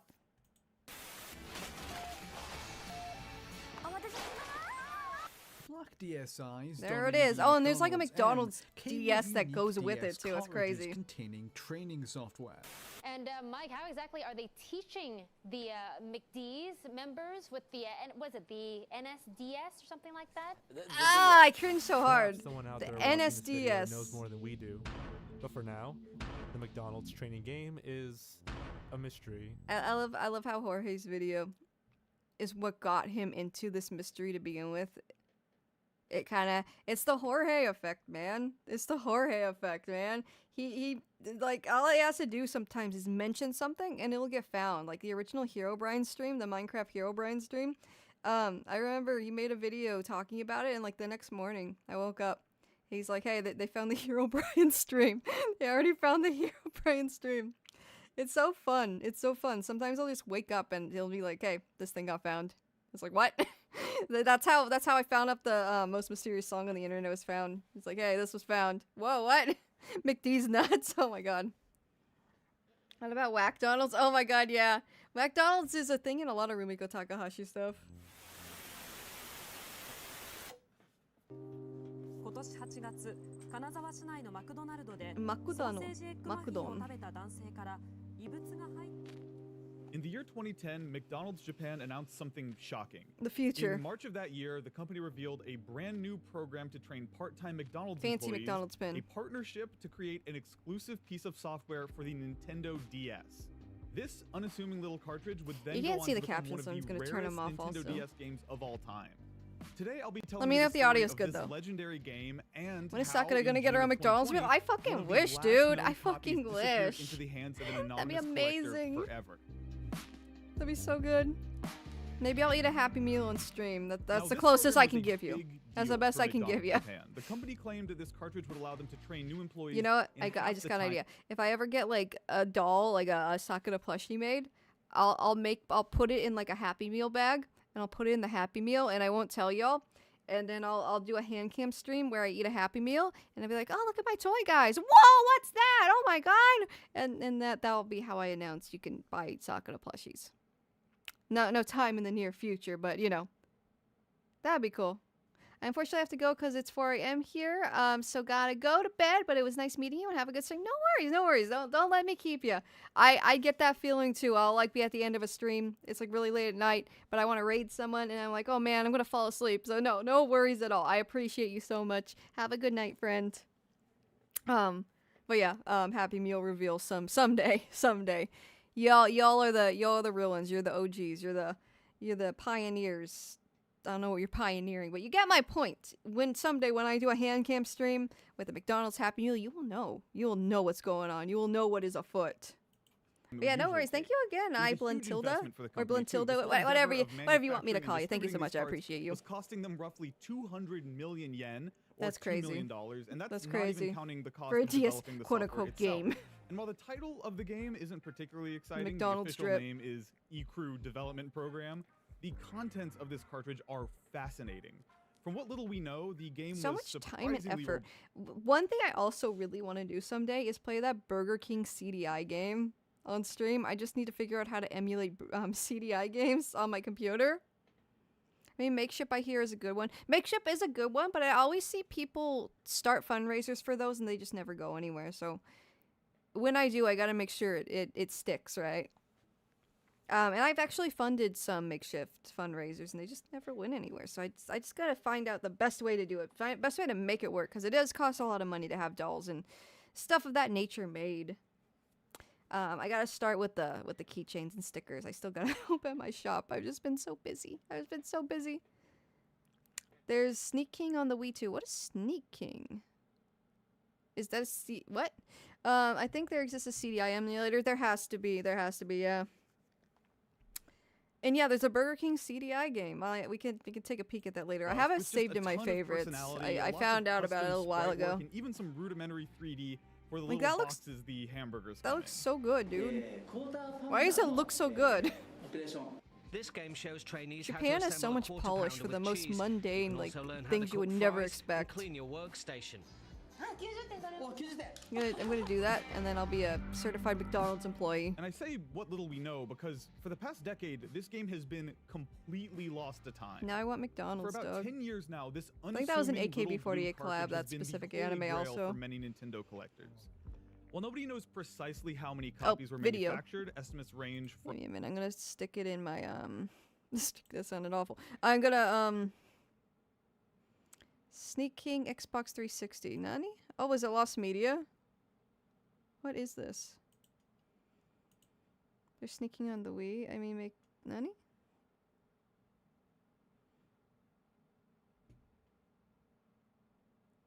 Oh, that Burger King racing game with the King mascot. I do remember that, Bork. Hopefully George mentions the Cowboy Corno that MF Do sampled for phasers. Oh! Did they find out it was a cowboy one? I didn't know that. I have actually talked to him about that. Like, I'm gonna give a disclaimer real quick. I'm not a messenger for George. Like, yes, he's my partner, but like, it's ultimately up to him whatever he wants to cover. I do not have like executive access to like make him cover a topic. That's completely up to him. But we do discuss things every now and then, and we did talk about like lost samples. He thinks it's really cool. That doesn't guarantee a video, but yeah. It is a really cool thing. It's just the act of making a video and making sure it's a content-worthy video. That's a whole other beast.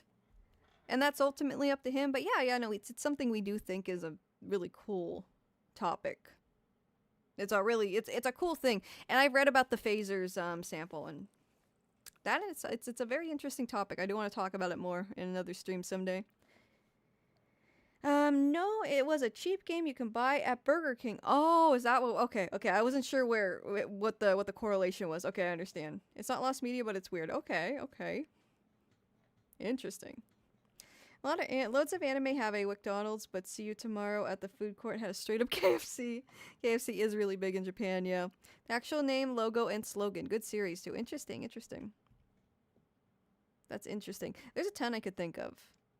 And I'm pretty sure like the fast food in the fast food chain in Devil is a Part-Timer, is that what that anime's called? It's very McDonald's coded, you know. But yeah, no, the McDonald's thing is very common. One thing is for sure. And McDonald's has been like really popular in Japan since the 70s, so like yeah, a lot of anime have covered that. A lot of it covered McDonald's. A lot of anime have had like, you know, McDonald's type places. Of taking something that appeals to the young people of Japan and deploying it as a recruitment tactic is something McDonald's has a lot of creative minds in there. I'm sorry, I keep pausing it. They have a lot of creative minds in their marketing. Like that family ad they made a little while back that people got mad about because they thought it was trying to promote the nuclear family or some shit, I don't know, that had like a mom and a dad and a little girl. And it was animated like this too. Like there's a lot of creativity at play there. Done many times all that aside. Before. Among the most memorable examples would be this anime-style "Join the McDonald's Crew" campaign. That series is great. Yeah, it was really cute. Featuring members People just of like to take shit too far on Twitter, I think. AKB48. I was saying because of the tracker stuff being found right after. Oh yeah, no, you're good. Don't take it as a personal. I just felt I should say that because I don't want to give the wrong impression. That's all. I wasn't like saying it directly at you, so and nobody take offense at that or like think I'm talking directly at you. I just want to be clear. I just don't want there to be any any assumptions just because, you know. I don't really have any play in what he decides to cover, and same with him and my content, you know. We have our own creative freedom. So, that's all I was saying. People will get mad over everything. Will get mad over anything, absolutely. Especially on Twitter. But yeah, no, I was just clarifying. I didn't mean it in like a. I wasn't like irritated or anything. I just wanted to be clear. My bad. Some Hilton PSP game for training employees and transposing a memory onto McDonald's. And of course, the existence of that Bloomberg news report I showed you at the beginning kind of contradicts existence the whole confirmed. This game is a hoax theory. But strangely, that Bloomberg news report has remained the closest look we've ever gotten at gameplay for 10 years now.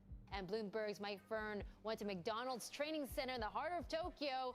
And that game is a little bit trickier than it looks, actually. If you don't get everything exactly right, it won't let you shake your fries. Japan, the only country. Damn, I hate it when they don't let me shake my fries. Somehow, in the time since I didn't really miss much. We're talking about The McDonald's DS game now, the training game. McDonald's Japan HQ. We have never That's why I vibe really on gotten Instagram and a close YouTube. look Yeah, at the game, and Twitter's probably the best place to promote my content. Like YouTube stuff and when I'm live and whatever. So I do have to exist on there, and like luckily my side of the algorithm doesn't show a lot of toxicity, but yeah. There's a lot of toxicity when I you know, go beyond my borders, when I stray a little too far into you know, the hotbeds for that kind of stuff, I guess. nobody has really gotten It's their hands whatever, on the it's just cartridge, the or internet. At least everybody who has And gotten Twitter's their hands just on the gonna be cartridge Twitter, but has kept it I try to completely just stay in my themselves. own lane, basically. Or at least that was the case until December 2018. When a user yes. on assemblergames.com named Code1038 made the following post announcing he'd gotten his hands on the game. Hello guys, I found this very rarest cartridge a year ago and I'm still at same point. I can't reach hidden menu to see 3D Burger and play games. See 3D I've tried Burger, with I am famous man. Japanese speaker to enter in it, but unfortunately, I need a code. I've made this little video what I can do. Help needed. Now maybe you're confused, so I'll explain. Code1038 on this forum, also known as Cody Tontweet on YouTube, had actually gotten his hands on a copy of this coveted game. However, and here's the incredibly intriguing part, he had been stuck for years on the title screen because the title screen required a password. Cody had even included a video captured directly from his copy. The editing is so good in this video, and sure man. enough, this gameplay video, the only gameplay video we have of the McDonald's training game, is only 2 minutes long because he couldn't get past the title screen. And while it's only 2 minutes long, what's in those 2 minutes is unbelievably intriguing. First off, there's this amazing opening cutscene. Oh, yes.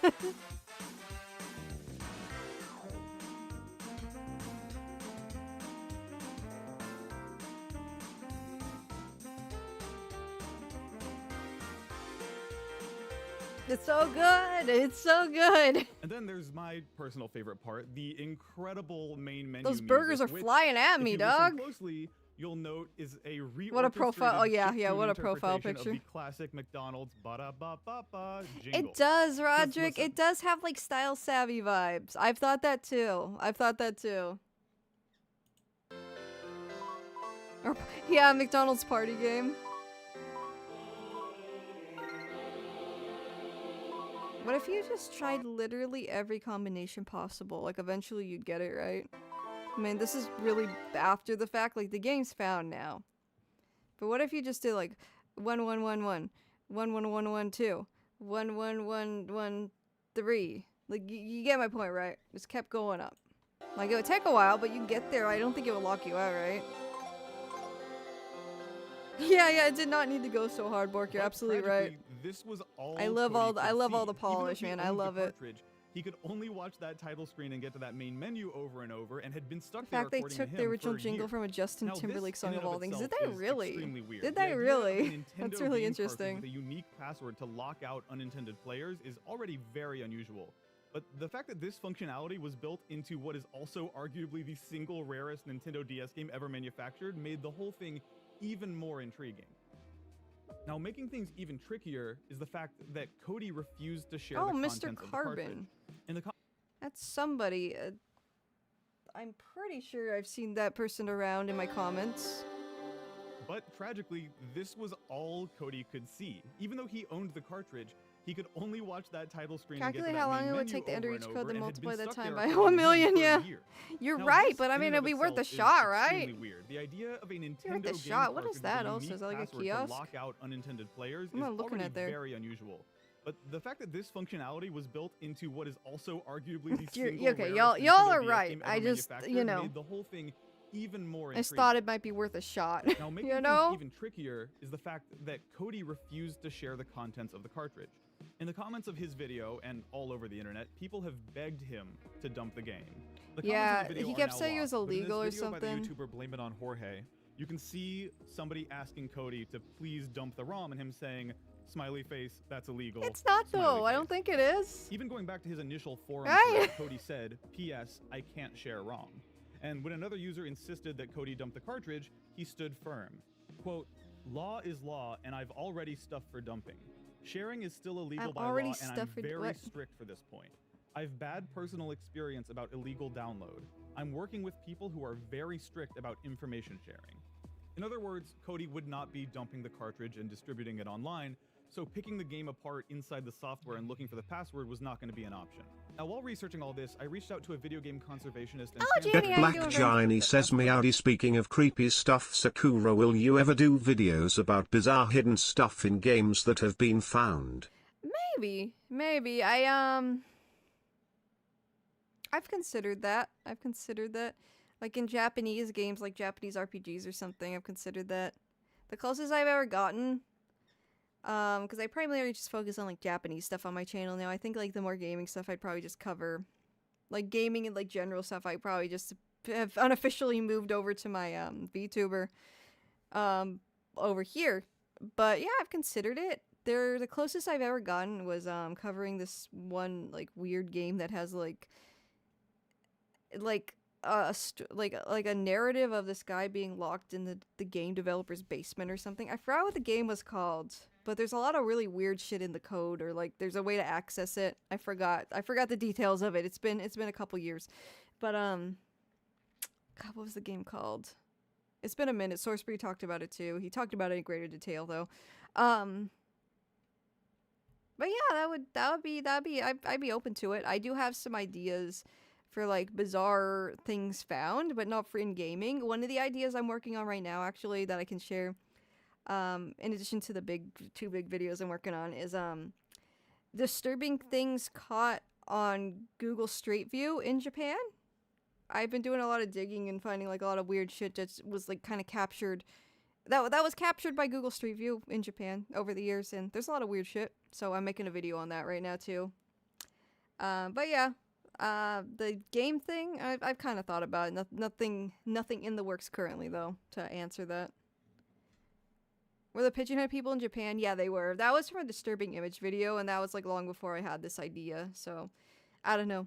I might add it again at the end or something. We'll see. But there's a lot more. There's a lot more instances of that I have found. So I'm gonna make like a dedicated video to that kind of stuff. I recall you had that gaming channel for a bit. Did you ditch that? No, I didn't ditch it. It's more so just I don't have time to manage 3 channels right now. But eventually I'll upload to it again. It's just a channel for me to like talk about gaming and shit, which like I'm already doing that here. So like whenever that channel, the need arises for me to use that channel again, I will. There are some video ideas I have written down.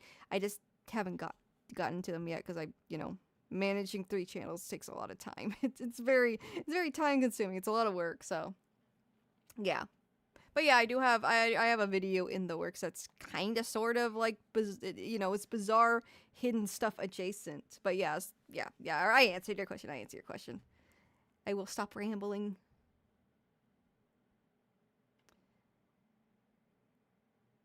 Don't be such a Brandon. Oh, you're talking about this Cody guy, yeah. Why? I can't believe Brandon's like a fucking derogatory term now. Because that one dude with the fucking... an issue that is a bit hard to dodge, because whenever you've got something that's valuable, the cookies bustle. That's gonna drive you to do anything that decreases that. That's value true, Smith. is, Nobody wants to upload anything. Copyright law's very, very strict. You know, but the Cody guy, I don't know if it's been mentioned yet, but the Cody guy here, he's in France. So I'm not sure what the laws are for that game with whatever's going on in France. I don't know. Speaking... Oh, I already read that. I didn't know Justin Timberlake wrote the McDonald's jingle, and it's only from 2003. Yeah, I just learned that. That's so interesting. Yeah. No, it is clever, and I got it. It's kind of like... right? It's our community has our own slang now, I guess. An idealist, so that's what I would do. But some people, are not very into the idea that. Oh no! Whoops! I didn't realize my face tracking. Hang on, I gotta fix Cody's that. insistence on not sharing, the members of the I'm still here. Assembler Games forum did their very best to help him out. They translated the menus for him. Just give me a minute. Just watch the video while I figure out what the fuck's wrong with her face. And nothing. They came up completely empty-handed. Eventually, the forum shut down, and the quest hit what looked like a permanent dead end. Damn.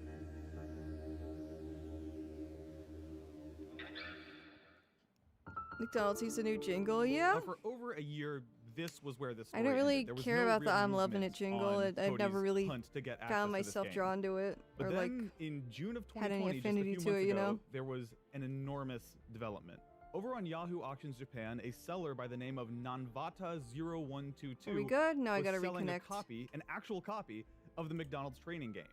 And that would have been exciting enough on its own, but the thing that made this auction really special is that from the photos you could Are we tell good? that whoever this mysterious person Very is who good, was okay. selling the game actually Crisis had averted. the password. In all the photos of the game, you could see it being played. There was actual gameplay on the screen. Yeah, they're This past the. person had the password. Yeah, they're that playing Cody it. They're needed, playing the feud. The password for this specific cartridge, which was completely unprecedented. Now the thing is, Nanvata0122 clearly knew what this was worth, because they listed this auction at a whopping Holy fuck. 345,000 yen, the equivalent of about 3.5 thousand. Yeah, the US yen was dollars. stronger back then. This is like 2020, I want to say. Still, the I'm item bored of it. description Yeah, was clear. I You like weren't the just one paying before for that. this The very we rare love game. to see you smile, but I think they took that away because the employees didn't want to be forced to smile. And the I'm loving it. It's equally iconic rare to me. matte Those were black saying McDonald's logo branded just DSI. who's- Included in this auction was the code. Yeah, just who's required out to here boot saying the that to game up. McDonald's? Yeah, yeah. For the very first time in 10 years, there was finally a path forward, a way for the world to finally see what secrets the Japanese McDonald's training game had. But there was an enormous 350,000. Yeah, that's a hell of a paywall. I don't know if I'd even pay it. Reappeared now on a new forum called Obscure Gamers and posted, "I found a guy on Yahoo Auctions Japan." who Depends. has It full depends. If access I to had menus. like I need someone to a banger contact him and get video access." and like a little But, of little course, extra that money never to like happened. drop No on one was some able lost to reach out to media, Nanva knowing you had 0122, pre-preserved. and Yeah, besides, I'd there's probably no way do it. this It just person would be giving depends up on this like password. how much And how then much the auction money just I could sat throw there away for at that weeks, that with point in seemingly time when no it one like willing to fork up the occurred, cash I for guess. this very, very, very rare game. That was until July. That's like 9th 2000. at Oh, yep, 9 absolutely. PM The Japan yen time, is so weak when now. an anonymous person placed a sniper GoFundMe to bid help at get the it. last Yeah, second, that'd be tricky won the though game. because if it's an auction, the GoFundMe would it would take a minute, and then like you don't know if the auction would end by then or someone then else will get it. vanish. You know. That was And also 4 months GoFundMes ago are now, for like and ever helping since that people auction too. I ended, don't know if I'd be Biddy comfortable stepped doing that at forward all. as the owner of this game. In 2020, one was put up for sale on Yahoo Japan Auctions with one of the training cartridges and sold for the equivalent of around $3,200. Most people have just assumed that it went into the hands of a private collector, someone who's as fascinated People as tracking you and it, I yeah. about Nintendo history, who has no intention of ever sharing this precious gem with the outside world. Seemingly, this person was perfectly content to just enjoy this game themselves and never let us see what the gameplay looked like. Just as quickly as it had appeared, the game had once again vanished. And so too had the world's only opportunity to actually experience the gameplay of the McDonald's training game. I fucking and until now, this lost has been my where mind. This story ends. At- And At this point in time, like in this point in the video, I fucking lost my mind, dude. Just if you haven't seen this, just watch. satisfying and predictable outcome that honestly paints a pretty grim picture of the state of video game preservation. But I'm here to tell you that there's more to this story. A lot more. Because, viewer, I've been keeping a secret from you. See, the person who placed that bid, the person who won that $3,500 auction for the McDonald's DS game, the person who now owns the only copy with the password included, that person is me. That's so crazy, right?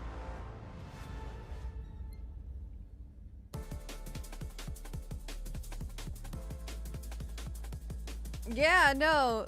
All right, let's back up. So I don't know if we have time to watch the whole thing, but yeah, it's a crazy video, dude. Months ago, I received a comment on one of my videos. So many ups and saying, downs. You have to make a And video. this was all done. This was obtained, and all this was like all this occurred during COVID, when there was a lot of restrictions on things, especially in Japan. Japan was very strict about like COVID procedures, including like things that came in the mail from other countries or went out to other countries. So I flew to Japan and placed a bid, yeah. But see, he couldn't fly to Japan because it was during COVID. Cause yeah, he is the I flew to Japan guy, like with the Domino's Hatsune Miku. But yeah, it's a good video. It's a really good video. Like the quality of the video is just stellar. It's great. I don't know if you have time to watch the whole thing, but yeah, I highly recommend it. And TLDR, yes, it's up, it's found. We'll look at the Lost Media Wiki article. They give you the TLDR. I'm gonna link this though, because I highly recommend people watch this. It's a good video. It inspired me to like up my editing game too. It's one of the videos that inspired me to like really lock in with the YouTube stuff. I should get this game for my legally homebrewed 3DS because I think it'd be funny. Yeah, that would be funny. That would be funny. It's like that people hoard things like Lost Media. Oh, absolutely. I think people like that suck. It's not cool.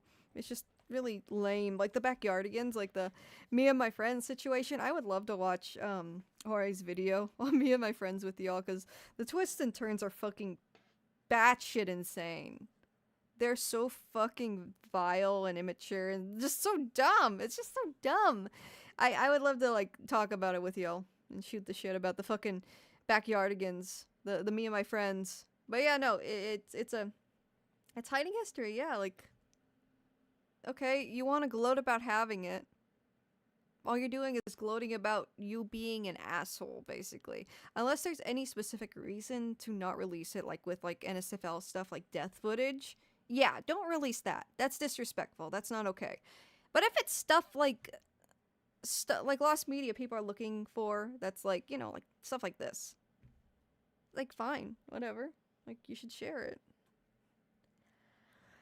But yeah, oh, it's a kid show too. Oh yeah, that one gets so fucking insane. I didn't know the whole story until I watched Tori's video. Like I knew it, like I heard about it in the background when people would like talk about the updates, but I didn't know just how fucking insane that search was. It's crazy, dude. Also, let me check YouTube chat. Also, I said this a little earlier, but if you guys missed it, over on YouTube, I don't have the ability to check YouTube chat very often. Hi, Mr. It's Clobbered Time. How are you? OBS isn't showing YouTube chat for some reason right now. But yeah.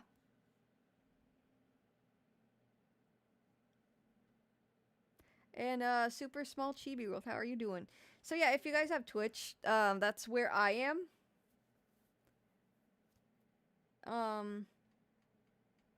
And yeah, Adrian Malar. Yeah, hello everyone.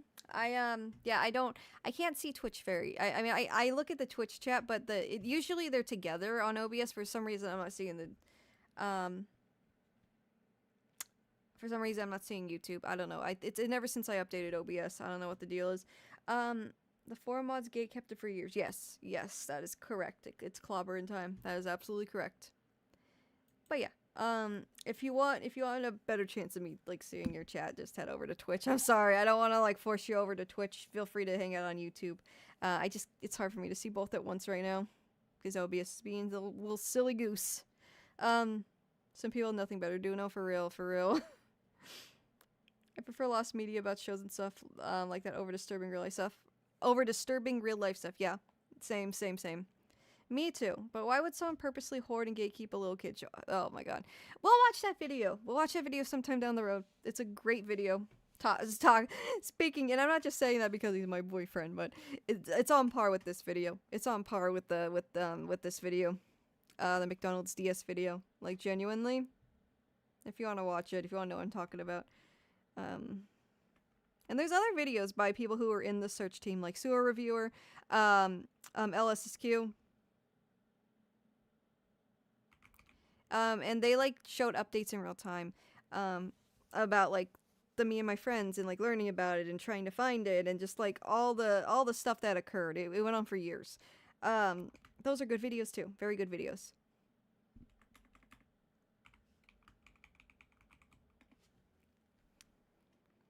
Whoops, I should probably And this fucking thumbnail. This thumbnail's so goated. This thumbnail's genuinely so goated. But yeah. We'll watch it sometime. It's a long video, so... It's later on. But I swear to you, I'm not just saying that. It's such a good video, dude. It's such a good video. Oh, okay, Arm. That's good to know. That's good to know. I just want to make sure you address everyone. I don't want to come off as rude. I'm not intentionally ignoring anyone. I mean, eventually, like, if the chat gets too crazy, I just miss people in chat. It's just what happens. I can't read everything. It's hard to multitask while I'm streaming, and of course. But yeah, I just want to make sure I address everyone that I can. I don't want to come off as rude, basically. Sakura, have you heard of the channel El Supersonic Q? Oh, Pixel, yeah, I've collabed with LSSQ. I know LSSQ. We talk on Discord. He's a cool dude. But yeah, no, I did a collab with LSSQ. It was a few years ago in 2023. And we did other collabs on other channels. So yes, I do know LSSQ. He's a cool guy. He's a cool guy. Very good content. I just learned about him. Yeah, no, he has good content. Very good content. A lot of good stuff. Uploads very regularly too, which is something I should start doing more on my YouTube channel. Okay, but more McDonald's Lost Media. I'm gonna pin this if you want to watch this Backyardigans video, but we'll watch it. We'll watch it eventually together. And again, I'm not just saying this, but it's a really good video. If you want to watch something on par with the McDonald's training video. Good stuff. Anyways, she would stream again if streams are comfy. Oh, LSSQ. Yeah, I don't know. It's ultimately up to the person. Streaming takes a lot out of you. Streaming takes a lot out of you. I can say that. I can say that. I do enjoy streaming, but it is something that, you know, and it's hard to multitask streaming and making content. I know that too now. Anyways, McDonald's Lost Media. McDonald's Lost Media. Another one that I think is quite interesting. There are lost... Oops, I closed the wiki. There are lost... I think... Yeah, the me and my friend situation is crazy. There's a lot going on there. So there's another really interesting lost McDonald's topic that is very near and dear to my heart because I talked about it in my very first Lost Media video back in 2020. And there are lost Japanese commercials. There are lost Japanese McDonald's commercials, so... And they're the earliest commercials.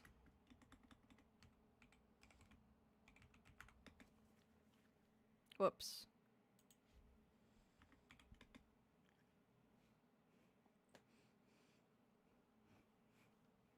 So, oh, let me turn the music back on, by the way. F-Zero, let's go. By the way, I'll probably be live again tomorrow.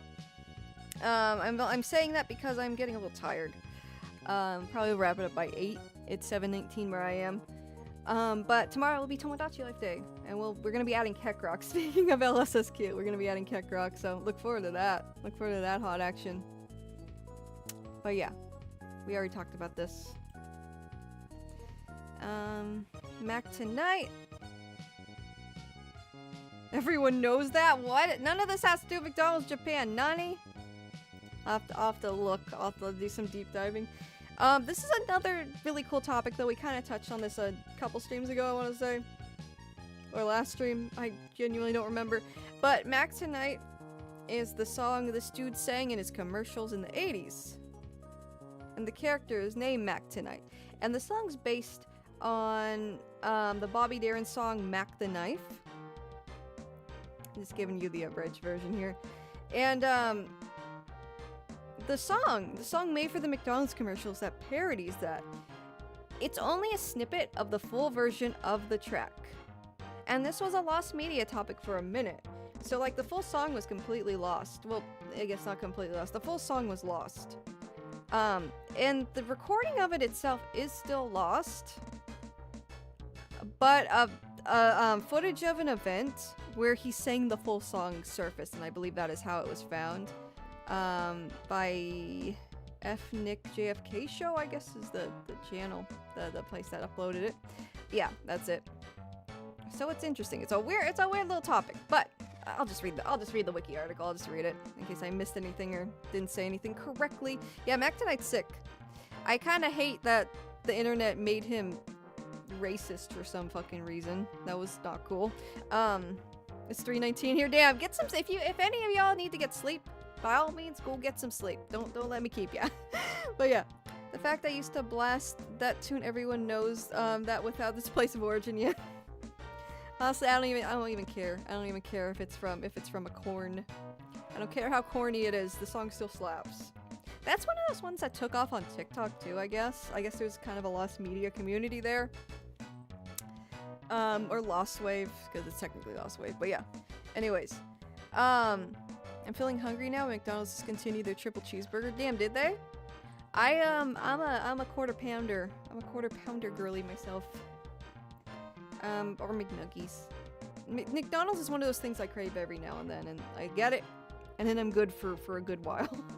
unless it's breakfast. I do love McDonald's breakfast, but I'm usually not up early enough to act on it. One of my favorite things, though, I will say, is DoorDashing McDonald's breakfast and scheduling it to arrive at my house, and then I go and I get it, but I'm just going to the door, right? And I got McDonald's breakfast just ready. But see, that's a dangerous, very, very dangerous tool, because if I sleep in and forget it's out there, well, I just wasted a shit ton of money, because DoorDash and Uber Eats is expensive, dog. It's expensive. So that's I'm playing a dangerous game. So if I schedule that McDonald's breakfast, yeah, if I get up on time, it's hell yeah. It's just right there. I don't have to go to McDonald's. Fuck yeah, it's amazing. I'll eat it from my fucking bed. I'll tear it up live. I'll tear that shit up live. But if I fall asleep and forget about it, then I just wasted a ton of money, and then I'll just be upset the whole day. So, you know, very delicate balance. But yeah, I love McDonald's breakfast. It's so good, dude. It's so good. I'm a big fan. And it's even better when it's just delivered straight to me. It's very good stuff. I love my Egg McMuffins. I love my McGriddles. McGriddles are a gift from God himself, dude. Man. Anyways. Last time I had McDonald's in Japan, it was so good. Oh, yeah, McDonald's in Japan is so good. Have you had those Gohan burgers? I'm not talking about Goku's son. I'm talking about the rice burgers, where the patties, not the patties, the buns are not bread, they're rice. They're like grilled rice. It's so good, dude. It's so good. Hardly go anywhere anymore, but I basically eat the fries and pies. Oh, the pies are good too, yeah. That's so valid though, yeah. I don't being a content creator, I don't see the outside world very much. I don't. Anyways, yeah. Mac Tonight found extended version of song from McDonald's advertisements late 1980s. Mac Tonight is a character which appeared. Hang on, I'm gonna turn down the volume on my end. A little distracting. I have a hard time focusing. Mac Tonight is a character which appeared in multiple commercials from the fast food chain McDonald's during the late 80s. These ads have been since praised due to their style, and most notably their version of the song Mac the Knife, popularized due to American musician Bobby Darin, which replaces the lyrics of a criminal with a knife to lyrics based on the McDonald's brand. The character stopped being regularly used after a lawsuit by Dodd Mitchell Darin, Bobby Darin's son, in 1989.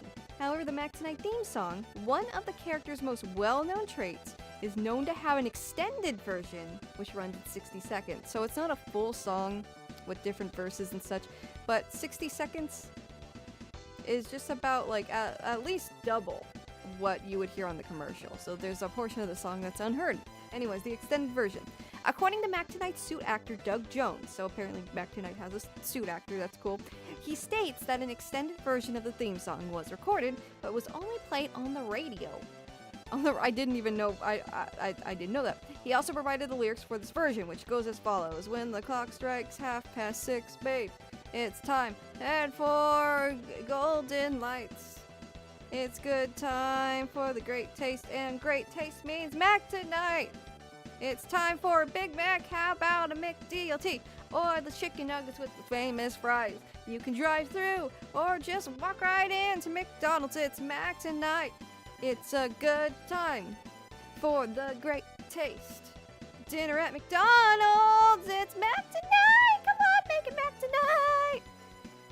I don't remember how the song goes, so please take that as the song and just pretend that's how it sounds. While the original 30-second version of the theme song can easily be found online, no recordings of the 60-second version were known to exist. There were attempts to get in contact with Brock Walsh, Mac's voice actor, in order to get a copy of the extended version. According to Brock, while he doesn't have a personal copy, he would ask around for it. As of now, no further updates have been given. On October 13, 2024, YouTube user FNickJFK Show posted a low-quality recording of an event where Mac Tonight was present at an opening for a McDonald's restaurant in Boca Raton, Florida at 6:09 in the video. Mac Tonight can be seen performing the extended version of the song playing in the background, rendering it as found. So that's cool. That's kind of bars. That's a crazy username, right? I was gonna say that. I can't really distinguish what's going on there. There's a lot going on there. I'm sure it means something to the uploader. I just don't understand what. Anyways, here it is.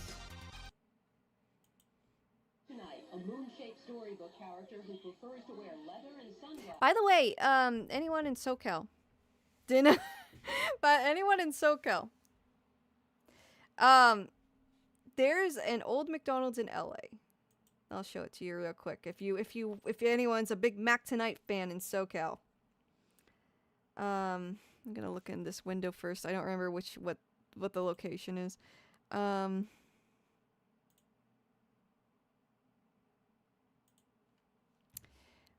Let's see.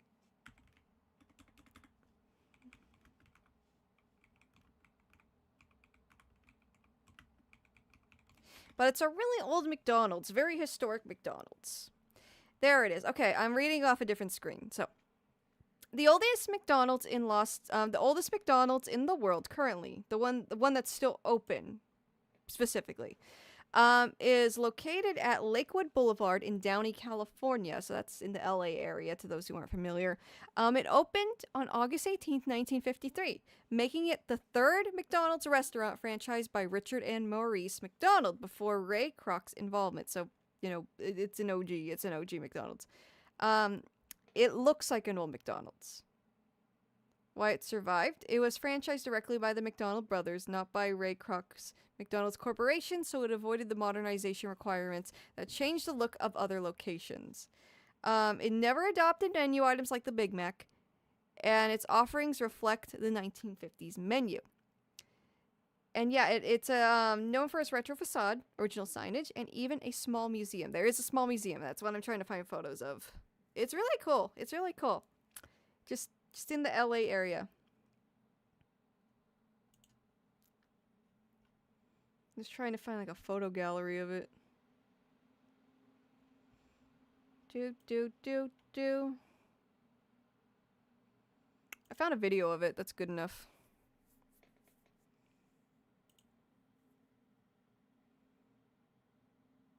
Bing videos. That's crazy work.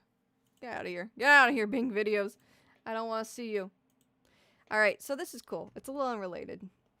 I'll show it to you in just a minute. I don't want to get too off topic, so let's first watch the rest of this. He is the center of a new McDonald's advertising blitz. Tonight, a moon-shaped storybook character who prefers to wear leather and sunglasses. That's crazy work. As a child, I'd probably be terrified of that. Just saying.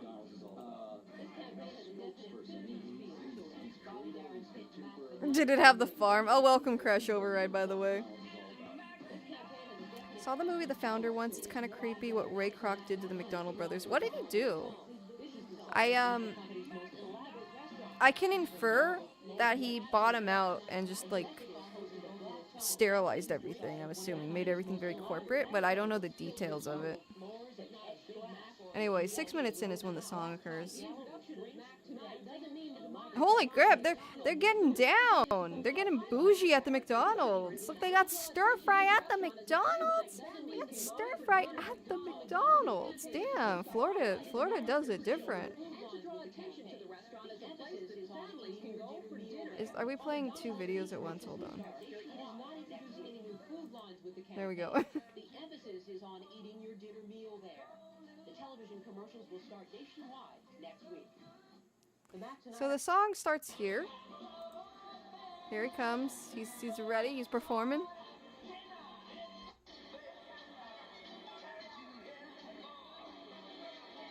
He promised them one thing, then just took over the entire business instead. That's foul. That's so foul. A similar thing happened. I was reading about the Cabbage Patch Kid dolls, and apparently the original design came from a woman who made them at a farmer's market, like a local farmer's market or craft fair or something like that. And she had no interest in mass producing them. They were just a doll she made. But because she didn't have a copyright of the designs or any kind of like legal ownership of it that she like claimed, this dude came in and like copyrighted or trademarked or whatever you do, the dolls, and stole them from her and started mass producing them. And then like Cabbage Patch dolls in the 80s, the Cabbage Patch Kids dolls, the baby dolls, they were extraordinarily popular. Dude made bank off of something that wasn't even his original idea. And inevitably, this lady who made them at her like craft fairs, she tried to sue the guy who stole her idea, who made the dolls and made them like super popular and like a nationwide sensation, you know? And she lost because this dude filed the copyright. The fidget spinner thing, yeah, I vaguely remember the story behind that. Because he filed the copyright and she didn't, even though she was the one who made those dolls. Like, she was the original creator of that design. She lost, he won. She didn't get any money out of it. No money out of it. Yeah, Mac tonight, welcome to our reviewer. Welcome. We were talking about Cabbage Patch Kids dolls and how the original creator of them was kind of fucked over. But yeah, welcome, friend. Welcome. We were talking about me and my friends a moment ago, actually. But yeah, Mac tonight. Today is Lost Media Day. We're talking about McDonald's Lost Media. And yeah, the full Mac Tonight song is what we are discussing currently before I move on to some other goofy shit. So there it is. Not great quality, but it's there. But it's there, right? It's there. It exists. They'll even name drop French fries. It's crazy work. There's so many fights with those things. Luckily, my grandma made me my own back in the day. Oh, that's really cute. That's really sweet. But yeah. That's crazy. I would love to get Liddy at this event, just saying. Just saying. Like, look at the size of that stage for Mac9 himself, man. The 80s were crazy. Yeah.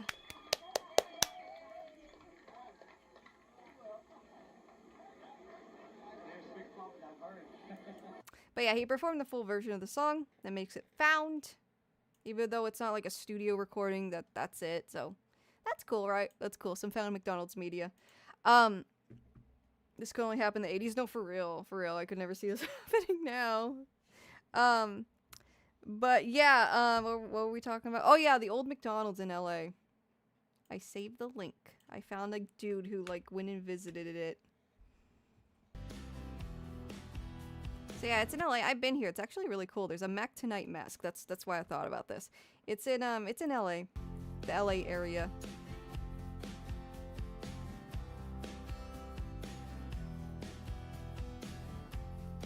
Bring him to Coachella. Hell yeah, that would make it worth it, dude. I'd go car camping in Coachella if Mac Tonight was there.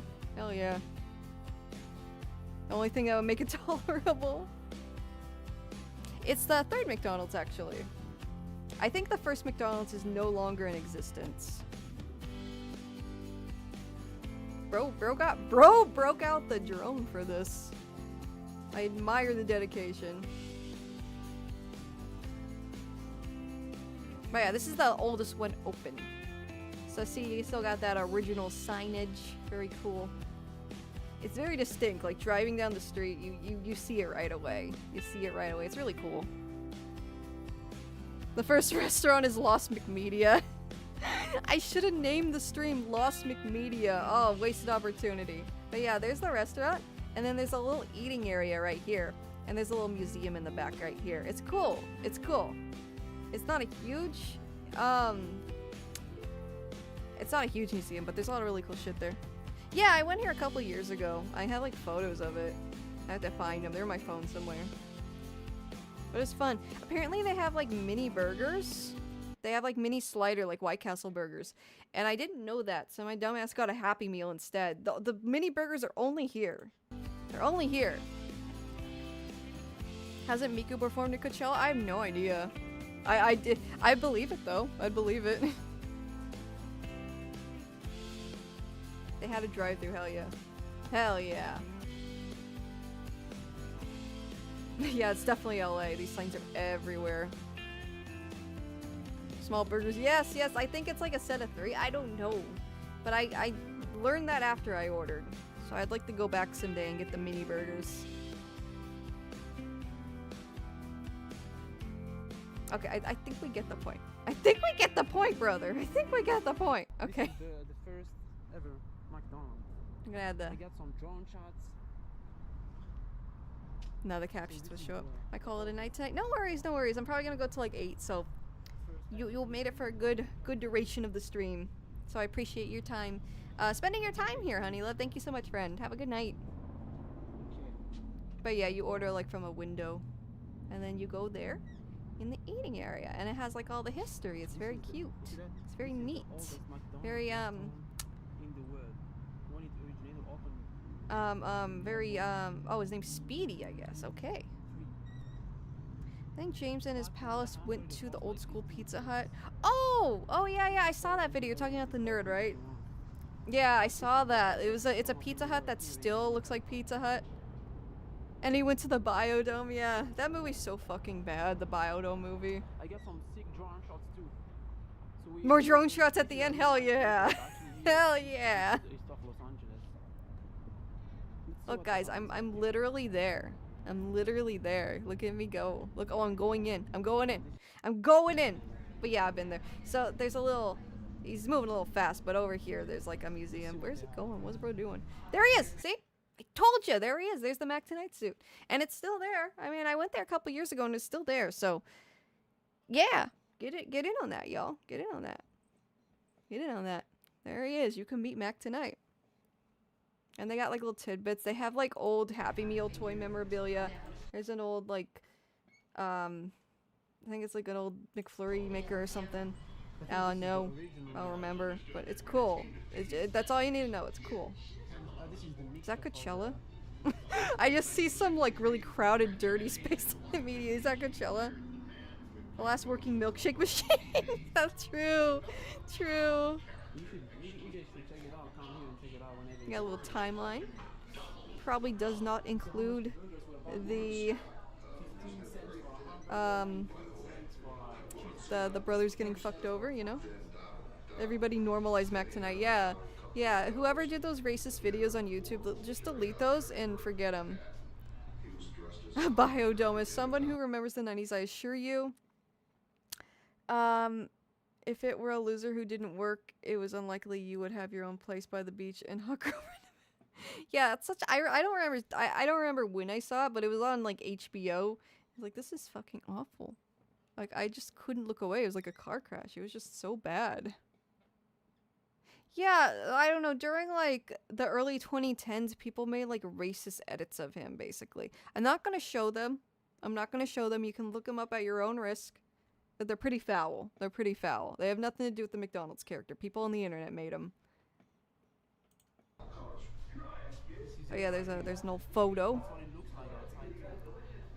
Drugs. It's a big old sign in the back that says drugs. Yeah, it's cool.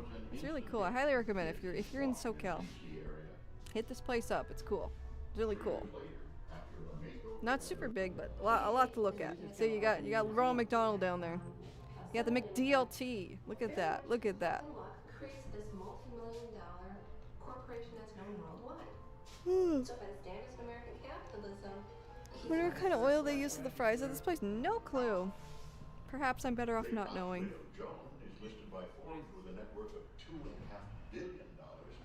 Though she's slightly poor today because just recently gave $80 million to the Salvation. Oh yeah, that's really it. I think they got like a bunch of the Beanie Baby toys like towards the front area, if I recall. Let's eat out. Hell yeah, brother. Hell yeah. Old placemats. It's cool. It's really cool. Highly recommend checking it out. Highly recommend it. Got a little food review there. Yeah, over here there's like a lot of the collectible stuff like the plates and the Beanie Babies and shit. It's a lot of cool stuff here. Old uniforms. It's a cool place. It's a really cool place. I highly recommend checking it out. Some of this is probably 101. Oh yeah, that Mac Tonight suit. I don't know if any others are in. Oh no, Urban Hell on Earth. I thought it was fucking Coachella. Oh my god. Yeah. No, a lot of that stuff is probably like, I don't know if there's other Mac Tonight suits, genuinely. But anyways, I gotta try and find. Gosh, it might have been on the Lost Media Archive. This was a very early video of mine, so I might have used that as a source. I hate to say it.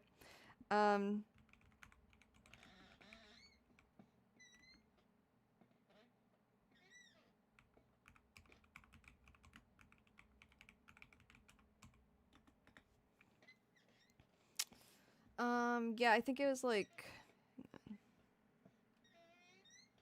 No, there it is right there. I don't know why it didn't come up in search. Beats the hell out of me.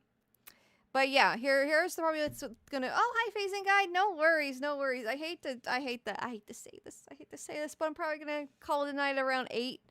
But I'll be here for a little while longer, talking about this last topic of the evening. Today is Lost Media Day, and the topic of today is McDonald's Lost Media. So we've been talking about that. We've also been talking about random shit like the Folgers incest coffee ad. Don't ask. Just Google it. I don't wanna explain it again. But yeah, it's been a wacky stream, and the VOD will be up on YouTube and Twitch, of course. The employee training video. Wait. I don't recall. Did we watch an employee training video? I asked because McDonald's used to use beef tallow, but now they use vegetable oil. Oh, yeah. That's right. I don't know.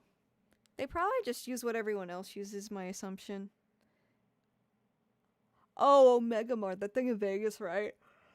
I've always wanted to see that, but at the same time, I don't really want to go to Vegas. But at the same time, MagicCon's in Vegas, and I might someday go to Vegas for MagicCon. So, yeah. Anyways, let me turn the music back on, my bad. These aren't lost, by the way, so we'll just get rid of that. Where is it? What happened to it? Oh well, we'll just listen to this. I just need music. Just need tunage. Can you hear it, guys? Oh, hell yeah. Okay. Now we're cooking. Anyways. So McDonald's first came to Japan in the early 70s. If you want the spark notes of this.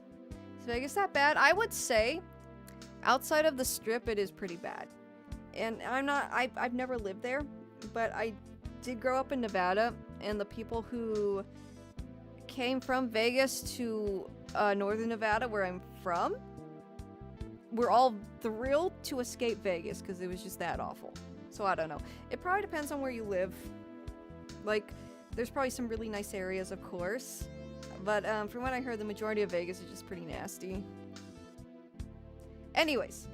Yeah, so this is one of the very first Lost Media topics I have ever talked about. And basically, in the early 70s, McDonald's was brought to Japan. And it was a big hit. And they started making commercials, of course, naturally, for McDonald's. A lot of those commercials, from the majority of the 70s, well, from a big portion of the 70s, they're just completely lost. Just completely lost. Lost and not around no more. So, and you know, home video recording. I'm gonna turn down the music. I have a hard time multitasking with the background music in my ears, but y'all can listen to it. So, you know, because home video recording wasn't a popular thing in the 70s, a lot of the stuff is just big lost. Just big old big lost. So, stream in a nutshell: racism, incest, McDonald's, and Lost Media. You're not wrong. You're not wrong, but that makes it sound really bad. I swear to you, I'm just covering these topics. I'm just covering them. I can't control what other people do, dog. I'm just reporting. I'm just reporting on it. Anyways. So yeah, there's a lot of lost early McDonald's ads. And I talked about this in a video years ago. I'm talking like 2020. It's been almost 6 years. So, there could be more that are found. Let's just read it and we'll find out. I know one was found like in 2022. I don't know if it's still found, but if it's not still found and it was taken off YouTube, I do have good news. I have it on my old computer. So if it is like gone, I'll re-upload it somewhere. Anyways, on the 20th of July, 1971, Japanese time. Guys, just in case you didn't know, it was Japanese time. Fast food restaurant chain McDonald's had finally reached the Asian shores of the Ginza branch of the Mitsukoshi department store in Tokyo, Japan. The first television commercial was aired on Japanese TV in 1973, so 2 years after it came to Tokyo. While the Japanese McDonald's TV commercials from 1977 onward are available on the internet, the earlier commercials, which originally aired between 1973 and 1976, can't be found anywhere. On February 27, 2018, a user named Nancy Phillip uploaded commercials that are from 1975 and included the McDonald's commercial. I don't know what they mean by the McDonald's commercial, but one from 1975, so I guess a McDonald's commercial. There are possibilities that there is no record of footage. I just added words in that. There are possibilities that there is no recorded footage of the commercials besides a commercial from 1975. So this bad boy right here. Due to many people in Japan at the time not owning any recording media other than cassette tapes, which were only capable of recording sound. Yes, that is correct. However, due to the fact that the Japanese branch of McDonald's has the data for the air date of the first commercial, it is likely that the company owns the original print. Yes, and we ain't seeing that from the official company. We ain't seeing that released by the official company. Japan and copyright, they're pretty tight-knit. Description. Several people voice crack, holy fuck.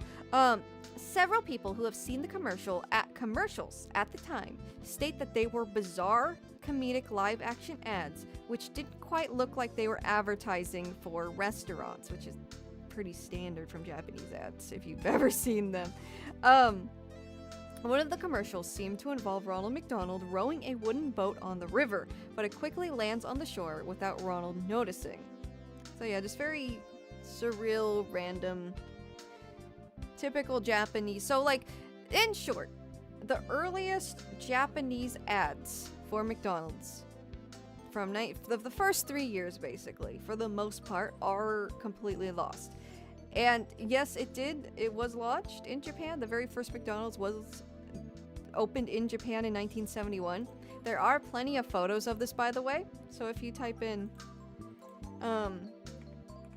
Donald's Mitsukoshi Ginza and then the 1971, it will show you what it looked like. There's a lot of photos, like press photos. I think that's a video. Oh, it's just them visiting the actual location. So yeah, here's one of the photos. I remember finding these when I made the video where I talked about this. New tab. So yeah, it was pretty poppin'. It was pretty popping. Pop-in. McDonald ba hamburger. So McDonald's hamburger.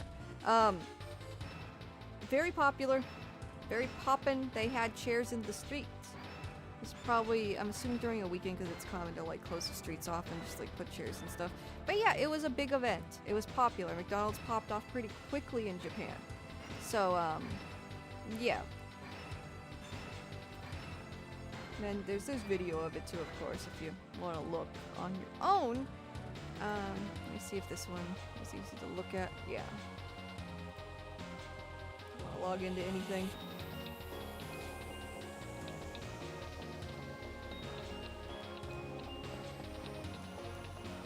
Yeah, so there's the grand opening. So there's plenty of footage of the grand opening.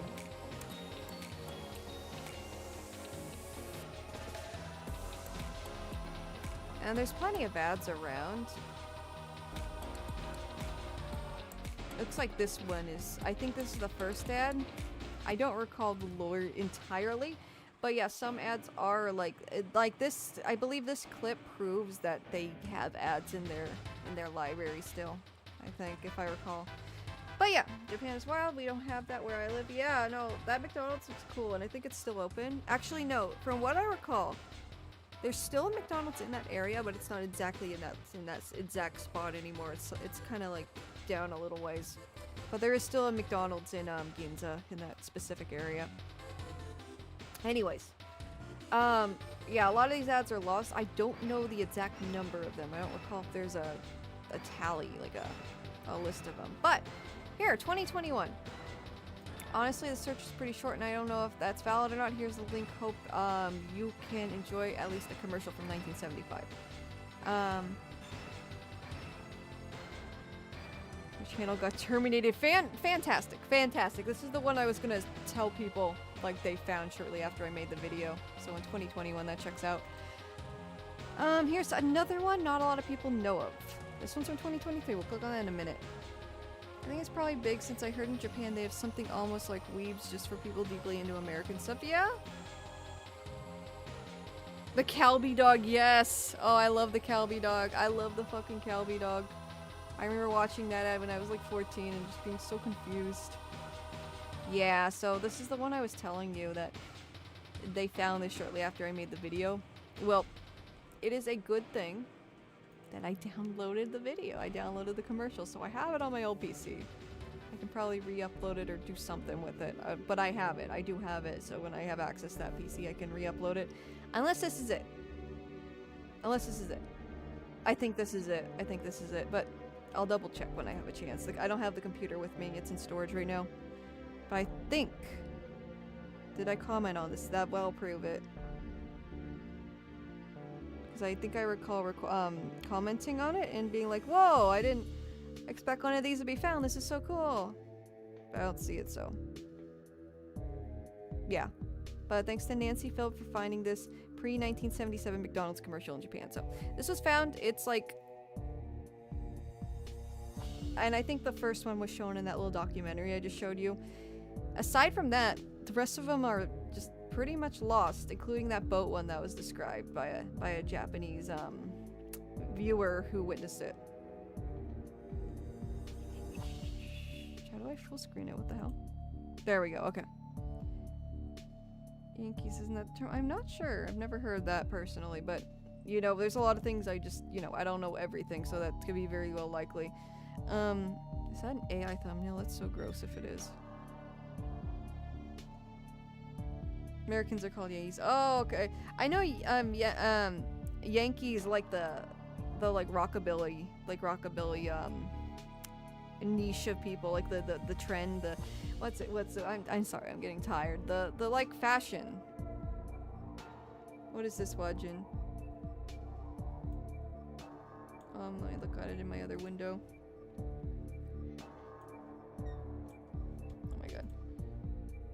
Just like Texans are called cowboys. Oh, interesting. Yeah, I guess I just never picked up on that. McDonald's Japan Street Fighter Burger. Oh, okay, yeah, we can take a look at this before we end the stream, Wajin. But I am going to show you this. This was found a little while after I discussed this lost media topic, which is cool, but it doesn't seem like there were any updates after this, which is sad. That here. I'm pretty sure this is it. It looks familiar, but I'll double check when I have access to that computer. Anyways, let me mute the music. Alright.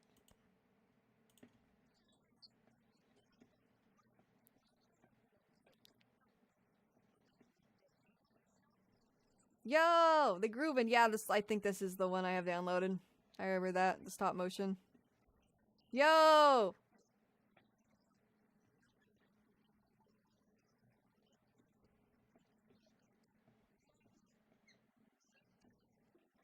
That's something, right? That's something. But wait, go back. We'll watch it one more time, okay? Oh, and I was gonna show you guys the Burger King CDI game real quick, really quick. That was lost media. It's kind of adjacent to what we're talking about. I love that fucking... I know it's supposed to be rock, paper, scissors. I know that, but this face right here. I fucking love this. It looks like he's JoJo posing. It's so good.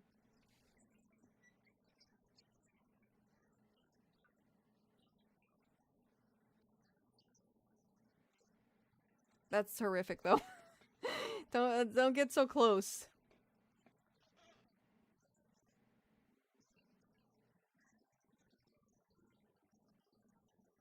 And they had like a little jingle. But yeah, the most commercial compilations, there are a lot of commercial compilations for McDonald's, like this one right here. But the majority of them, well, all of them, they start at 1977. That's as early as they go. But the earliest McDonald's ads were in 1973. But this one was recovered and it's from 1975. So that's cool. And hopefully someday, like, more Japanese McDonald's ads will be found. And to clarify, I'm talking about the Japanese McDonald's ads. So that's neat. That's neat. But here's what Wajin sent in chat if y'all are interested in Street Fighter McDonald's stuff. It looks cool.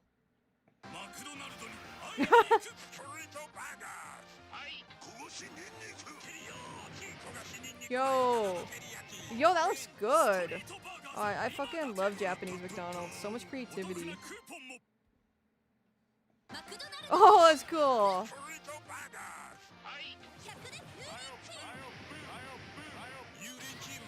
The power of the burger. It's too strong, man. It's too strong.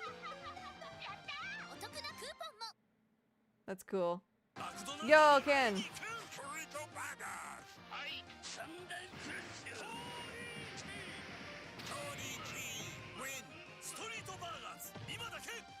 Storitoba.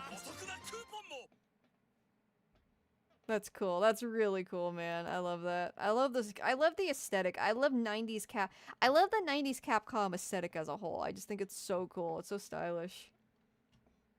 But yeah, we'll probably do more McDonald's Lost Media next stream. It'll probably be a two-parter. I have to look at what else is there. There is more. There is more, believe it or not. And there's this really cool video series I want to show you, and it kind of coincides with like the Lost Happy Meal commercials I wanted to dig into a little bit. But we'll do that next stream. Let me check. I have my notes. I have a big old list of notes. So we'll do McDonald's Part 2 next stream probably, and then just dig into some other shit towards the end of that stream. I'll figure it out, but I'm getting very tired and it's 8 p.m. and I've been streaming for 5.5 hours. So that's a pretty hefty stream. That's a pretty hefty stream.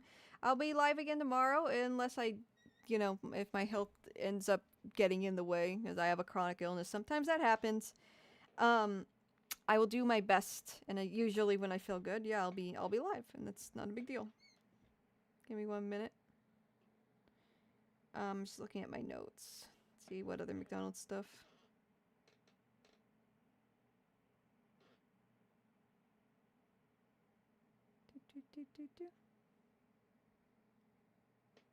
I can't find it. But yeah, let's look at that one last thing we were going to look at. I'll leave the music back on. Ongaku. And let me check chat. I've not been looking at chat. Thank you for the amazing stream. It was my first Lost Media Day, and it was fun. Can't wait for the next one. Make sure to take care of yourself. Thank you, Pixel Knight. I look forward to seeing you again. I'm glad you could make it. I was hoping to get more ground covered, but that little Folgers incest detour, yeah, that was a little speed bump worth driving over. That was something. But yeah, I'm glad you enjoyed it. I'll try and cover more ground next time. There's a whole Happy Meal like rabbit hole I wanted to get into, but yeah, these streams take more time than I initially think when I set forth and stardom. But here, just to show you what I'm talking about if anyone's interested. This guy, Seth Bailey, he has made videos talking about literally every McDonald's Happy Meal toy from the 70s to today. I believe to today. 2009, 2019. I think 2019 is the latest it goes. Yeah. And he has a compilation. So every McDonald's Happy Meal toy ever between the years of 1979 to 2019. It's really cool. I watched, what the heck? That's so fucking cute. What the hell is this? We'll look at that later. But yeah, the 2000s one and the 90s one, oh my god, they're so nostalgic, dude. They're so nostalgic. Oh my god, it's such a trip. And I wanted to watch this with y'all because there are apparently some lost, I keep saying this, I know, but in case anyone didn't hear me, there are some lost Happy Meal toy commercials apparently. I have to look up the source again. So I remember reading that online and then I put it in my notes. So I just gotta go dig through those and find him again. But yeah, let me try that. I think it was a video. Rare McDonald's commercial from 1998. This is worth checking out. This is also worth checking out. It's not lost, but maybe it should be. Maybe it should be lost. If you don't know, and then, you know, maybe consider yourself lucky. But if you know, oh, you know.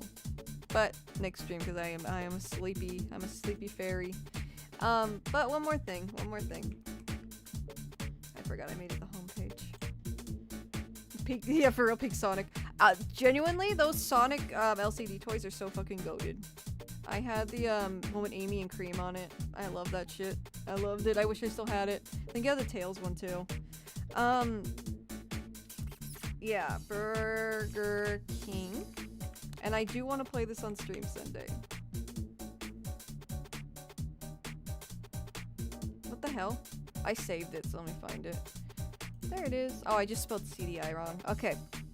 So, this was found in 2021. It was lost. It was lost media. Thanks for the wonderful stream. As always, Sakura, you're the best. Thank you so much. Thank you. I appreciate you. I'll probably be back playing Tomodachi Life tomorrow if y'all are down for that. Not the Folgers again. I know I keep repeating myself. I just want to make sure everyone hears me, and also my ADHD brain feels like people. I gotta keep saying it to like confirm in my brain that I did say it, I guess. It's weird. It's hard to explain. But anyways, Burger King CDI training program found Burger King CDI FMV training game for the Philips CDI. For the Philips CDI, I'll say it again. For 1996-1997. Whoops. So that's fun, right? The Burger King CDI training program, also known as Burger King Operations Training, is a series of CDI full-motion video training games that were tested at various Burger King locations across the United States in the mid-1990s. Only 2 articles and a single comment on the YouTube channel Frame Raider have verified the existence. That's crazy work when a single fucking YouTube comment verifies the existence. If I had a nickel for the amount of things that were like verified by one single YouTube comment that I witnessed in my own videos and nothing else, I don't know, I'd probably have $1 or something, but still. Having been described as a full motion video love it. Full motion video based, it is presumed that it would train the employee in various scenarios at Burger King. So Burger King did it first. Just to be clear, Burger King did it first. McDonald's with their DS training, yeah, that was cool and everything, but Burger King did it first over a decade earlier, man. Over a decade earlier. Finally, Foot Lettuce, the FMV game. Let's fucking go. Yes. Frame Raider, what an OG. I've never heard of him. Have a good night, y'all. Take care. No worries, Phasing Guy. Have a good night. Shadow Basketball. Yes. Yepperoni. But yeah. Presume that various scenarios at Burger King due to the fact that the 2 articles that make mention of the CDI game as being in a testing state and not being rolled out until late 1997, it is unknown if the training game was ever sent out to any Burger King location. Considering it was made for the CDI, a CDI game in 1997, that's fucking diabolical work. It's crazy work. Something tells me it never rolled out completely. Just a hunch. Just a hunch. The Philips CDI was released in 1990, but yeah, it exists. It was found. There it is. It's beautiful, right? It's beautiful. Le Grill. And yeah, we'll get into it more. Oh no, Elle talked about it. Well, we'll get into it more later, when I'm not falling asleep here. But yeah, getting CDI hardware to work properly is burdensome and expensive. Yes, it is. I wanted a CDI for a minute, and then I decided not to because, yeah. AVGN mentioned that back in 2008, and it's only gotten worse since then. Yep, as the hardware ages, it just gets worse and worse. Watch this be better gameplay than the Zelda games, yeah. Let me see. Where is it? Is there like a? Is it? Where's the dump? Where's the ROM dump? Gamer Girl. What the heck is Gamer Girl? Why is this marked as found and not partially found? Oh, jeez.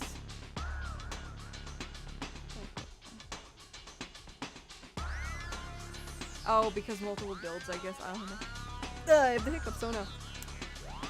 Oh man, where is... I'll have to look into it. I'm sure there's some way to play CDI games. And if I can make that happen, we're playing the fucking Wanda Gamelon. We're playing the fucking... What's the other one called? Faces of Evil. We're playing the fucking Faces of Evil. We're playing Zelda's Adventure. We're playing Hotel fucking Mario. We're playing The Flowers of Robert Mapplethorpe, gamers. We're playing only the finest games on this channel. Only the finest games. But yeah, genuinely hope they do have a way to play CDI games, because that'd be cool. Sakura, have you ever found any lost media yourself? I am in the process of trying to do that, actually. My partner and I, we got a Sega AS1 arcade board. Well, a piece of an arcade board. And we're working on something. I don't want to reveal too much, but the person I was in contact with to like get it dumped never responded to me. They just kind of dipped. So I don't know. I have to find someone else. I have to find another person who can like handle dumping, and it's a very unique piece of hardware where I can't just give it to anyone. So yeah, I might be finding something. I'm also trying really hard to get the Akiba tape identified and getting In the Distance a lost Japanese single found, and if it ever came up on like eBay or Yahoo Japan auctions, yeah, I'd buy it. I would hope that my audience would alert me if it ever does. I remember Diecade, actually. I think it was Diecade. Don't quote me on that. I don't remember. It's been years. But Diecade told me about one popping up on Google Japan auctions years ago. Unfortunately, it had already ended. But that at the very least confirmed that that single I'm after, that single I'm looking for, it exists, because it never got a full release. The release is canceled, and supposedly all copies were destroyed. That's the story with this specific topic I want to get found. But yeah, the existence of that one single thing, that one single auction, being out there in the wild, that's enough to prove that it's out there and there's hope. There's hope. So it's really an interesting one. I do want to make a stream with my grails, but I gotta make a list of all my grails, because I gotta really think back on everything I've like come into contact with in the lost media community, everything I've researched, everything I know about, and kind of really make a comprehensive list of my lost media holy grails. But I will do that eventually, because I think that'd be fun. Kind of talk about my favorite topics. I wanted to do it for my anniversary, my 6-month anniversary stream, but I don't know. I guess there doesn't necessarily need to be a special occasion. I'll just, whenever I have it ready. If you want, there is a server I can DM you on Instagram full of arcade heads who might be able to help. I do actually have some other people I'm in contact with that might be able to help. I just gotta re-email them, because I don't want to get into it too much, but last I talked to other people, I was under the impression I had somebody I could trust with it, and they just never responded to me again, which sucks. And I'm not gonna name anyone, but it's unfortunate. But I'll just keep on trucking. I'll just keep figuring it out. But yeah, I'll definitely reach out if it comes to that. But I think I have a list of people that can help me out. But thank you, Jay. I do appreciate that a lot. Especially it's something that's, delicate and niche, My curiosity, I looked into CDI emulators for 2 minutes. Seems there was one made last year in May. Hell yeah. It was last May. That's insane. Thank you, Bork. I'll look into it more. I don't want to fuck up my computer. I'm sure it'd be difficult to do so, but I just want to be really careful about what I download, I totally forgot what I was looking at. Totally forgot. I think Fine Sauce played a game similar to Zelda CI, but I can't remember the name. Oh, damn, I don't know. They focus more on industry use than gaming in the CDI's life. Okay, so it did have kind of a second life at this point in time, I'm assuming then. Hotel Mario came out in 94. Yeah, that's true. It just 97 feels a little late in the life cycle of the CDI, but I don't know. Wasn't it like discontinued? When was the CDI discontinued?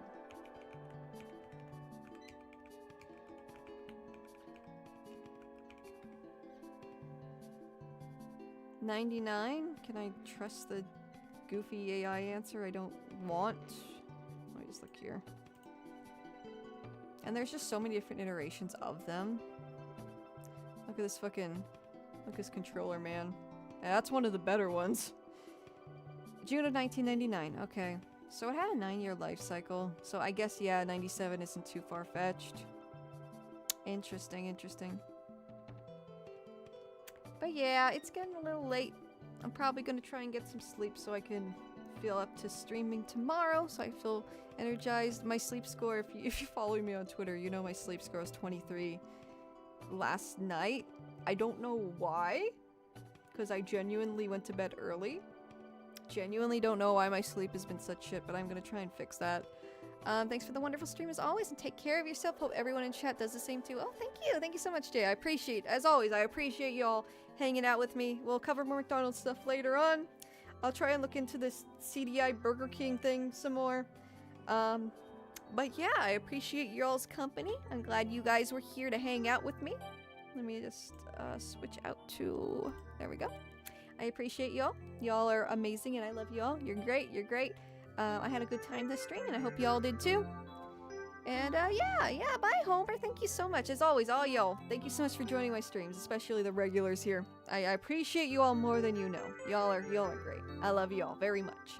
Sayonara. It's been a wonderful stream. Thank you, Melon. Thank you, thank you. But yeah, I'm gonna head out and go to sleep. I want to say bye to Bit. Bit's been here this whole time. I had to figure out the size for Bit to look good next to my chibi model, but yeah.